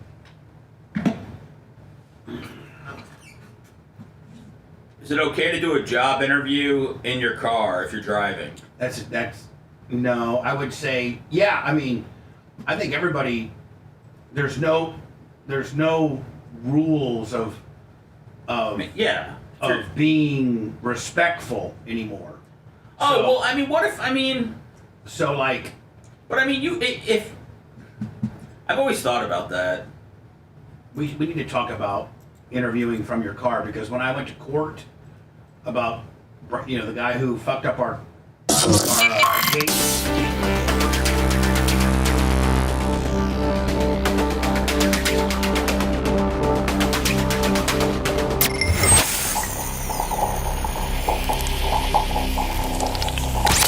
Broadcasting live from the Aquabito studios, aquabito.com/Bubba. It's the Bubba the Love Sponge Show. Having a good day today, man. Appreciate you all, especially those that stepped up, like in the as they listen. Not everybody listens to the show live. We have double the same amount of people who listen to the show live listen to it after the fact. And let me now, our daily listener rates on YouTube are like, we used to be like 83, 8,400. We were there for a long time, but thanks to the hard work of Gary Cantrell and others, getting shorts out and links out. Gary Cantrell, you know what? I need to probably personally pick up the phone and personally thank you for your hard work. You kick ass. Every one of us deal with you in one way, shape, or form, Seth or Lummy or Macho. Did you see that the dickhead popped his head out? Your arch nemesis gave us a strike. What? Honky tonk man. You're kidding me. Nope. The honky tonk man struck us. How? And I was reaching out to the honky tonk man to try to make peace and have him come on, and he struck us. Oh my God! You're on my ass kicking licks now, honky tonk. That's a big video too. Oh, that was a big. Now let me. So, oh my God, are we in trouble? Well, we just get one strike. Just let's not get another one. So anyway, I was just feeling so good saying now daily videos are getting 10,000 views. After they run their course, after they've been up for 3 or 4 days, they trickleate to about 10,000. That's about 1,500 to 2,000 more than the average video was doing about 60 to 60 days or so. That's all on Gary Cantrell. So yeah, and it's not Gary's fault to strike. I don't want to put that on Gary. No, not at all. No, put it on the honky tonk man. Yeah, I was trying to bring heat to the honky tonk man. I wanted Bubba. No. Here's the deal, Lummy. To shoot a promo. But here's the deal. Yeah. If they appear on our radio show, then how is that not our intellectual property? It was for some reason back in the day. Someone put up a video of when Honky Tonk was talking crap about you on our channel. What do you mean? So the Honky Tonk cut a promo on us, or on you, like 5 years ago. Oh, on his own deal, and then we played it. Correct. YouTube has time to review a honky tonk strike? Exactly. Jesus. Oh, my goodness. Almighty. I just wanted Bubba to shoot a promo on the honky tonk man. Oh, my God. It's an algorithm. Come on, Wayne. Yeah. You're better than that, Wayne. Well, you're not really. Yeah, you piece of shiz. So, anyway, I didn't even know that. Are you How old is he? Could you take him right now? No, I don't know. Come on, he hit the guitar right over Bubba's head. Followed by Jeff Jarrett. Taking 2 guitars. Might as well take 2. Honky tonk. Jeff Jarrett probably has heat on me because of the Karen angle. The Karen angle. Let me. Did that ever do anything? No, it got shadow banned pretty much. Oh, it did? Yeah, a lot of people were reporting it as whatever. As porno? Yeah. Yeah, probably Matt Lloyd. Wayne is 72. Yeah. You could take Wayne. Oh, I'm not. Listen, I'm not in the business as to who I can take and can't take. You know what I'm trying to do? Abuse. Do you know what I'm trying to do? I'm trying to keep this business in business. So I'm trying to take people. Yeah, but a tussle with the honky tonk man could take this business to the next level. I'm trying to take people's wallets is what I'm trying to take. Okay. Thank you to the Clint Grubbs and the Johnny Kays last night, and the Adam Rileys and the Keith Yager, and the Gooch, Jeff Patterson, all with huge donations. Hell, Keith came out with $250 last night for the cause. Thank you. As a first practical and immediate measure. By the way, this is the head of Al Qaeda. I call upon every Muslim in the infidel, criminal, and arrogant United States. على أرض أمريكا الكافرة المجرمة المتغطرسة سواء And it does not matter if they are of Arab, American, or other descent. كان من أصول عربية أم أمريكية أو غيرها. What matters is that they should be Muslims whose prophet is Muhammad.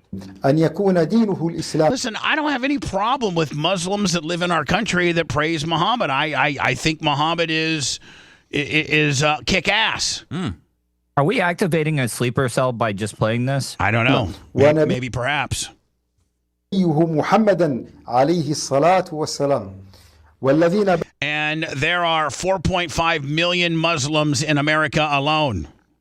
Let me, Kenneth Nelson, $20 on the PayPal, Venmo, Cash App. I'm so glad that I found your show again. So I hope they put you on when Howard retires.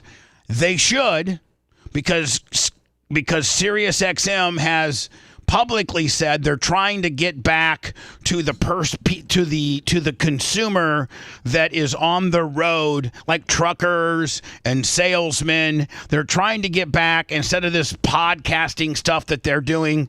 Did you know that they gave the Call Her Daddy girl like $125 million?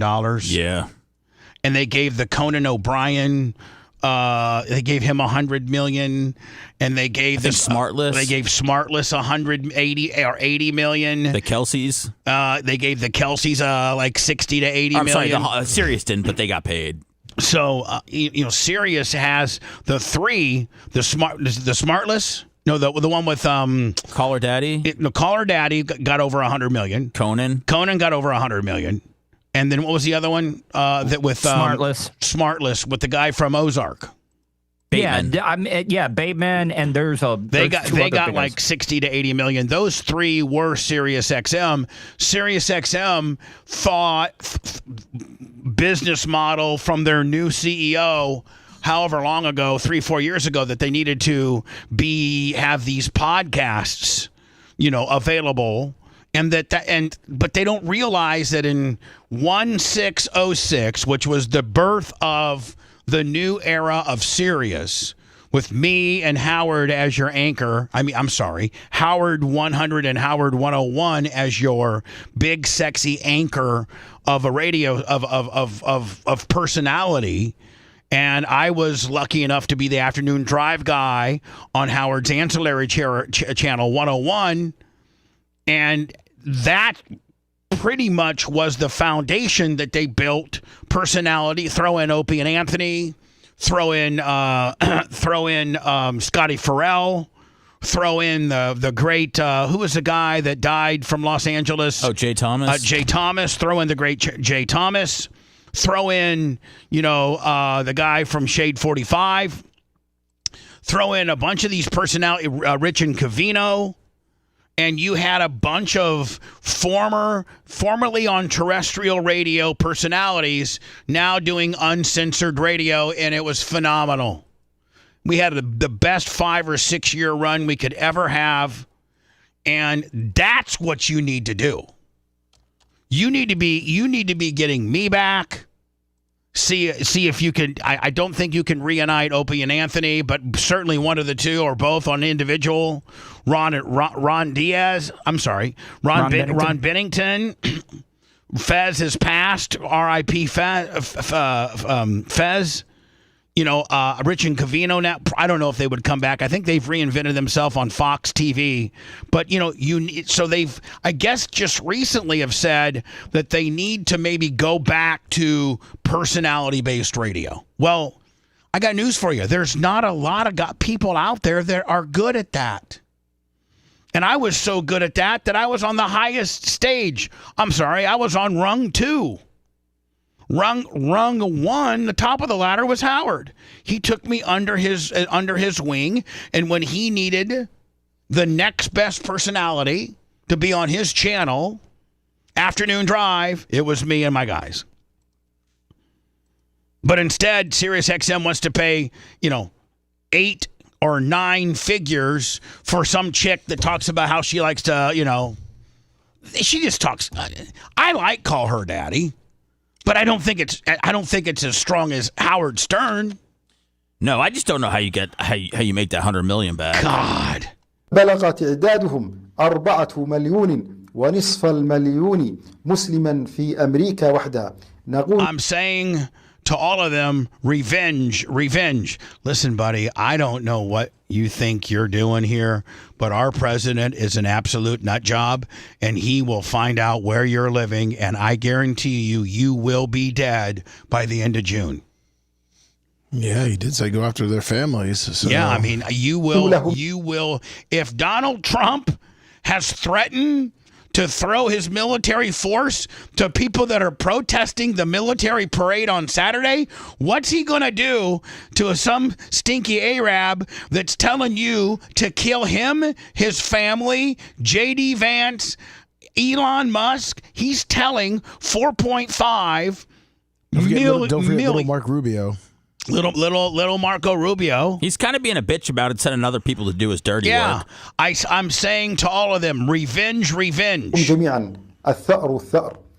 No, you know what you should do, you stinky Arab, is you should say, me and our Al-Qaeda army are going to be in Iraq at this position at noon next week. Why don't you come get some? And let us send our boys over there and show you how to get some. Do not consult anyone about killing infidel Americans. تشاور أحدا في قتل الأمريكان. So you're right, Tuttle. He wants all these sleeper cells of bad guys to do all these terrorist acts. ولتكن. You should have a lot of determination. The list on your targets should be effective. همتكم كبيرة وقائمة استهدافاتكم. You should, and here's the deal. These nut jobs listen to this guy, and they do it. If you only have 3 that do it, you got 4.5 million registered, I guess, recognized Muslims here in our country. You get 3 or 4 that think this is their way to heaven with 72 virgins. Go after the scum of the earth and its greatest criminals. And it shows Trump.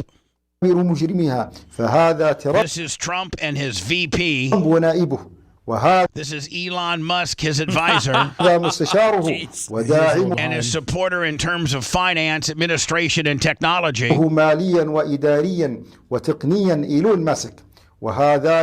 this is his Secretary of State and his Secretary of Defense. They got Marco Rubio with a big. Is that like an Ash Wednesday kind of deal, or is that an actual target? No, it's an Ash Wednesday.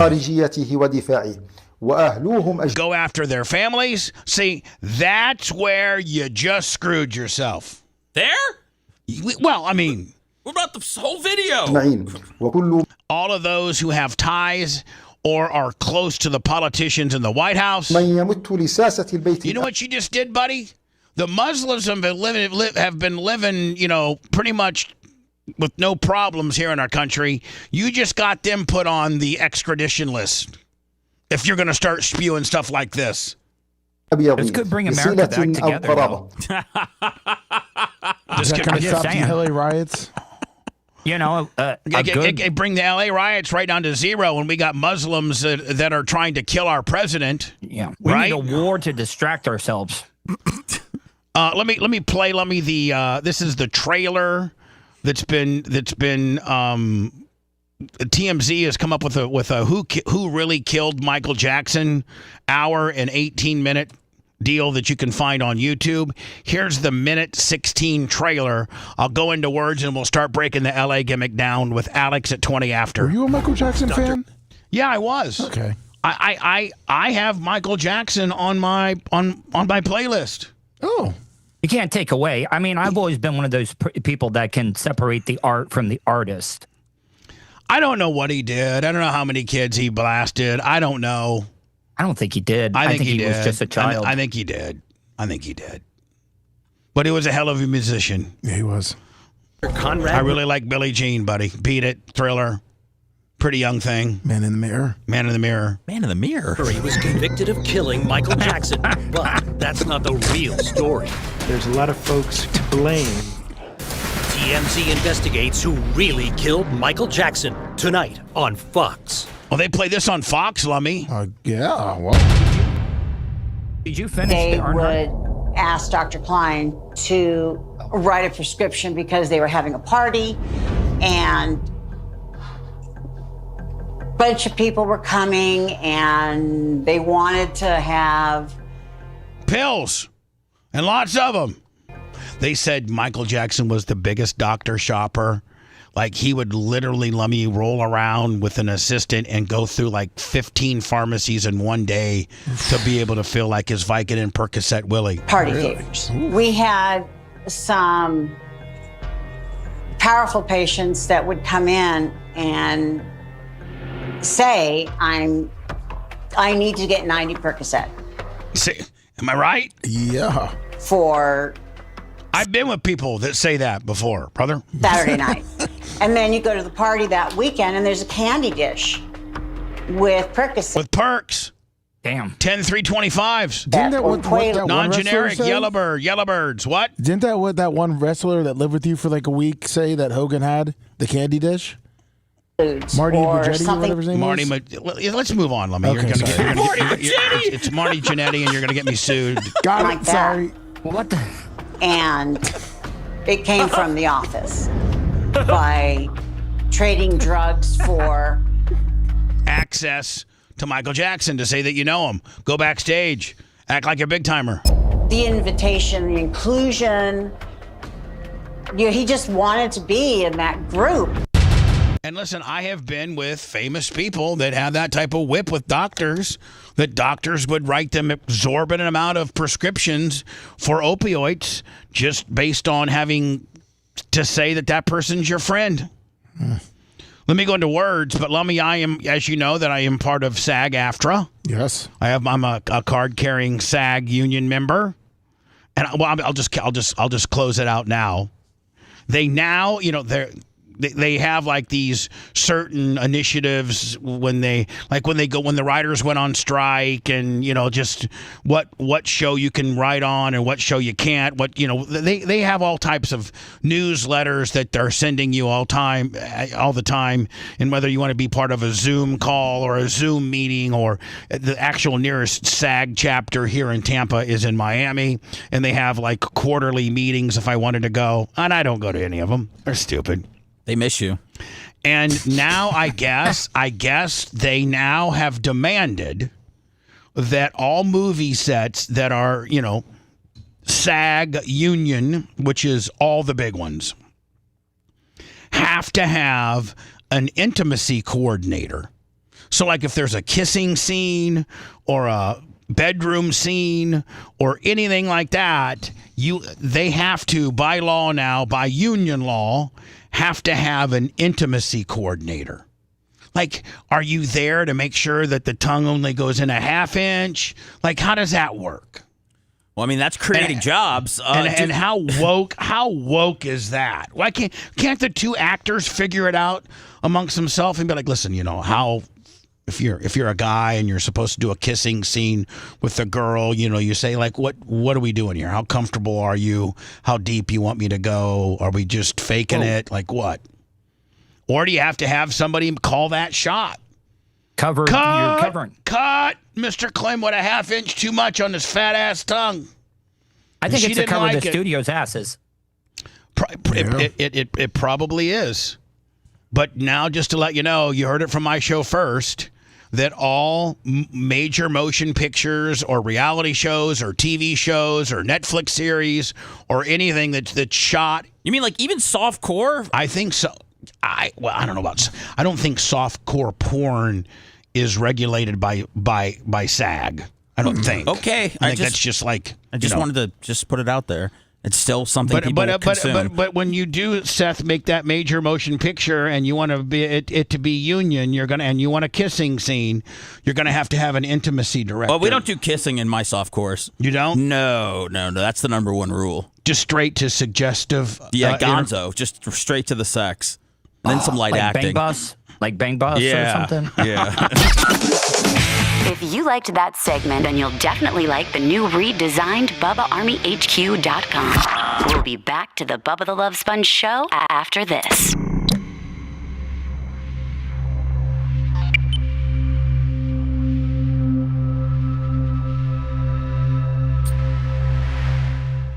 Yeah.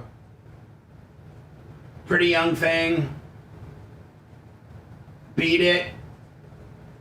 Beat It, Bad, and Billie Jean, top three. Nope, Smooth Criminal. How about the one with Magic Johnson too in the music video? What? Where Michael Jackson did that music video with. Where he was like Egyptian. Yeah. Wasn't that with Elizabeth Taylor too, or something? Elizabeth Taylor. She was in one of them. Oh, they were friends. Right? I forgot about Elizabeth Taylor. My gold hand surrounded by other focus. I'm proud of my culture and my people who want to set on TikTok. But others say protesters are doing themselves a disservice by waving the Mexican flag on American soil during protests that are meant to send a message against immigration raids.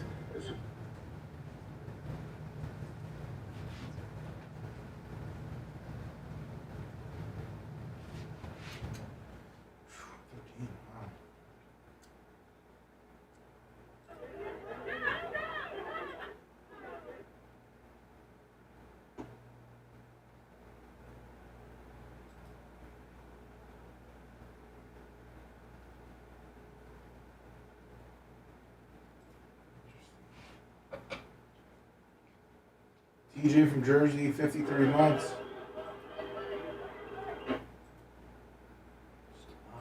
Boy.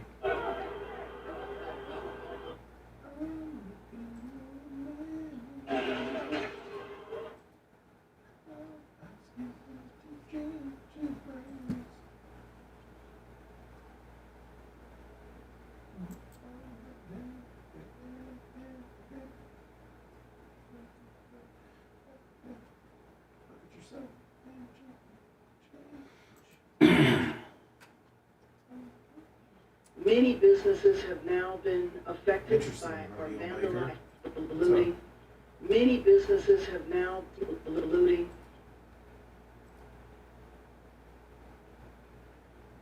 And even those who were out of step with what we are advocating, peaceful protest, did not create anybody. Nobody was shot and dead.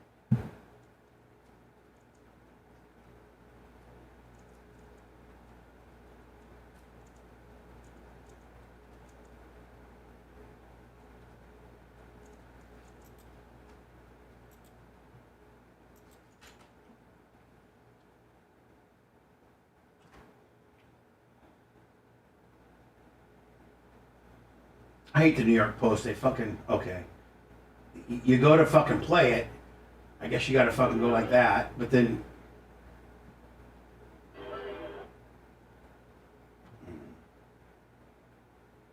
They connect the volume button to the fucking play button.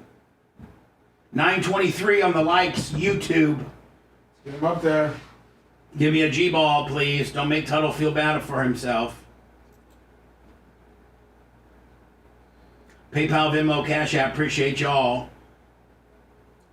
You know, last night I dreamt of San Pedro. What's up, Steve? What'd you say? Last night I dreamt of San Pedro. Oh, yeah? He told me that the days when last day went so fast. Steve. Good morning, big Number lady. 61, full of fun. What'd you say? What? What did he tell you? He said, look at the man in the mirror. He said, tropical, the island breeze. All that makes you wild and free. This is where you long to be. Isla Bonita. La Isla Bonita. La Isla Bonita that was Madonna. Yeah. Oh. That was Madonna, motherfucker. Yeah, I didn't mean to, I wasn't trying to, throw anybody off. I'm gonna take this to about 20, and then we'll have probably Alex on about 25. Sounds good. For the man in the mirror, okay? In the mirror. Which we could bump in with some Michael Jackson, but we get a copyright Willie. We already got the honky tonk man after us. I know. Honky tonk man. Honky tonk man gonna tell on us. I mean, you came out with your own ass whipping list, and now Wayne's got his, and just fuck Wayne.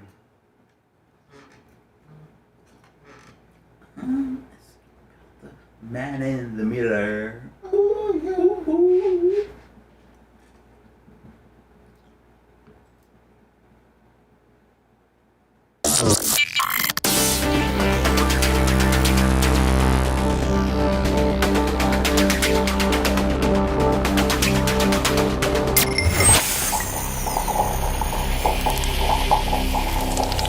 Broadcasting live from the Aquabeto Studios, aquabeto.com/Bubba. It's the Bubba the Love Sponge Show. I think you need to get a hold of Mike and get us some Aquabeto. I have tried. I have reached out to him. We're running out. I had to actually get into Seth's core stash yesterday. Hell yeah. Yeah, I messaged him on Monday about it, and I mean, no waiting back. product, no mentions. Yes. I got to look last time he paid me, too. That could be a problem. PayPal, Venmo, Cash App at the Bubba Army. Saying hi to my boy Steve and his and we have a new Bubba Army listener, Steve. You know Brooke Hogan's husband, former NHLer. Oh yeah. Stanley Cup champion. Yeah. His ass kicking rugged mother from Michigan is now Bubba Army. What as the well. hell? Yes. You know, think about how rugged of a woman you are. If your kid, made it to the NHL as a fighter and is a Stanley Cup champion, think about how rugged of a is what they call people from Michigan, Michiganer? Michiganese. Think about first of all, you're from Michigan, so that makes you rugged. Second of all, your kid's former NHL. He's married to Brooke Hogan. Rugged. With 2 kids. That's just straight ruggedness right there. Steve, can't wait to see you, my friend. Looting. Oh, by the way, here's the speaking of somebody not so rugged. I feel like I should move to LA and you could be if you were just a common sense regular dude. Of course, they bring my past up. I'd be like, hey, I'm running for mayor of Los Angeles. Just don't Google me. But I have a lot of great ideas about cleaning this city up, and it's first going to start with, start whipping some ass around here. We need to start whipping some ass. Think about all cities that have, no rioting and no, civil unrest. It's all because they whip ass. It's because they'll beat you over the head with a billy club and not George Floyd you, but maybe give you a little bit of an ass whipping.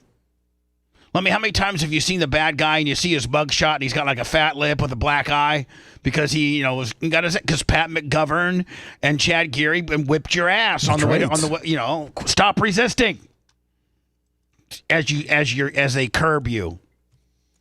I really don't like this woman.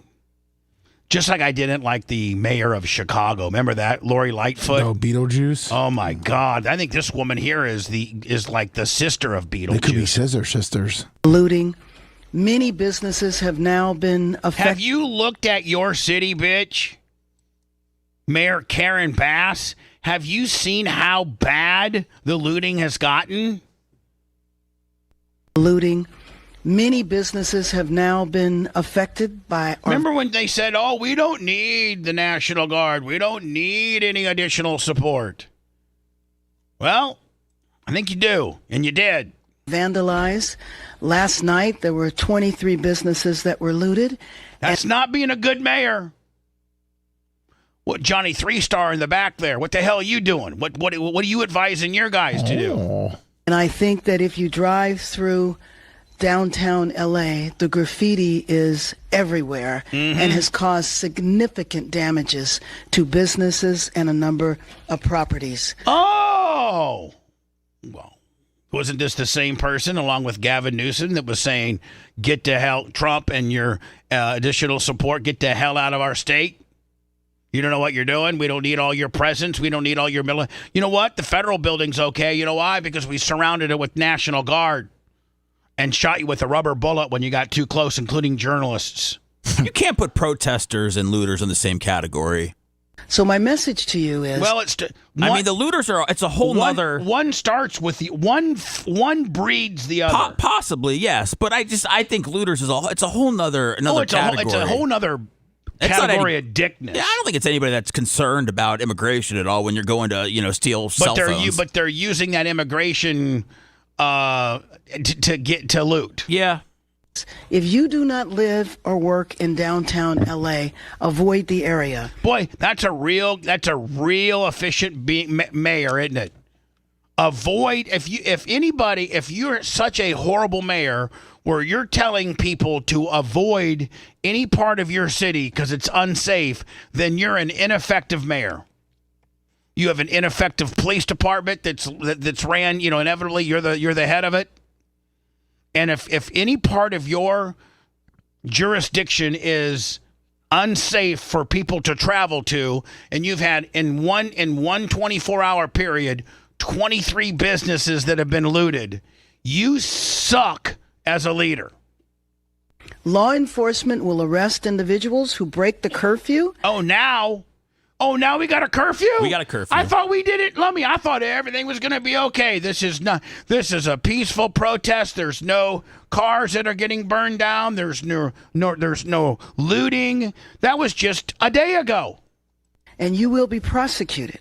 Hundreds of officers from police and sheriff departments from across the region and state are working alongside LA. It sounds like exactly what, not to suck his D or be, Mr. Johnny MAGA, but it sounds like it's exactly what Trump was saying 48 hours ago.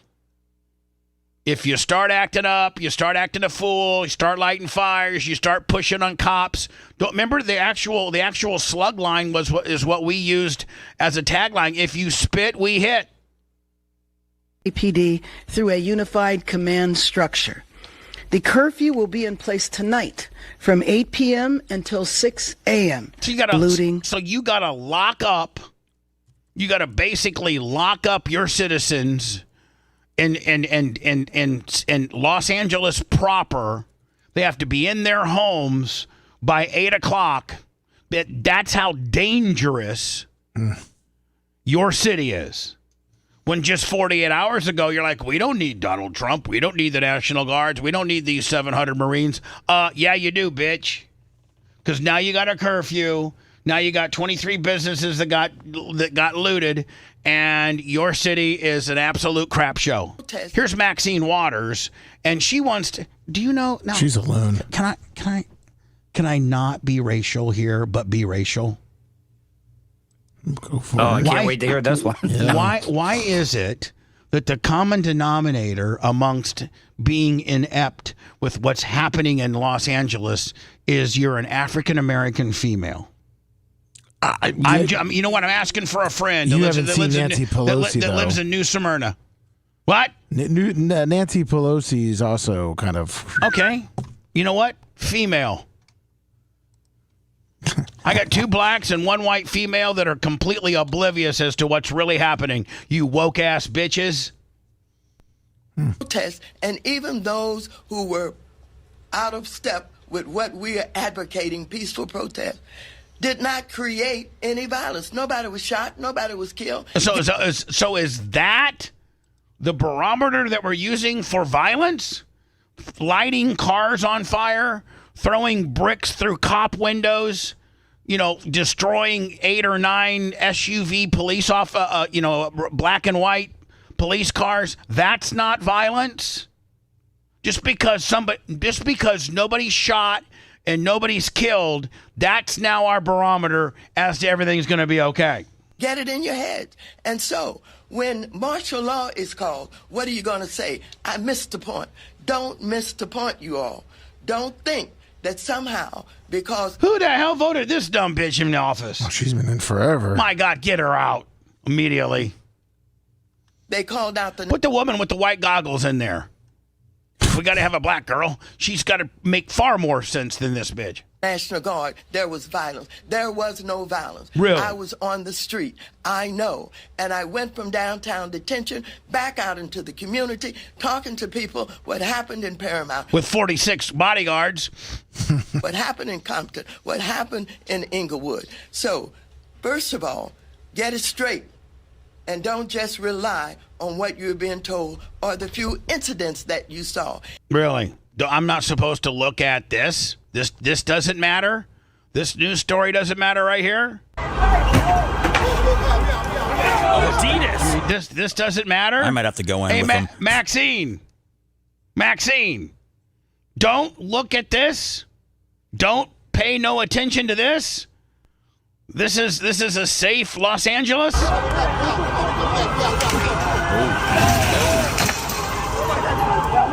Seth's jumping that door, and it looks like Ronaldo Nehemiah in there just picking stuff off. I mean, I'd be at the Foot Locker next door, though. No, that's crazy. Well, hold on. They're going to hit Foot Locker next. Look, dude, they're going to be down there loitering. Looting. And then if there's no cops that come, then they just keep going down the line. You only stop once the cops come. You go Foot Locker, you go Adidas, you go Apple, you go CVS. What are you going to say, Seth? I was going to say, these guys are running in like it's Black Friday doorbusters, man. I know. But think about it. It's free. It's free. And if you got your face all covered up in a black hoodie, who's going to identify you?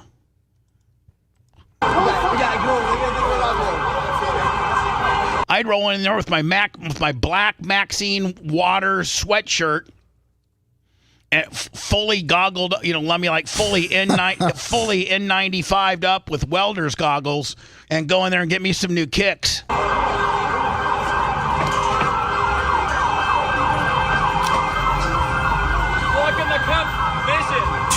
man. Yeah, so listen, do you remember, Seth, it was just, a day ago that Gavin Newsom and Karen Bass was saying, we don't need military here. We don't need the National Guard. We got this. And this is all under the guise of we don't want ICE officials in our neighborhood extracting illegal immigrants that have committed crimes. We would rather live amongst those people than have you take them out.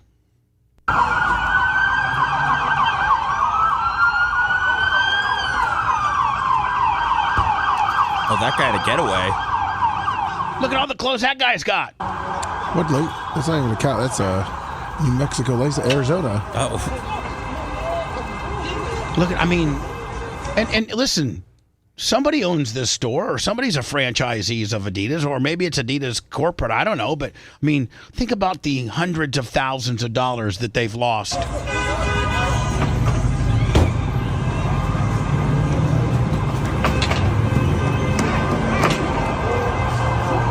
Where is this purple flower going in? Just my luck, I'd step on the door and it would break and I'd cut my ankle off. You just bleed out right there. Bleed out right there. At least I got my DNA too. Get it. Oh man. This is what's happening in LA. This is what's happening in LA. I think this is the Apple store. No. I'm sorry, that's still they're still at the Adidas store. Instant whole record range. Come on.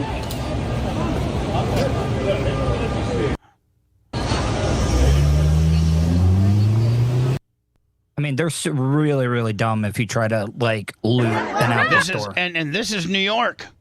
This is New York. Let's go coast to coast. What are you fighting for? For illegal immigrants that have committed crimes to stay in New York too?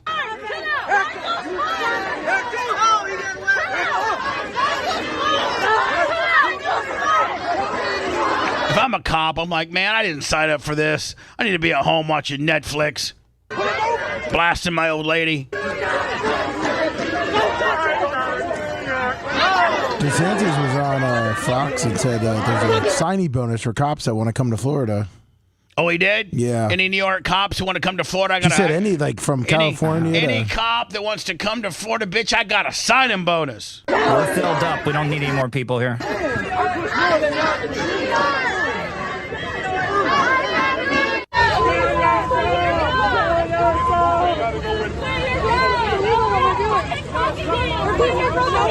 And what are these kids? Do these kids? By the way, this bitch is. I guess her American flag's upside down. Do they even know what they're protesting for, or are they just out there because you're supposed to be out there? Here's plain clothes ICE officials getting this illegal immigrant woman as she walks out of, I don't know where she's walking out of, but they're plain clothes. And she's not real happy about it. I think they got her at her kid's school. Yeah. So what happens? So what happens? What do they do? They separate the family.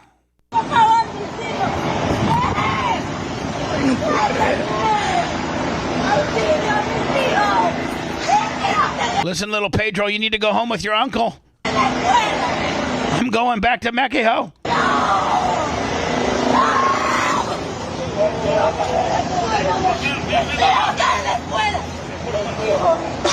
Oh my God. more footage. I don't know what this fat little Oh, this is a good one. Yeah. Andy Milonakis looking mother effer. What are you I think there's a lot of cursing in this. No, this one's bleeped, I believe. This is our city, and this was Mexico. I think it's a female. This right here is a female? I'm pretty sure. Okay. This is our city, and this was Mexico. If Native Americans are going to start, rioting, because at the end of the day, this was their place before it was ours. They don't have the numbers. This is our city, and this was Mexico. You can't kick us out of the land that was ours. Oh yeah, we can. Donald Trump!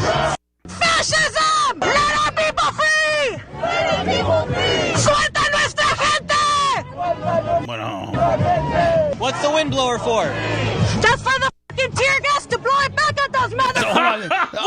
Wow. There is a handbook. This big bitch is bringing is a leaf blower. Look at Ryobi coming in handy now. So when they throw the tear gas, it throws it back to the boys. I love it.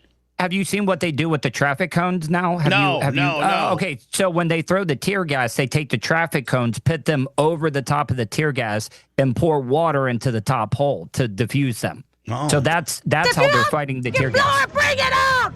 Push them back! We will not do 1992 again with your f***ing tanks! I was 12 then! I'm 44 now! I will die for my f***ing kids! And all of these young people are here are my f***ing kids! Because I'm an LA native mom! These are my f***ing children you're fighting! You! Major Bass, if you can hear me, expect me in your office on Monday for attacking my children! If you could say something to Donald Trump right now, what would you say? Donald Trump, you can suck my left nut, you can get out of my f***ing drawer. Oh. You're just Salma Hayek when you give me the You can suck her left nut. Get out of her drawer. I'm a damn and because Claudia Sheinbaum make you look like a f***ing loser. Whatever she said. Oh, man. Now, you want Stein now? Yeah, not yet. I got to do words than him, but I want to clear this story, and that is if you were dumb enough to actually loot an Apple store, Apple has a gimmick that they, that they send on down the line that your Apple phone becomes absolutely worthless, and it just beeps and makes all kinds of noises.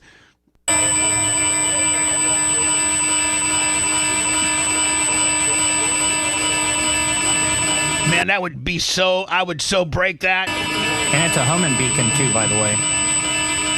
It's what? It's a homing beacon. They can track it. Officials can track that. So are you supposed to just steal, Androids, I guess? Because Androids doesn't have that, does it? Yeah, you're just supposed to steal Androids. That's it. Let me do some words. We'll do Alex on the back. All right. If you want a deep dive into the Bubba the Love Sponge show from the past, go to BubbaArmyHQ.com. We'll be back after these words.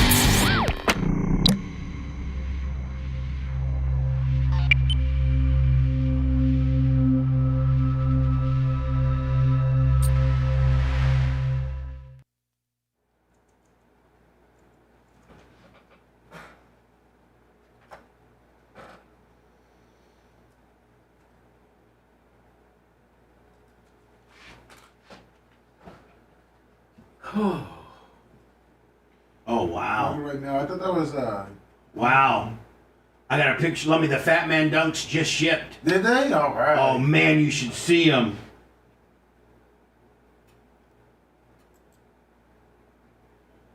So they're going to be... Seth will take a shit on them, but they're pretty nice. What do you mean, dude?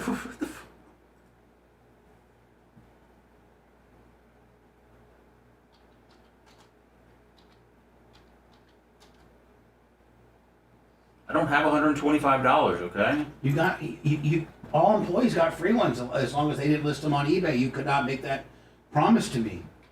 Yeah, Gio said he's never going to take his off. It was just a simple promise.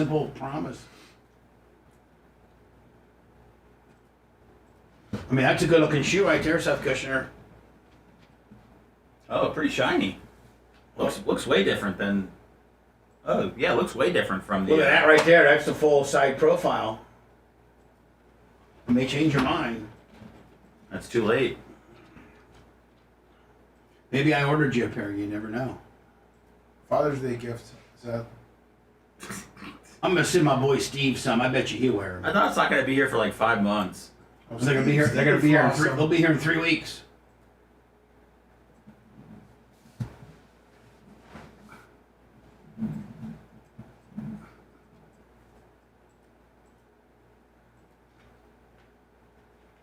Watch out. Bubba fan, I think you're reaching big time, dude. Getting mad at Tuttle for going to the bathroom as soon as we go to break or whatever he's going to do. I mean, that's disrespecting the He's just being a show. cocksucker. Who is he? I'm gonna ban him. Where's he at? Well, I don't want to ban him because I do. He's a good listener. I just don't know why he's saying Tuttle disrespects the show, doing other shows. Who is it? Doing other shows. Bubba fan's a really good listener. Leaving the show the second it goes to commercial. Who is he? Which is Bubba fan. What's his name? HS Bubba fan. What's that? HS Bubba fan. Is he on Rumble or on YouTube? He's on YouTube. He's fine. I just told him I think that Tuttle going to leaving after you go commercial, I think that's a reach for saying Tuttle's disrespectful. I don't. Yeah, HS Bubba fan, you're a fucking dick. I just think if you want to hate the guy, hate him, but don't try to get a rally cry around the guy leaving during commercial.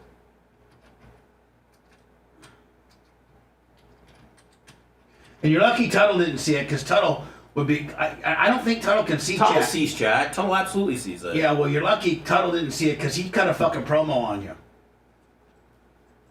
HS Bubba fan. Tuttle, HS Bubba. Hey, Tuttle, can you hear me? Tuttle must not be listening to the hot mic. I don't think he can hear it unless he has his headphones on. Oh. Well, maybe HS Tuttle fan is onto something. Put Couch in. So Stein can hear a Tuttle. An audition. An audition. Hey, HS Bubba fan, quit being a fucking dick.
Mother hell.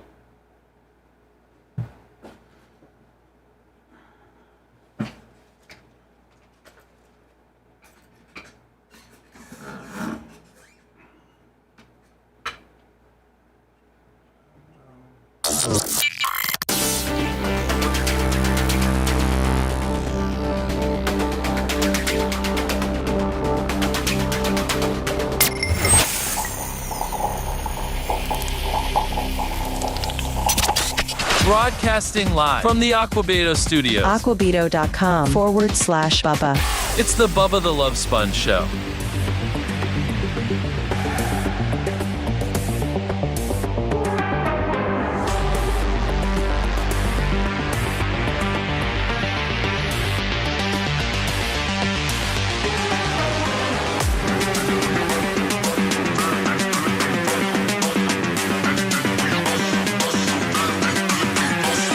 We got Alex standing by. Looks really casual today, and getting thin as well. What are you on the scale right now? Don't tell me. 207. No, right now I'm 214, so you're off by about 7 pounds. But I am. The thing is, I hit 209 just a couple days ago, so you're close. But this morning I was 214, just because I've eaten the last couple days. When you fought, as you are 1-0 professionally. And when you with a great corner man, how much? Best corner man. How much were you? Were you 225 back then? I was 220 for that fight. I was like 222, so I'm thinner than I am. Now, are you getting thin for a particular event? Are you just trying to really just get more rugged and more groupies? Well, no groupies because prepaid wireless is it. But, I am in a contract year at the Blaze. So I figured in my contract year, that's the year you got to play the best. So my views are up. What else do I have to take care of in a contract year? I got to get my body up. I got to get my mind up. You're not an athlete. I mean, the Blaze has no bearing on your. I mean, you could be 310 and be funny.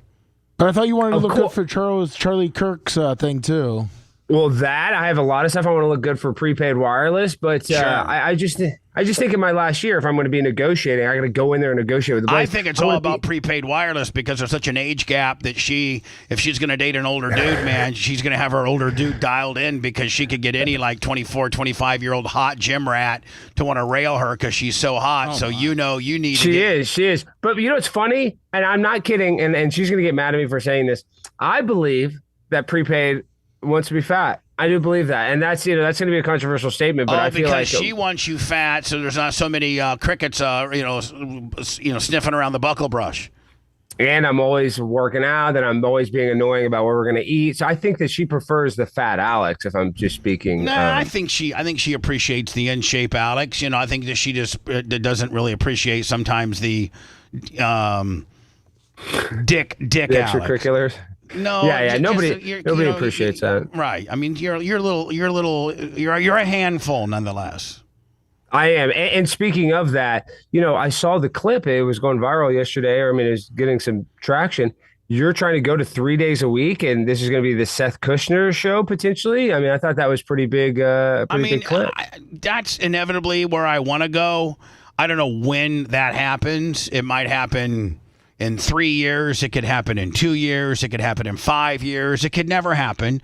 But I'd like to, I think I got to first either commit and try to get more terrestrial radio stations if I'm going to continue to do mornings and stream, or I cut terrestrial off altogether, say that ship has sailed, change my day part. And then, which would be easier on me. Listen, the toughest thing I've been doing mornings now since '96. So, which is, I don't know how many years, 30, 40. Well, and Bubba, and when you're on top, you're doing mornings and afternoons. I'm saying when you're even the most popular, you're doing 2 shows a day. Right, so you really had no break. So if my wanting to do more, me scaling back wouldn't probably be as prevalent if I was on a better day part where I didn't have to go to, wake up at 3:40. Whereas if I was doing 10 to 1 or 3 to 5, first of all, cut it down to 3 hours, and then maybe do a 1 to 4 or a 10 to 1 or something, then I think I would want to stick. I think me needing days off wouldn't be as prevalent as if we stick with mornings. Then I'm going to probably rely on Seth to do a couple shows a week if we stay in mornings, probably within the next couple of years. Well, we do need to decide because, obviously, the trend that where the terrestrial radio is going down. But at the same time, we need terrestrial radio. We still, we still need people on those airwaves making content, selling ads. So it's kind of like, is it going to die? Do you think it's really ever going to? No, I don't think it's ever really going to die. But, I think it's dying slowly, but it's never going to be completely dead. And the epic years of contracts, like getting the $50 million deal, that's never going to happen again ever. Cable isn't dead. I mean, cable isn't completely gone, but it's slowly dying. And the $25 million a year Matt Lauer contracts are now gone, and they're paying these people $4 and $5 million that they used to pay $30 million to, because most people have cut the cord in some way, shape, or form. And I think that's kind of what regular radio is going through. Now, I don't want my existing affiliates to think that I'm trying to quit or abandon them or not appreciative of their support, because I do have a couple that are looking at me right now to potentially, us pick up a couple affiliates, and that would get my enthusiasm probably back up a little bit. But I'm kind of by the end of the year at a crossroads where I got to do something. I got to make a change. Well, and I haven't talked to Anthony Kumi about this personally, but I have noticed that I would say if I'm just judging it impartial because I'm a big Cumia fan, as I am too.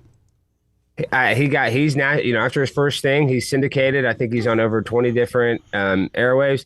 The impression that I get, though, even though he's on all those airwaves, that he still has a much bigger digital footprint. You know what I mean? I think so too. Yeah, I mean, he's got. He's just got a one-off. He's got a Sunday one-off, which that's tough to build a big. Well, they let him fill in for Bill O'Reilly. Did you see he filled in for Bill O'Reilly all week, Bubba? In Bill's spot, 9 to 10 all week. True, that's huge. They were trying to see if it would work during the weeknights. And how did he do? He did well. He did well. I guess they'll probably have to I think they're usually a week behind on the ratings, so they may start getting some data. It was 2 weeks ago when he filled in for Bill O'Reilly. It was 2 weeks ago, yes. Yeah, Bill O'Reilly picked him. Cumia, yeah. Oh, okay. Well, listen, I'm all listen. There's a point where Anthony could build up a stable of terrestrial and have the best of both worlds. But I know that he'll never abandon digital. That's you don't. Well, that's what I'm saying. Is that when he got to 20, I think he was even more happy that his digital presence. I'm just saying he wasn't as. I thought he would be really celebratory. Oh, I'm finally syndicated again. He did not think that it was as big a deal. Maybe he was just downplaying it, but I just. Listening to him talk about it, I didn't think he was like, "Oh, well, I'm back on 20 stations. I'm big dick." Now, if I was back on 20 stations in Morning Drive, that would be a game changer. That would be a huge game changer because we would use that to support digital. We would constantly be promoting digital on our terrestrial presence. So both would benefit, and we could grow from that. So. Tuttle, are you going to say hi, or are you just going to... Oh, yeah, no, Tuttle. I was going to jump in, though, but do you think syndication is dead? Like, if you got 20 stations, I don't think you would still be able to do your digital platform, because why would they want you on their station? Well, because I'm not going to charge them much to have me on their station in lieu of me supporting my digital. So, okay. I'm just saying, the day and age of the contracts, the big contracts that Russ could get or I could get... Those days are over. They're doing barter and letting you promote your ancillary. I mean, Russ probably had to take a pay cut in order to get his digital rights on his YouTube channel. You know what I'm saying? There's okay, we got good news, Russ. We're going to assign you to it. I don't know how this went, but I'm assuming with Rush Rollins and other radio personalities, they're like, listen, you're making $1.50 now. Well, we're going to pay you that same $1.50, maybe $1.25, but we're going to give you your digital rights, and you can do your show live on your YouTube channel as you're doing it live on WTKS. And whatever money you can make from that is yours. We won't dabble in that at all. You own that. I think that those are the deals that are being made now. Yeah. And I wasn't trying to be rude. I was just being respectful and keeping quiet. Okay. Yeah, I know. But now you want to be respectful, though. And one thing I do want to say, Alex. No, I'm going to be calm. I hear combativeness coming on already. I immediately now. I feel like you're trying to double down on it. He baby face and is being a gentleman. I expect the same from you. No, I just want to say that I think this is a thing I didn't say last week that needs to be known, is that I am primetime Alex Stein, and you are Tuttle. I am the alpha.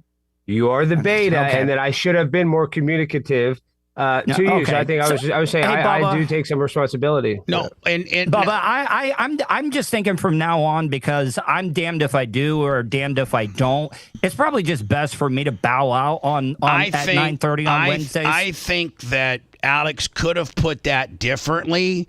It was a dick thing. No, hold on.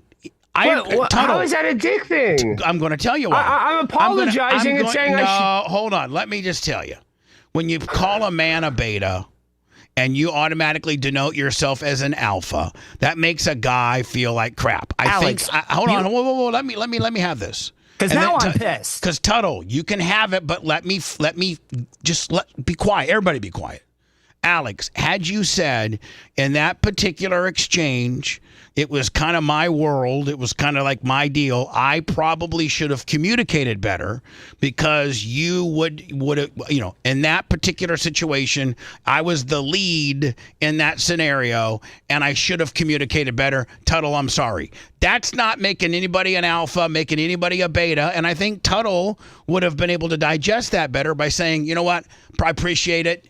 You should have communicated better. I was kind of lost for what I was supposed to be doing. And you didn't call him a beta, and you didn't try to denote yourself as an alpha. I think if you would have said it that way, it would have been more respectful. Tuttle, am I correct? Yeah, can I speak before Alex yells after me or yells at me and tries to talk over me and stuff? Yes.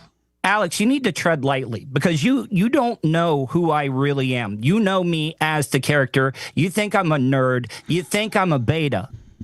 You couldn't be further from the truth, my friend. Because I will absolutely whip the ever-living crap out of you and show you what type of beta I am. All right, now. But Tuttle, okay, let's do this. If this is serious, Tuttle, if you're being serious. You now. I hate you. I hate you. You're a one-trick pony. I hope you don't get your deal. I hope you get fat. I hope Paige leaves your ass. And I hope you just get down on the same level because I'm done with you, Alex. I think you're a piece of crap. Tuttle, what did I do to you, Tuttle? I'd like to know what I did because I tried to be nice and you backhanded apologized to me. I was being respectful to Bubba and keeping my mouth shut, and you just had to be a sea-sucking a-hole. I'm just confused why you hate me. I still don't know what I've done to you, Tuttle. I'm still confused. Well, now hold on, Alex. I think I laid it out. I think your choice of words. No, but I'm saying, okay, I was once letting again, it go. I apologize to you. God damn it. He did. I apologize to you, and you're the one that's getting all mad. No, I'm you're just confused. But beta, dude. Yeah, now, Alex. When you call a dude, when you call a dude a beta, how would you feel if that happened? Well, an alpha wouldn't be like, hey, I need a guy to text me 3 times. I would just think that you are being the beta if you need me to hold your hand. So what I really think is I think you might be scared to speak at one of these meetings. So I don't think you have the cojones to actually go speak at one of these meetings. Alex, I have spoken in front of 100,000 people at the Super Bowl in motorsports. So yes, I'm not scared to speak in front of a damn audience. Well, then go do it. Are you going to go do it? Are you going to do the Whites for Warren? Yeah, it got canceled last week. Are you going to stop being they have other meetings. They have other meetings. Are you going to go to another meeting? Alex, I think you're scared, Tuttle. I think that's what it is. And I think I just cracked the code is that I sent you the message. Bubba, you're going to let this keep going? No, I'm not. I just think you're scared, Tuttle. But Tuttle, if you want to box, I'm saying, why don't we set it up? No, I got a ring. I got a gym. We can go to a with my fist. I don't want to box you. I'll go bare hands. I'll go bare hands. Site. It's on site the next time I see you. Tuttle, let's go. You think that I'm scared of that? Tuttle, I would like to do it in a ring because I don't want you to sue me or try to do anything. But if you would like to box, I'll do it. No gloves. I'm not a I'll pussy. do it however I don't sue people. I don't do things. Well, I just have anymore. to protect myself legally. I have to protect myself legally. All of you guys both sign the necessary forms. If we I would love Tuttle. I would love to go toe to toe with you and have a boxing. And we're not doing boxing. We're doing MMA. Okay, MMA even better. If you would like to set this up, and I will be there. I'll be speaking. I think could we set this up for a Sunday because I will be in town on in 2 weeks. I thought you were a Christian. I thought you had to go to church, pray to a fake God, and use church that. Is 1 hour. Church is 1 hour. So after church, I can come over there. Such man, Tuttle. Tuttle, do you want to do it? Tuttle, do you want to do it? Because I'll accept your challenge. Yes, if you want to I'm do not it doing Sunday. anything sanctioned with you. I'm not going to do anything that's going to benefit you at all. I'm just saying the next time I see you, it's on site. Okay, Tuttle. Well, let's do it. Well, I just want you to sign the paperwork, Tuttle, because when I inevitably kick your ass, I just don't want you to come back and sue me or do anything. Are we really doing 90s radio again, Bubba?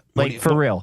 Are you going to condone this after I had a conversation with you, Bubba? Tuttle, and out of respect to you, I'm not the one that went automatically. I'm going to kick your ass. I tried to intervene and tell him what he did wrong, and I stuck up for you by how he spoke to you by saying I don't think that's the way you should have talked. Came at you. He should have came at you by saying, "Hey, listen, you know what? Obviously, I was the lead in this particular meeting situation." But let me say this, Bubba. Let me call a timeout. Let me call a timeout. Anything to talk about. Tuttle, you were abused as a child, and I know that has had some serious effects on you later on in life. And so, you know what? Okay, you're right. Bubba, I don't want to fight you. I'm getting out if he's going to use that, okay? Have a good one, Bubba. I'm just saying, I'm sorry that happened to you, and I'm not the person that abused you, and I don't think that was cool that happened to you. I think that was terrible that happened to you, and it's not funny. It's not cool. That person that did that to you, they deserve to die. Man, and I know that's gonna. We got a mess. We got a mess here. Did he leave? Yeah, he just left. We got a mess. I didn't see. It's just a mess. It's a bad deal, but I think we should box. I don't know why, or MMA. You guys put me I'm in a no-win situation now. Like, I mean, can I get some? Bubba, I'm trying to be nice. I honestly want to be nice, but he's going to say he wants to on spot. He wants to kick my ass. Let's just do it. Can I get Lummy and Seth to help me navigate through this and what I need to be doing? I want to do the right thing. So can you guys please? I'm asking for some help, please. Seth, starting with you. Can you give me some direction here? What's the right thing, Bubba? I want to know what your prediction is, how I handle this. Like, what do I do? Like, what would you do? I would probably. Hey, but real quick, Tuttle he's so tough. He ran away on the radio. Remember that though, Tuttle. When you're listening to this, you're so tough that you got up off the radio. You're worried about what I'm going to say into this microphone. All right, okay? So let Seth speak. I'd like to know I'd like to have his inside, and I'd like to have Lummy's inside. Personally, I don't like it. Professionally, I don't like it either. Professionally, I think people might enjoy listening to the back and forth. I think if you want to try to get things on the right track or have a conversation, I don't know if you want to do that off the air. I would probably try to reach out to Tuttle at some point, Bubba. Yeah. Whether when the show's over or in the last few minutes of the show. Yeah. But he's going to have a mandate where he's not on with Alex on Wednesdays, probably, and which I understand. Well, I think Tuttle's mad because of that appearance we had like a couple months ago. It came up that he was sexually abused, and we didn't take it as serious enough. I think that's really what it comes down to. I don't remember having that conversation. I don't remember him. We did on the air. It kind of came up that he got molested. What, Lummy? The ice cream man, I think, incident. Oh, the ice cream man. Okay. All right. Well, listen, Alex. So I think there's some serious lingering trauma from that, and that's it is what it is. But I wish we could set it up. I will be there on the 22nd. But Alex, I mean, if you were if you were apologetic, if you did mean what you were saying earlier, but you did use the wrong words. You did. I mean, I think I would apologize to Tuttle outside of this. If you I did apologize to Tuttle, and then I said because I called him a beta, he says he wants to kick my ass. But I mean, Alex, that's not the way to apologize to a man. It's not. Okay, guys, first of all, I texted Tuttle. Okay, I don't want to have this argument over and over. I mean, even though I don't mind talking about it, I texted Tuttle. I was expecting a response from Tuttle. I didn't get a response. I'm talking about today. I know, and so I'm talking today. So I wasn't even wrong. I'm not even responsible for apologizing, but I wanted to be the bigger man. I wanted to apologize, and I tried to say, listen. Then be a bigger man and privately reach out to him today, and don't use words like beta and alpha instead of using. Bubba, I go, and Tuttle's been there. I go on college campuses. They call me much worse than that. They make fun of my dead mom, and I don't go, hey, I'm going to kick your butt. I just take it and I smile and I laugh. We're not these average college kids who are trying to get you in a gotcha. No, but I'm saying Tuttle. I know, but if I say that comment to Tuttle, why? We are all friends. This is a friendly environment, talking amongst friends. That we're not some stupid college kids that's trying to make fun of your, God rest in peace, your mother. We're not trying to do that. I know, but what I'm saying is I called him a beta. I wasn't even saying it as that negative a thing. I was just trying to describe the situation. It came across very negative. It came across very you guys were saying that what's it called? Emasculating? What's that word? Emasculating, yeah. It came across very emasculating. It made him I mean, it really listen. Is this not wait, okay, time out. Is this not the same Tuttle that you made jack off next to another guy and then they had to eat whatever they jacked off onto? Tuttle, I mean, Alex, that was a different time. That was during the. So you got a guy. I know. So you got this guy that's out there jacking it with other dudes. I'm supposed to call him an alpha. No, but their apology didn't need the words. I mean, just be like, hey, Alex, and why are you calling you a pussy? Be like, you're a pussy. Why are you doubling down and putting me in a bad spot? Why are you you're my friend? You're like genuinely. I am your friend. I am your friend, and I was Tuttle's friend. I got to manage you as a friend and him as an employee, and it's an absolute mess right now because you keep doubling down on stuff that doesn't matter right now. All that matters is the conversation that you attempted to have with him in an apologetic type way. Which was emasculating. I mean, then he said he wanted to come and assault me, and he says on site he wants to attack me. That was triggered by you calling him a beta. Had you said the way I told, when I walked through it by saying, "Hey, listen, you know what? I was the lead on this meeting. I should have communicated better." Tuttle, I'm sorry for the lack of communication. Boom. We're good. I think we're all good. But I don't think we're where we're at right now. It's a mess right now. Well, I think Tuttle is trying to do this. I think this is a work. I don't know how the guy could go from being a fan of mine to not liking me. I wish it was a work. I wish it was. I wish I could tell you that it was a work. It's real. I wish I could tell you that we talked about this. Can you explain what I did though to him by not texting him enough? Is that's why he hates my guts? I think he was fine with where you guys were. I don't know if you guys talked after the show last week, but we did. Yeah. We texted and we were nice, and I apologized, and I thought things were cool. But there's something going on with Tuttle that I don't know. I would like Tuttle to be like, Alex, you did XYZ. That's why I don't like you now. Because you called him a beta. You called him a beta. I mean, you put yourself above him. You're the alpha. He's the beta. Which guy? He put me above him when he said that he needed me to hold his hand. Who wants that?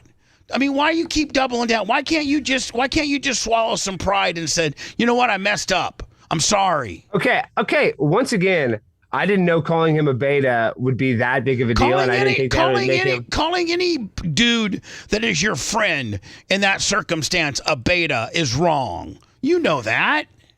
Well, the impression that I got is that he wanted me to carry him through the thing, that he needed me to, kind of babysit him. And that would be, and I'm just telling you, I'm just going to balls and strikes. I'm going to call balls and strikes and have to say goodbye. I got this to deal with the rest of the day. And tell Tuttle I'll be there on Sunday. We should go toe to toe. If Tuttle wants to do MMA, I tell him I'm 100% down. We just need to sign a piece of paper that's saying that we won't. It's not going to happen. Why not? Because I'm not going to allow it to happen.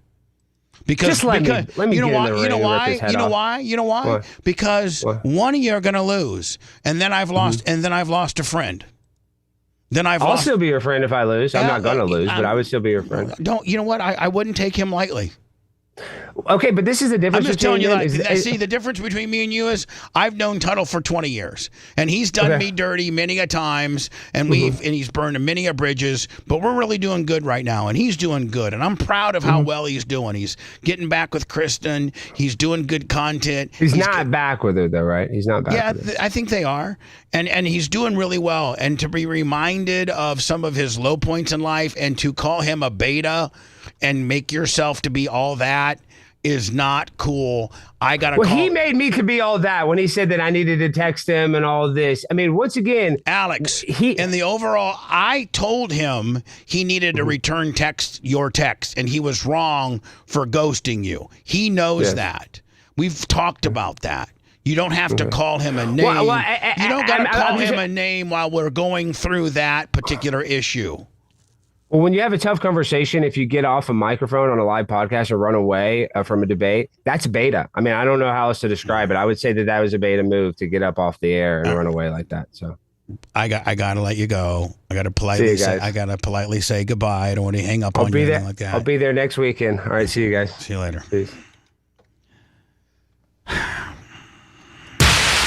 You're listening to the Bubba the Love Sponge Show. If you want 24/7 on-demand Bubba and the crew, go to BubbaArmyHQ.com. The Bubba the Love Sponge Show will be back after this.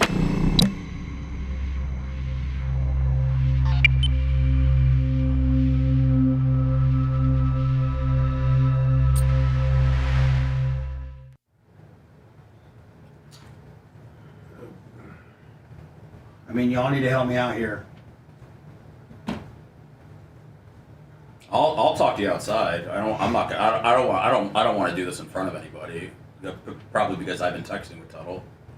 I'm gonna text him too.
There's going to be a big fallout from that, big time.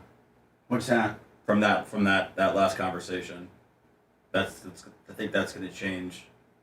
I think that's going to change things. Well, how? And to be honest, I don't even know if Tuttle wants to come back on. Okay.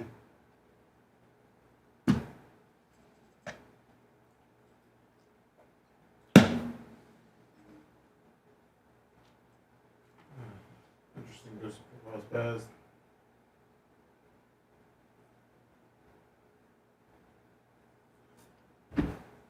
That's Fridays there, Busy Beaver. I thought things were totally cool with them. I wouldn't have had him on the air. You know that.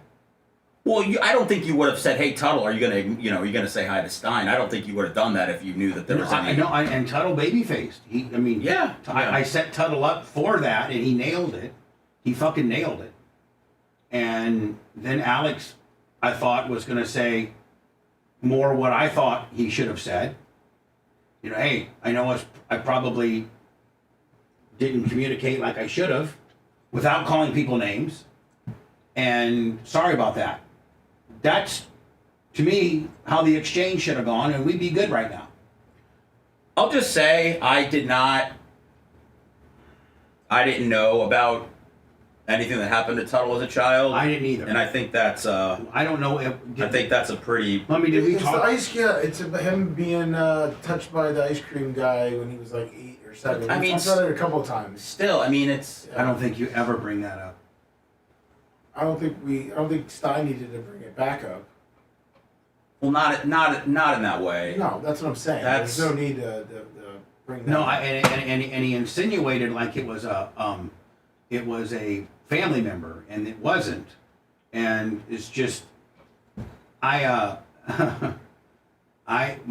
just gonna say right now, my loyalty on this particular situation is to Tuttle, and I think Tuttle's on the right side. I think Tuttle's on the right side of this. What's that? Oh no, I'm sorry with Chad.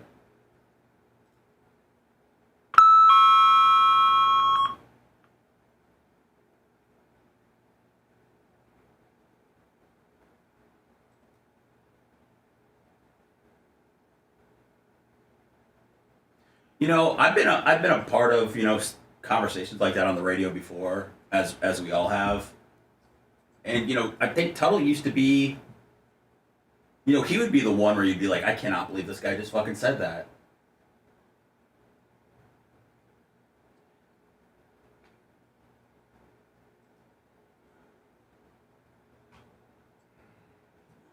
I don't know what chat's saying. I'd split. Oh, I'm the beta. Bubba is the beta at this point.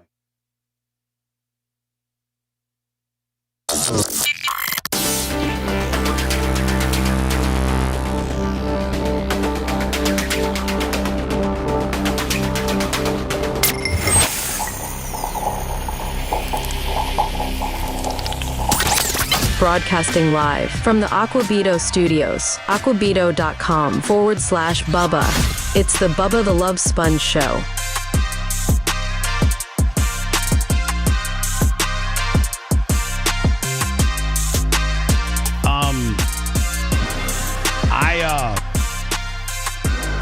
I got somebody in chat saying Bubba's the beta at this point. How can I be? But don't even worry about that right now. Blamed for anything when Tuttle, I set up an apology. I set a softball up for Tuttle. He quite frankly knocks it out of the park. We didn't even discuss that I was going to set him up for an apology. But $20. Thank you so much. But he knocked it out of the park. Tuttle did exactly as Tuttle and I didn't even have a conversation about, hey Tuttle, I'm going to throw you a softball, a setup, an alley-oop to apologize to Alex. Could you do that for me? I didn't even have, probably out of respect I should have, but Tuttle knew what I was laying down, and Tuttle's been with me long enough. He knew what I wanted, and so he brought in he in a polite, above board, good, acceptable way apologize to Alex. And then Alex comes out with words like alpha and beta. I wouldn't put up with that. And then brings up this possible molestation that Tuttle suffered through from the ice cream man when he was 8. I'm not happy with Alex at all. And I don't know where this is headed. I'm going to have to console with people that I trust, mostly Lummy, Macho, and Seth. But I didn't want this to be this way. I hate when my employees are mad at me or mad at each other. Imagine how we feel when you're mad at us. Yeah, and so, but that doesn't happen. I mean, I think you guys would agree that happens less and less, and we totally got a good thing going. Yeah. We got good people here. When we had people here that were pulling against others and try to put thoughts in my head and stuff like that, we don't have that here. Everybody, you told me to never go against Blitzer. I'm not going to like the answer to that equation. Right. Which was wrong of me, and if I haven't apologized, I will now. Oh, no, it's okay. No, but I am sorry for that. No, it was a understanding and learning moment for me. But I from 7-Eleven to Colton to the pigmentation guys, I want everybody to get along. That's what's a more healthier environment to produce good content when we're all trying to have each other's back and bust ass and have the high spot going into the words and participate and even I know at times that Dan and Jay get a little MAGA for Seth, but he sits over there and tries his best to participate in the scenario. I see it and I know it. And I know that we don't always agree or see eye to eye, but genuinely, we have respect for each other, and there's no name calling, and there's no past bad scenarios that one of us has suffered through that gets thrown up. Well, other than the sex tape and, obvious, my obvious mess ups gets thrown back in my face, as it should, but nothing's more uncomfortable than what just went down, and I'm gonna say this, and I don't know how it pans out, but my loyalty is to Tuttle. That's where my loyalty is, and if Alex can work around that or make the necessary changes to understand what he did was not cool, then Alex may not be on my show anymore, because my loyalty is to Tuttle. And if that's the wrong answer and not what you want to hear, I'm sorry. But Alex completely doubled down on the dickness. Tuttle was a baby. Tuttle swallowed his pride and said he was sorry. Tuttle was first up. Tuttle could have been a dick. Now, if Tuttle would have been a dick and opened up the dickness and Alex came back, well, then Tuttle deserved it. Tuttle opened that up, but he didn't. He towed the corporate line for all of us to get along, and it puts us in such an uncomfortable situation, a no-win situation. And for Alex to bring up old stunts that, listen, nobody, whether it's chat, whether it's a guest, whether it's a co-host, bringing back things that we used to do is just unacceptable. 1, because we can't do them anymore. 2, because a lot of them are really I'm not proud of. And 3, I'm trying to look ahead, not look behind me. And the show has evolved, and it's not that same show, and it's not even the same era. You couldn't even do that if you wanted to do that. It was a different time and age that we had back then, and it's a different one now. And it just puts me in such a effed up scenario because everybody's got an opinion about it. I have to, and I'm going to listen to everybody's input. as soon as I turn off these mics, it's going to be what we talk about moving forward. And I just want to publicly, whether Alex hears this or not, I hope you hear it, Alex, because you have some splaining to do as to why I need to continue to have you on my show. Now, you have done me some unbelievable favors. You've helped me a lot. But I think it's a two-way street here, in that I try to do what I can for you by giving you a place to stay when you come to town, by giving you a car if you need one, although it's a 04 Crown Vic, by just doing what I can to be thankful for what you have done for me. But you can't be attacking my employees like that. You just can't. So that's where I stand. I don't know where everybody else stands. I mean, I'm ready to talk about it off the air. I mean, I know people are probably enjoying this, but I think if we want to have a real conversation about trying to move forward, I think that we have to get together, and I think it starts with talking to Tuttle, because I've already texted him. Okay, I don't know where he's at. I've already texted him, and here's what. You know what? In full disclosure, here's what I said. I said, I'm sorry for what happened. My loyalty is to you.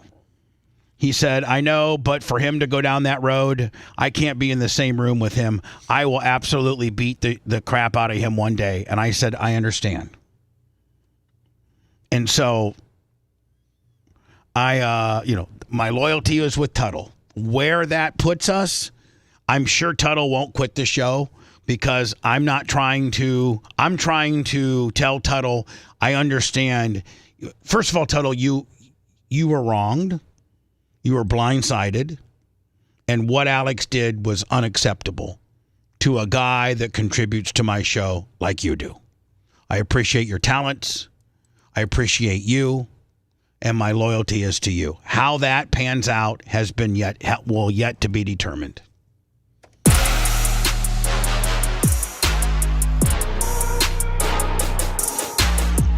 PayPal, Venmo, Cash App. Get us some overtime ones. Have a good day.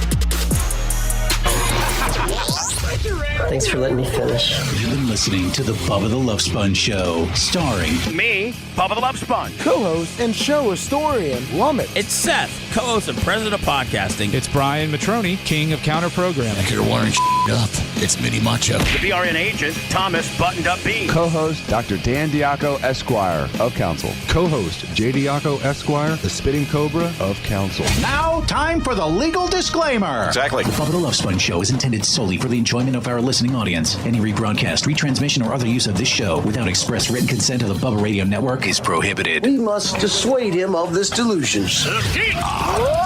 Until next time, always remember. I'll repeat hello. I'm back.